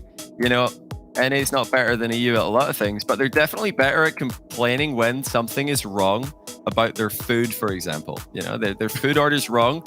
I am so in awe and I'm so envious of all of my American friends who just tell the waiter, excuse me, my food order's wrong. Meanwhile, I'm sitting there eating stuff that I don't even like because I don't want to bother them. I'm like, I'm sure they're just trying to do their job. They've not done a very good job, but it's not like it's their fault. Tip them more than you probably should. Yeah, you could remove the service fee, but I'm like, I'd rather not bother them by asking them to remove the service fee. NA is excellent at just getting what they want. I do envy them for that. Well, what they might want is the next major, and we're going to be able to see next week whether or not they've managed to start making the improvements there. NRG taking the previous regional. So we'll see whether or not they will have any competition for those spots. So make sure to tune in next week for the next North American regional. But for now, we are still focusing on Team Queso against Dignitas to see who is going to take the Apollo Open. For those of you that are just joining us, by the way, firstly, where have you been? Secondly, Dignitas need to take 2 series in a row because Team Queso are the ones entering from the upper bracket. They are the ones that have earned the right to be beaten twice. You know what, Shogun? It's actually really fortunate for anyone just tuning in that we've had so many delays because had that not happened... You that has just sat down, and I love that I can get this for someone that has just sat down. We've been waiting on you. You keep wasting time. Sit down, start watching. Everybody, look at the viewer count. This is on you, mate. It could have been over by now. The way Queso were going, it could have actually been over by now. But in fact, we do still have 2.5 games minimum left. But in this second game of the series, Dignitas are 3 down, and they need to start scoring some goals quickly if they're going to come back. Love that meditation there from Scrub as he gets ready for the game here. Loving the antics from Dignitas all throughout this event on the face cam. So many memes. I better see a lot of memes coming out of these, or I'm going to be upset. I want this to translate to the live stage. Yeah, I want just 100%. Out of nowhere, we turn around to Dignitas and they've got a dumbbell that they've been hiding underneath the desk. Imagine Joyous brings that in his carry-on. It's like, you know what, I'm just going to make my luggage 1 kilogram heavier for the memes. It's worth it for the memes. Respect to that. Okay. Oh, looks like we do have another lobby ready. Get your predictions in as to whether or not we'll be able to get this one to the end of the game. But here we go. Back into game number 2. Dignitas up against Team Queso. Best of 7. A reminder as well, both teams have got access to timeouts. Whether or not they want to use them will be an entirely different matter, considering they've had about 5 timeouts in a row. Rise off the backboard. And Joyo finishes it off. I wouldn't be surprised if they call a timeout right now. That was the worst possible the banter start. of it. The worst possible start for them. A great play by Rise. The assist still raining in for Team Queso. It's gone from bad to worse for Dignitas. That answers one question. You know, are Queso just going to start flopping around after the restart? Apparently not. They're still absolutely popping off. Atira with a huge shutdown on an infield. They're actually still scoring. It's almost another one. Atira's pitch center finds Joyo perfectly. We mentioned like how maybe that time off would have reset their mentality. If you get a goal, you're instantly right back to where you were 10 minutes ago. Scoring for fun, and Dignitas, I was going to say, probably not having too much fun out there. They're always having fun. Always seem to be in such a good mood. Rise with Vatira in support over in the midfield. Vatira's going to back down. It wasn't going to be his opportunity just yet. Instead, he's going to now take over here. And for Dignitas, this is just about getting some goals back, finding some sort of momentum. Game 3 and beyond needs to start going their way. Otherwise, this could be a very quick grand finals. Queso are really not letting off, though. This is kind of what we're talking about. They're letting the clock win this because they're so far ahead by just never overcommitting, keeping the ball in the air in Dignitas half, demoing whenever they can. This is how you need to just safely close out the game. They're not giving Dignitas any chances, any realistic chances to start scoring, which is the only thing Dignitas can do now is throw caution to the wind, try and get something started. We already know how good the Team Queso goal line defense is. We already know how good the Dignitas goal line defense has been, but that's been fairly meaningless. Team Queso just taking goals as and when they please. Apparently Jack trying to find his opportunity. Nothing there. Tira will be the only man back. Do you wonder now? It's got to be over here, but it is just done. one of these teams did call a timeout. I really want them to. Please do they call a Dignitas. timeout after 2 minutes of gameplay, preceded by I think 10 minutes of waiting for. I'm still waiting, Johnny, for the team that's going to go 3-0 up and call a timeout. Just to make the other team sit on Dig the would loss do that. for even longer. Yeah, Dig would be. I think Dig do it. I think they would. I think eventually Dig are going to call a timeout when they're winning. Probably against BDS, who never call timeouts. One day they're just going to go for that. Surprised they didn't during the perfect sweep, to be honest. Call a timeout just to rub it in, but just to give them more chance to see the random cast selection that they went for. We've just got to make sure that they know about this strategy so that they can do it the next time. But wow, don't let the technical issues distract you guys from the fact that Queso are just annihilating Dignitas right now. And this is a Dignitas who have completely destroyed. They've left a trail of destruction in the lower bracket, beating all of the best teams. That is a lower bracket of death that they've come out on top of. And Queso don't care. But is that moment going to come? This is what I'm waiting for. Are they going to start getting nervous at any point here? I'll be so impressed if they don't. If they could just stay as icy as they are right now. Frozen cheese all the way till the end. Because you've got to think at some point, young players like this are going to have that moment where they just think, wait a minute, we're going to win this. And that's the worst possible thing you can think of. You need to just focus on the plays you're making, which is what they're doing right now. This hasn't been like a gradual step up for them. This is just, all right, this team has been formed and it's a grand finals. They have really let themselves be known. For Dignitas, however, they are one of the more experienced rosters when it comes to taking on pressure. Maybe not RLCS level pressure, but still pressure. Ooh. Nonetheless, as Joyo not able to react in time, still keeps himself available in the play. Now Scrub Killer realizes that the play wasn't to him, but actually that bounced straight to him the second time around. In Queso now needs to be very worried because this is where Dignitas do their best work. And Vatira clears high enough to get his team some space. Yeah, it wasn't the best first touch there by Scrub, followed by a panic flip, but they're still able to make something out of it. Dignitas once again get the ball into the middle. This time it's not defended, but it bounces right through. And I think Scrub just didn't expect the defender to miss that because actually most of the infield passes have been cut off. Are they going to get that one? No, they're not. Scrub gets the go-ahead goal here for Dig. That's been a long time coming. What a play by Jack, though. Last second reset on the ball to pop it over the defender coming in. And there was no rotation from Joyo coming in time to cover the shot. I think Joyo might have missed the middle boost. I know he was heading over that way, but didn't pick up 100. So there is going to be the first leading goal for Dignitas. Can they get themselves a second? A couple of whiffs actually coming through here in Game 3 from Team Queso. Not as defensively sound as we've previously seen them. Apparently Jack. This is where he does his best work. He's past one. Can he get past Vatira? No, he can't. And now Vatira's turn to try and go for the air dribble. Joyo's off the ball. Let's see what sort of bump plays he will typically try and make. And I just love that team up as well between the two of them where we see Vatira go for the air dribbles and Joyo's instantly hunting down for the defender, get the demo whilst they're going to be pretty much planted on the floor, waiting for the air dribble to come to them. Still, more chances for Queso, but Dignitas are defending as a unit now. They're not just leaving each other isolated to be demoed. And that's a great cut-off by Jory. It's completely hard reading the infield pass now. Jack getting the counter-attack started down the line. Wants the bump. He might have actually connected with Joyo, but it's not going to result in a goal.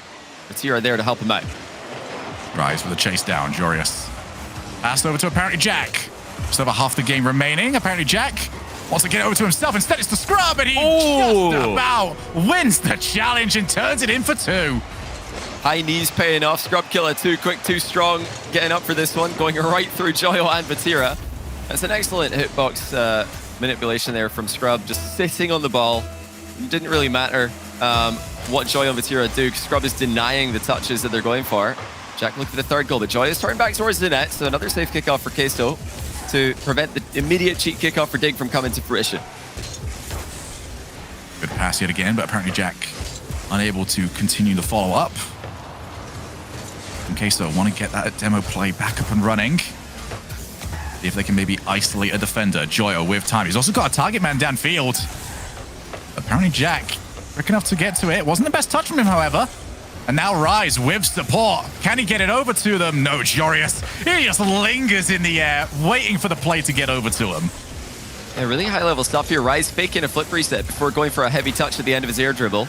Jory is right in the whole way. He was blocking every single angle, and now he's blocking Vatira's shot, who's just trying to line up anything for Queso here. Rise calls off Joyo, doesn't connect with the double tap, and Vatira's on the wrong side of the pitch to follow up. That was a big chance for Queso. This is one of the most air dribble focus series we have seen. Both teams desperate to win that particular battle. You see players littered around waiting for the ball just to drop down and take their shots. Apparently Jack get past one. He can take the shot from here instead. Bounces off the backboard. No car. Ready to turn that one in. That's the sort of position that you only see from Dignitas when they're 2 goals up. Well, they were 2 goals up. How quickly that can change. It looks like Scrub and Jory's just didn't have the boost to get up the field. They followed Jack's play there. That left a huge gap in the midfield. And the Queso players immediately connect the passing play together. Vatira spots the opportunity to make a forward run, slots his shot past 2, and cuts that goal lead in half. Dignitas, now the team are trying to hold on. Be very interested to see just how aggressive and just how quickly Team Queso get into a position where they are sending everything. Still 1 minute, plenty of time to work with. Jorius, oh, he's just so useful in these positions, especially in a stylistic clash like this.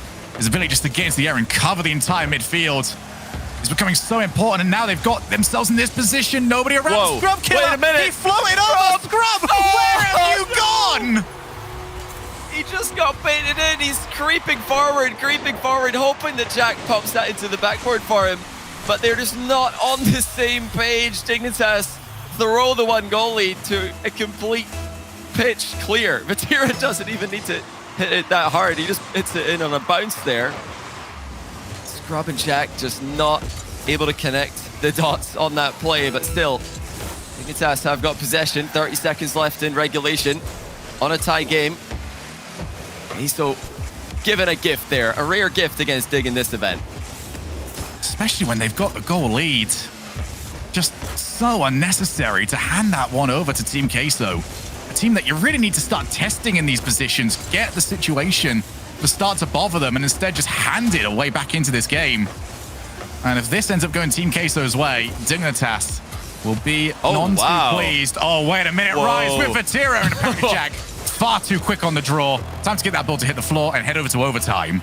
Brave by Rise. Not a lot of boost as he sets up that infield, but Queso trying to take any chances they can get. Dignitas Jorius has been the key here in stopping a lot of the Queso aerial plays, getting up nice and early, at least buying his teammates more time to react, even if he doesn't make contact on the ball, which for the most part he has. He's been reading the air dribbles exceptionally well. Scrub trying to do a similar thing here. He wants to drop this down to a teammate, safe 50-50. Now Jack able to go around the outside. Passing the ball back out to Jorius. Great play by Dig, but the shot is not even close to the net. And Queso starting the counter again. 2 players back, and apparently Jack already up. Jorius almost caught Joyo out. Something that we saw on occasion yesterday from Joyo, where he was just creeping forwards. Big slapping block from Jorius. He can then follow up and that boost on the way towards the ball. But this overtime is huge. Scrub killer off the backboard, sends it up, and that was the worst bounce he could have seen. A great try there by Scrub, almost pulling something out of nothing. Rise in a bit of trouble here, but his save is perfect. Deflects into the corner, and there's no shot for Dignitas to work with here. No angle to play that ball right back into the middle either. Rise making those touches in defense, making those clears, making those saves to buy his teammates time, keep his team solid in every position. And how good was that boost management from Team Queso? Not once drifting too low. Even when shots were being taken on them, they didn't panic. Left themselves with options after the fact. Off the ceiling, Joyo wants the challenge from Scrub Killer, who duly obliges him. Went for Rise, and Rise didn't blink. Oh, and he sticks around. What a play by Rise. Keeps it at 2 each. Effortless dodge. Oh, Vatira, he's got him. Wait! Oh my goodness! Oh, so close! Vatira off the second one just puts it into the corner. End-to-end gameplay. Now Jorius with his own chance. Dignitas are ramping up here. The shots are coming through. The chances look deadly. Had it not been for some crazy interceptions and saves from Rise, this would have been game 3 for Dig. But as things stand, it's Queso waiting for the counter-attacks, and they've been making those plays work all event. Vatira, Joyo on the solo counters, off those little passes from Rise. Look out for it. It's now Rise getting involved in the attack, but Jorius collects the ball on the ground. Joyo able to shut him down. Jorius staying with it, preventing Vatira from getting his play started. It's just back and forth at the moment. Every player on the pitch looking for that huge play. There it is from Scrub and Jorius, but Vatira reads the pass, stays in the way. Dignitas looking so good in this overtime. They've done everything but score. Now to Vatira, find a way past Scrub Killer. He's done so. Got some time for Joyo. Finally, they have got away, and they've got away in big fashion. Opportunity now to try and set up off the backboard. Apparently Jack had the ball going below him. Usually a very awkward position to try and play the ball. But apparently Jack has been the step-up player for me over on Dignitas. He has been so quick. And as difficult as it has been this weekend to outpace Team Queso, he seems to be a one-man wrecking crew looking to do it. Yet again, easily outpacing Joyo. He's leading the counter-attack now for the rest of Dignitas. Oh, that might be the play. It's gone in. Jack was making a play on the goalkeeper. Jarius slots the goal off the sidewall. Vatira trying to run away from Jack here, but he was clipped as he exited the goal, preventing any save attempt. And by far the best game that we've seen from Dig. Almost thrown away. It's been a while because of this overtime being so long, but they are able to get the win. What a huge win that is. Really making this a competitive first series, because Queso, with a 3-game advantage, you know, from there, you're really only looking at the potential of their mental going out the window as the game still being winnable for Dig. But really good stuff there from Dignitas. For getting the fact that they throw the game and playing a phenomenal overtime as well. So we've spoken an awful lot about how Team Queso are going to react to, you know, this position. What would be the anticipation from you? Say Dignitas go on to win this first series. Do Team Queso have it in them to bounce back from that loss? Because that's not a position we've seen them in this weekend. Oh, certainly. If Dignitas win the first series, they're the favorites to win the final. But we've seen a real development of Queso over the weekend. I was, you know, calling out Joyo a lot on the Saturday because I don't think he played anywhere near his best. But now we're seeing his best today, and that ability to bounce back and show up on the final day of a competition like that gives me confidence that there is definitely there's potential for Queso to win a second series. But Dignitas would undoubtedly be the favorite should we go there. As things stand, though, I'd still say Queso, I mean, they're 1 game in front. This 3rd game went to overtime. They're still, I think, the team with the edge here. But great adaptation by Dig, just picking their battles a lot more smartly and following up on each other's plays in defense really well. Just going as quickly as possible with the first challenge so that the second man has a good chance of getting a touch on the ball. Oh, no, Rise has missed, and Jack's actually shot an open net over the bar, awkward as it was. Rise missing in defense has not really been a thing that we've talked about or had to say at all in this grand final. It did just happen there. Yeah, Jack tried for the pre-jump as Vatira wins the challenge. That bounces very awkwardly. Jarius already up, settles down. Rise is thinking about it. He's gone for it. Wins the good challenge. 2 players needed to keep that away from Vatira, and a fantastic bounce of the ball. Set up Scrub Killer. And players loitering around. There's apparently Jack. He was the player that I thought was stepping up so well in the last game. To see more from him. I don't know how on earth that ball's been kept up. And now got Joe in the breakaway. It's him and Rise up against Jarius. But apparently Jack has finally got here. Although that's a dangerous place to put the ball. There's 2 players over there that you didn't want to give that to. Oh, it's a big misplay by Scrub. He thought that he had more time here, but Joyo comes out of the Dignitas net and beats Scrub to the second touch and puts his team 1 goal in front. Heavy first touch there by Scrub. Definitely not a good idea to be going across your goal line with so many opponents nearby. But, you know, just because he messes up the execution doesn't mean that the concept itself was flawed. He could have probably controlled that with the touch in this direction. Just this time, he hits it way too hard. Look at this sort of one where you just want to lift it over onto the backboard and play it from there. But Scrub just got all of the execution completely wrong. Apparently, Jack would have liked to have seen Vatira's card demoed, made that shot a bit easier for him. Vatira. Oh, rises on the break, and apparently Jack has been annihilated. Vatira still had work to do after the demo because Scrub Killer was recovering, and he had a lot of the goal covered here, but Vatira air rolls all the way around the ball, then slams it in the top corner. Wow, the demos from Queso are something else. They're slippery at the other end of the field. Dignitas are very much struggling to connect the demos onto Queso, but Queso consistently landing the demo and following it up with an immediate shot on target. I just love what these players do. The moment their contribution to the play is done, the way that they just slowly drift back, keeping players involved in the play. That's off the back. Apparently Jack, he's hit everything but the back of the net. Oh, you know, he's going to think about that like an open net, really, because he should be able to put that past the goalie. He's done the hard part. He's perfectly hit the ball into the back wall in an angle that's easy for him to follow up on. For him, that's an open net, and he's missed it. But worse still, his team trails by 2 in game number 4. And those goals were tilting. No matter which way you look at it, the way both of them went in are stuff you remember. Wow. You're going to remember this one as well. Joyo just has to finish it. And now it's a Dignitas misplay. Again, Scrub Killer and Jarius not able to communicate who's going for the ball. One of them needs to turn on that quickly, but if they both turn, it's just wide open. Instead of having a defender left to contest Joyo's shot, it is completely open, and Joyo slots it in the bottom corner as if to say to Jack, this is how it's done, by the way, when the net's open. Another 3-0, the third game in the series where Team Queso have been up by 3 on Dignitas. A ridiculous thing to imagine after Dignitas' lower bracket run. And Dignitas that has made the lower bracket run and perfect swept Team BDS. You would expect if you gave that accolade to anybody, you would automatically assume they went to win that tournament. Vatira is winning all of our hearts with his performances this weekend. What a way to make a name for yourself. And 3-0, we were in this position a couple of games ago. Dignitas ended up losing that one 4-0. Joyo off the reset. Has he got a second? He came close. Wow. That would have been something special. It's just full control from these guys. They are not giving Dignitas any chances. It's just like game 2 all over again. They've established their lead, and now they're just playing the ball around the Dignitas half. Joyous might actually have a chance here. He mind games it underneath one. Not able to get back to it quick enough to outplay Vatira, though. There's only 90 seconds left for Team Queso to hang on. And looking like they're going to be able to do it unless Dignitas can make something ridiculous happen.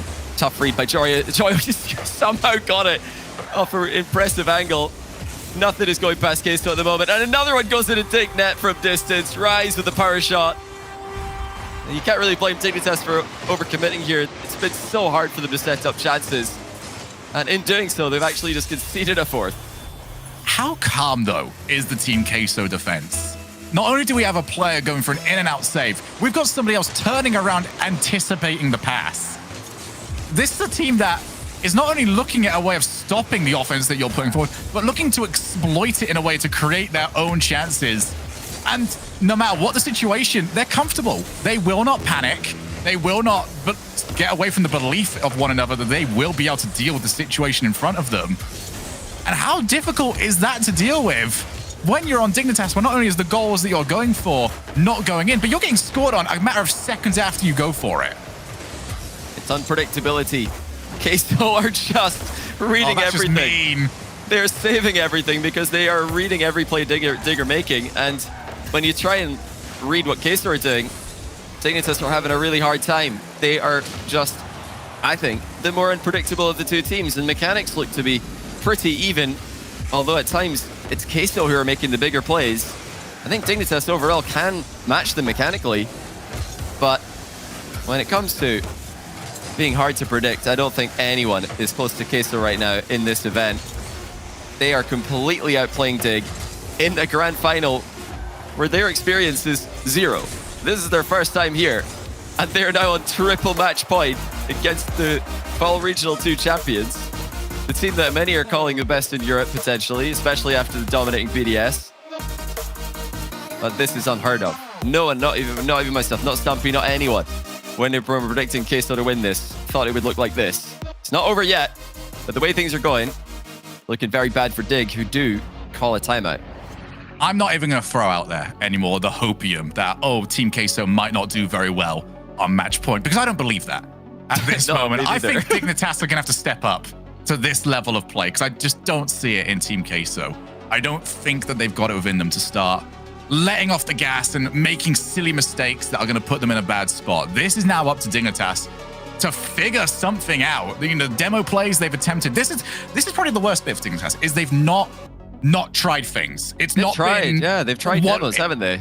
It's not been, oh, you keep going for one thing and it's not working, you know, try something else. They've tried different stuff. And Team Queso avoid it and counter and score. And it would be so frustrating. This is the moment where Dignitas, they've said that they don't feel like they need a coach. I'm hoping that someone out of those 3 has got a fresh idea, because Team Queso have got everything covered. Yeah, I think it's I would say it's not really one of those positions. We're not really one of those spots where you need a coach. They work with a psychologist, but as far as actually playing the game and you know what they want to do on the field, they haven't found anyone who matches what they want. So I don't hate that from them. They're not rushing into something that they don't necessarily need or might even hinder them. But the problem for me here is that Queso are just outplaying them. The variety of plays that they're making is tougher to predict, tougher to counter. And in that last game, Dignitas were the team making mistakes. We had a double commit as last man and second last man there from Dig. Double commits aren't always bad, especially on saves or pre-jump saves, but in that position, it was definitely wrong. There's no way they should be double committing there. It needs to be better communication. And you've got to think as well, the opening goal was Scrub centering the ball by just completely overhitting a first touch, and he gives it right to Joyo. So Dig are making mistakes. Queso are outplaying them anyway, so even in the absence of mistakes, Queso look like the better team here. So yeah, Dig, I think they just got to play their game to a higher level, because we didn't even get to see it in Game 4. Game 3, I think, is a better representation of what Dig are trying to do here. They just need to communicate so accurately what their intentions are. And yeah, good luck. Hopefully Queso don't pop off, because they got 3 shots to do it now. And I gotta say, they must be taking this home with how well they've played this event. And in at least one of the next 3 games, you'd gotta think that Queso are gonna pop off and beat anyone. Never mind, even a prime Dig. But let's see it. Can they close it out? Are the nerves finally gonna be a problem for them? They haven't up until now. And they're not from the start either. Joyo, 1-0 in 13 seconds. Well, if you're nervous, you'd just try and make sure this was on target. Joyo, on the other hand, powers it just below the crossbar. Clean as you like. Team Queso have got the lead. Well, you know, whatever was discussed from Dig is immediately gone wrong, as we saw again. You know, it's not a double commit. That was a 0 commit. We saw nobody challenging the shot. We got 2 goalkeepers. So it's the same, it's the opposite problem, but the same result for Dig.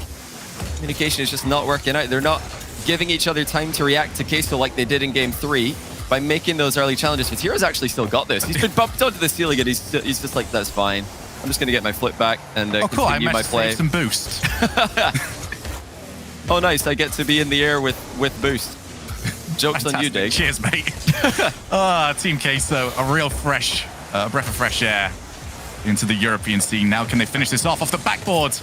Apparently, Jack, not quite as lethal as we saw him back in Game 3. Furious. Now off the backboard. Where's that commit? It's finally in from Scrubkiller. He was given a lot of time by Queso, and he made it work.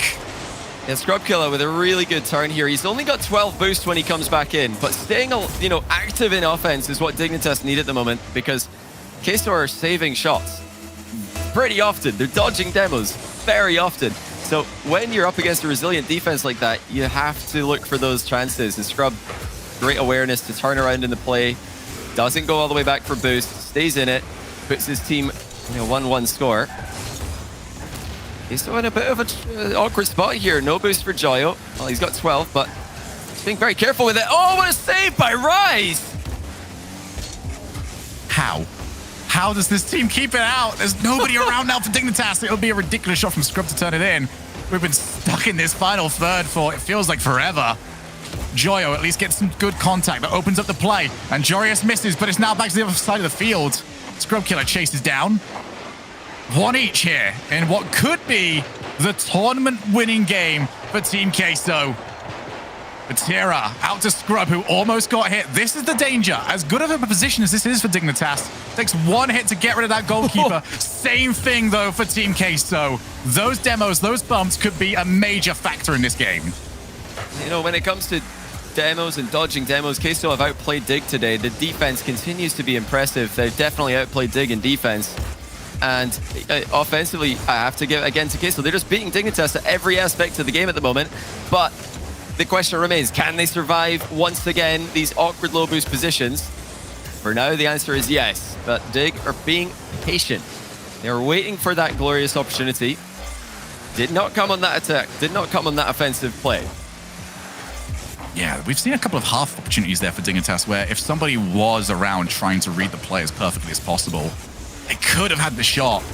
But Dig aren't willing to commit to that. It looks like they're almost snake-bitten, where they've thought that they've had Team Queso beat, and then suddenly it just instantly turns on them. Maybe that's the adaptation. Vatira plays past one, bumps the other one. Potential setup, but Rise too far forwards. 2 minutes left. Team Queso looking for the biggest goal of their careers off the mistake. Rice sets up. He wants the fake. It's bounced out, and Joyo's too close again. Couldn't run on for the shot. Big brain from Rise almost working out. Dignitas, just important that they get these saves now. They need to hang on. We saw Queso hang on from these exact same positions that Dignitas are currently being put in. As boost runs low for all three Dignitas players, and Joyo takes the ball to the air. Flip reset to the backboard. Read from Jorias is on point. And Vatira not being baited to turn around for that play. He would have been beat. Instead, infield to Rise. Levels it off the backboard. And it's now Joyo up against Scrub Killer. Apparently Jack with Jorius coming on in. Just keep an eye on the positioning of these third men. Make sure that they are not the ones being demoed, because that leaves a wide open net. Apparently Jack, not the best first touch, could only scramble to get it past Vatira. 50 seconds left here, Johnny. Both these teams have had good looks at the goal. That one, if Joyo wanted to commit, he could have turned it in. Yeah, Queso are sitting back a little bit here. They don't want to lose a goal to an overcommitment. They don't want to lose a goal to a counterattack. They're trying to wait for a mistake, and to be fair, there were 2 mistakes in the last game, which resulted in goals for Team Queso. Dignitas mistakes. Is that aggression going to come through in the final 30 seconds? Queso have surprised Dignitas countless times in the grand final. Are they going to go for any more surprises in the closing seconds? Vatira, he looks for the player. Here's Joyo! No power on the shot, and apparently Jack happy to see that his positioning was correct, but it's still an onslaught from Team Queso. Vatira! 2-1! Team Queso on the verge of a championship. Joyo to the backboard, trusting Vatira to finish it off. That is selfless. That is brilliant. And that might be the winning goal. 4 seconds for Dignitas. They need to dig into their bag of tricks. All players spawn in the middle. Are we going to see any fakes? It's going to be standard, and that's not going to look any good for Dignitas. Already an even position after the kickoff. The ball's staying up for them, but for how long? Apparently Jack, with nobody on the far side, they've got to get the ball to the floor now for Queso to win the championship. Dignitas, one more big opportunity. Rise leads the ball to the floor, and Team Queso are the Apollo Open champions. GG's, well played. Congrats from AppJack in the chat. Nothing but respect between these two teams. Unbelievable performance from Team Queso. What a final day of competition they've had. We were wondering when the nerves would start to kick in, when they would show inconsistency, when they would show inexperience. The answer is never. They look like the more consistency, the more experienced team here. Just completely fine under immense pressure for long periods of these games, making save after save, dodging demos, and just managing their boost to perfection. And when it comes to attack, their ability to dissect their opponents is up there with anyone in the world right now. Just truly an impressive performance, and is fully deserved to win for Team Queso. For me, Johnny, there was only a moment that I noticed nerves from Queso. That was in the last game. You mentioned it partway through, where it seemed like Queso were waiting for a mistake. Yeah, that was the only moment where it maybe felt like they were waiting for a championship to be given to them. But I'm so happy that the way that they got it was they went and took the championship. They believed in their own play, and with 4 seconds left, they were willing to send the house, get the goal, and take away an undefeated championship over in that upper side of the bracket. Dignitas, complete kudos to them. They worked for this. They went the whole way through the lower bracket. It's a shame they weren't able to finish this off, but this is a Dignitas that we still believe is at the level. But Team Queso have taken the championship. Leaf and the lads are ready to break all of this down.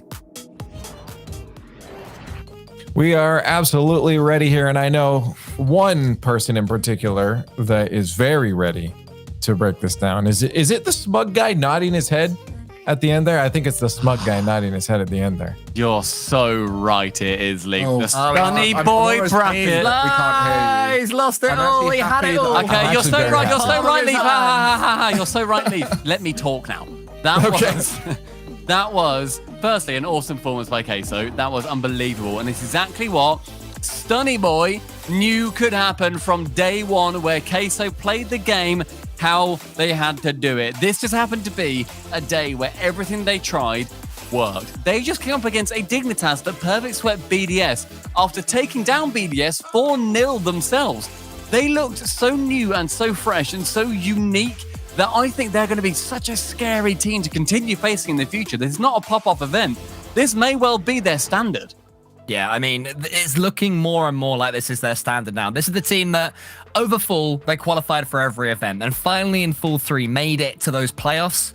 And now, here in Winter, we are seeing truly what they are capable of, both individually, and at times when they're defending against Dignitas, their team play was phenomenal as well. Yeah, during the full split, and especially in that Regional 3, I was starting to think this Queso team could be won by the end of the season, coming close to Worlds. Perhaps there'll be a team that can make the final major, but they've brought it forward and they've said, we're going to start playing that well in the Winter split, and have really made a statement to start off the season that the mechanical play is what is going to get them victories. Dignitas showed it last split, Seiko showed it, and now we've got teams like BDS who are going to be thinking, teamwork isn't the only thing we can rely on. We need to be more mechanical, because Queso did it, and they did it in style. I want to talk about this victory. The coach from Queso is actually joining us. Nick, on the line. Congratulations on the victory. Thank you so much, guys. You guys got to be ecstatic. This is not an easy field to win, and we've been talking about how strong Europe is all the way down the line, but you guys just look different. What do you think set you guys apart against an incredibly strong Dignitas and, of course, BDS as well? We wanted it more. We have been so committed to this roster since day one. All the guys have turned down crazy tryouts, including the Dignitas spot from the season start. Endpoint, all these teams, we have worked the hardest. We knew this would become successful if we worked, and we have, and obviously it's paid out for us, which is crazy. Yeah, I mean, I respect that confidence, and you mentioned in there that you've worked the hardest. What is it that you guys do that you think separates you from the rest? If you mind revealing it, if you want to keep it secret. I don't think we really do anything that crazy. I think it's all young kids. They all have the talent, and now it's just putting the work together, right? Because there's a lot of people in the scene that don't work as hard, which we've talked about constantly, and these guys work. We wanted it, and we will be at the top, and now we are. It's crazy. How do you keep your nerve as the coach going into these later games, going into Game 7 against Williams Resolve, or the final game there, where you know that if you start to waver, if you start to put stress on this team, that could affect their gameplay? How do you keep yourself so zen? I have so much confidence in the guys. There's no reason to be nervous. It's just one game at a time, right? And we have a really good full win mentality and trying to keep it 0-0 constantly, and it's worked super well for us. You mentioned the coach honeymoon period. Sorry, I'm just going to jump in here. The coach honeymoon you and your period. coach brain. Oh, no, honeymoon, I guess. You wait, no. you wait. Once it starts getting later in the season and things start going wrong, you're going to be sitting there like, I used to comfort eat like crazy. You'll find a new way to deal with it. Trust me. I was going to ask you about those new players and working with new talent that you mentioned earlier. What's it like working with new talent that are now entering the RLCS and seeing all of that hard work pay off? It's fun. I've worked with older teams that have won before, specifically Furia, and the motivation between these guys and other teams is crazy because they haven't won. They haven't been at the top, and they need to be. They want to be, and they'll do anything to get there.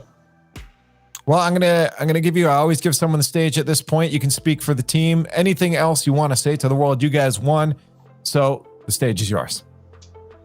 Thank you to everyone, and see you at the major.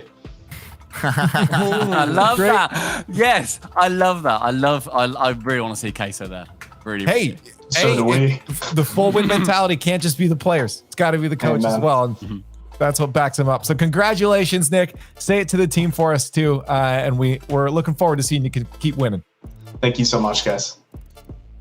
Nick from Queso, again, full win mentality. You got to keep going. And it's good, Greg, and I believe to have someone behind the team that believes in you like that. As a player, you need that backbone.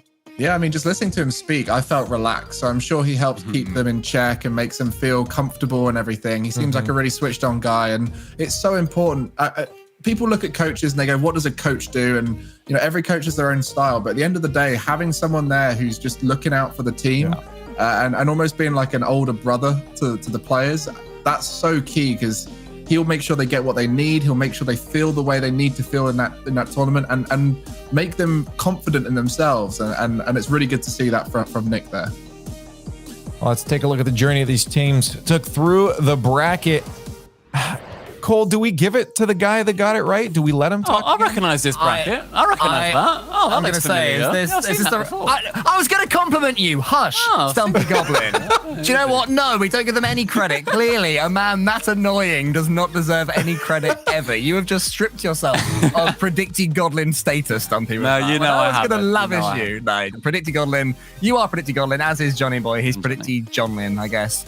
Well done. You saw it coming. You saw Team Queso were going to be the team here. I don't know how you do it. I don't know how you genuinely, like, looking at Queso, and ultimately for me personally, looking at this team with Vatira as my focus, that's the person who I think I tweeted like when we first saw them like in the RLCS, like, look at Vatira going forwards. He's going to be one of the biggest players in the next year or so through this format. This is made for a team like them. That is not to discredit Rise and Joyo at all. Oh my days. They looked like unbelievable players. But Vatira, for me, he is the one that was just that bit of gold in what a team can be. He is what ultimately, as far as I'm concerned, lifted Queso to this point. And with Joyo and Rise there, it was just, this was theirs for the taking. And I'm so happy that they managed to do it. But of course, it's all about what he mentioned, that major, Greg, and we're looking at points across the board. That's what matters, is getting points, getting yourself to that major to then prove yourself against the best of the best. So this is where we lay now. Early on, things can obviously change, Gregan, but it's a great start for Team Queso. Yeah, obviously the 351 points is going to put them in a very good position to make the major.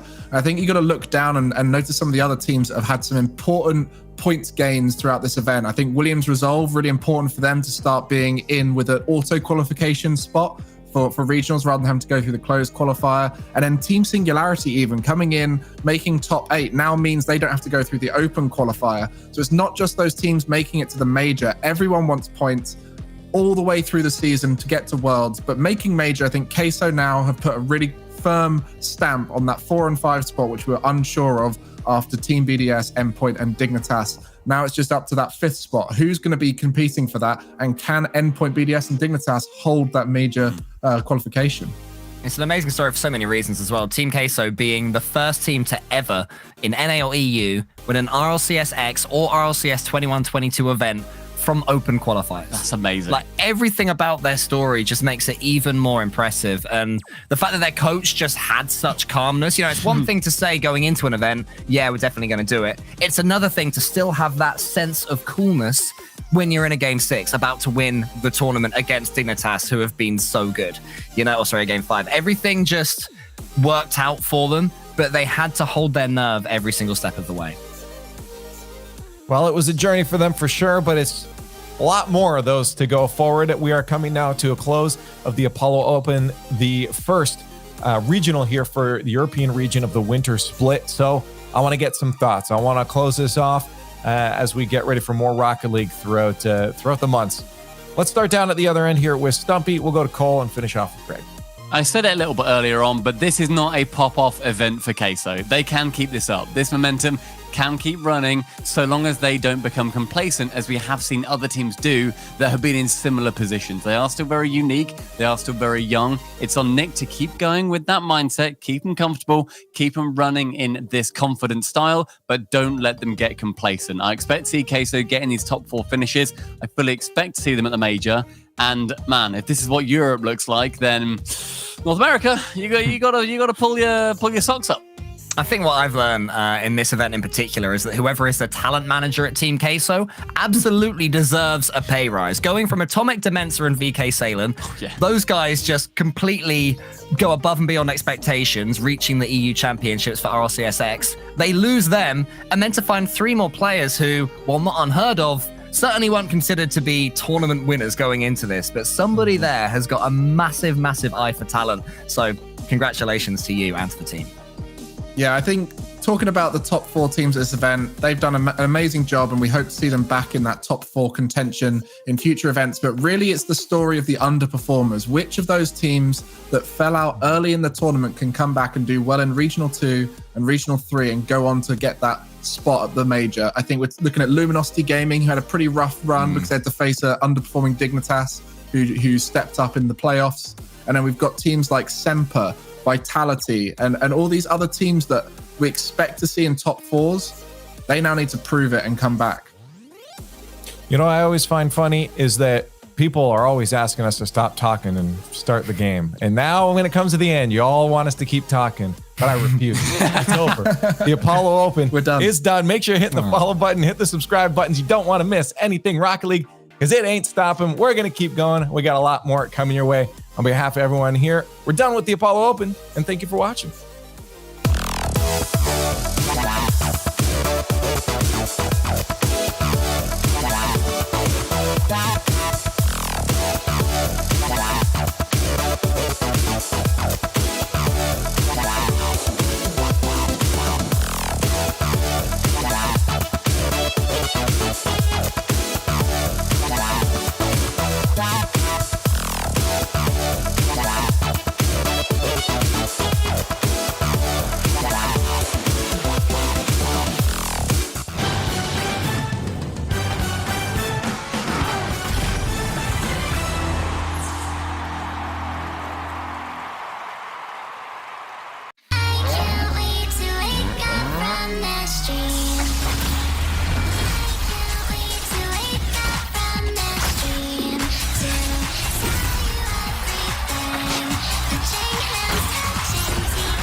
Baby, I just wanna be alone. I don't need your company, stop blowing up my phone. You don't get the things that I've been through, and I don't have the time to lay it all in front of you. And you think that you wanna save me. You don't know it, baby, why you do this? I got this under control. You think you do, but you really don't.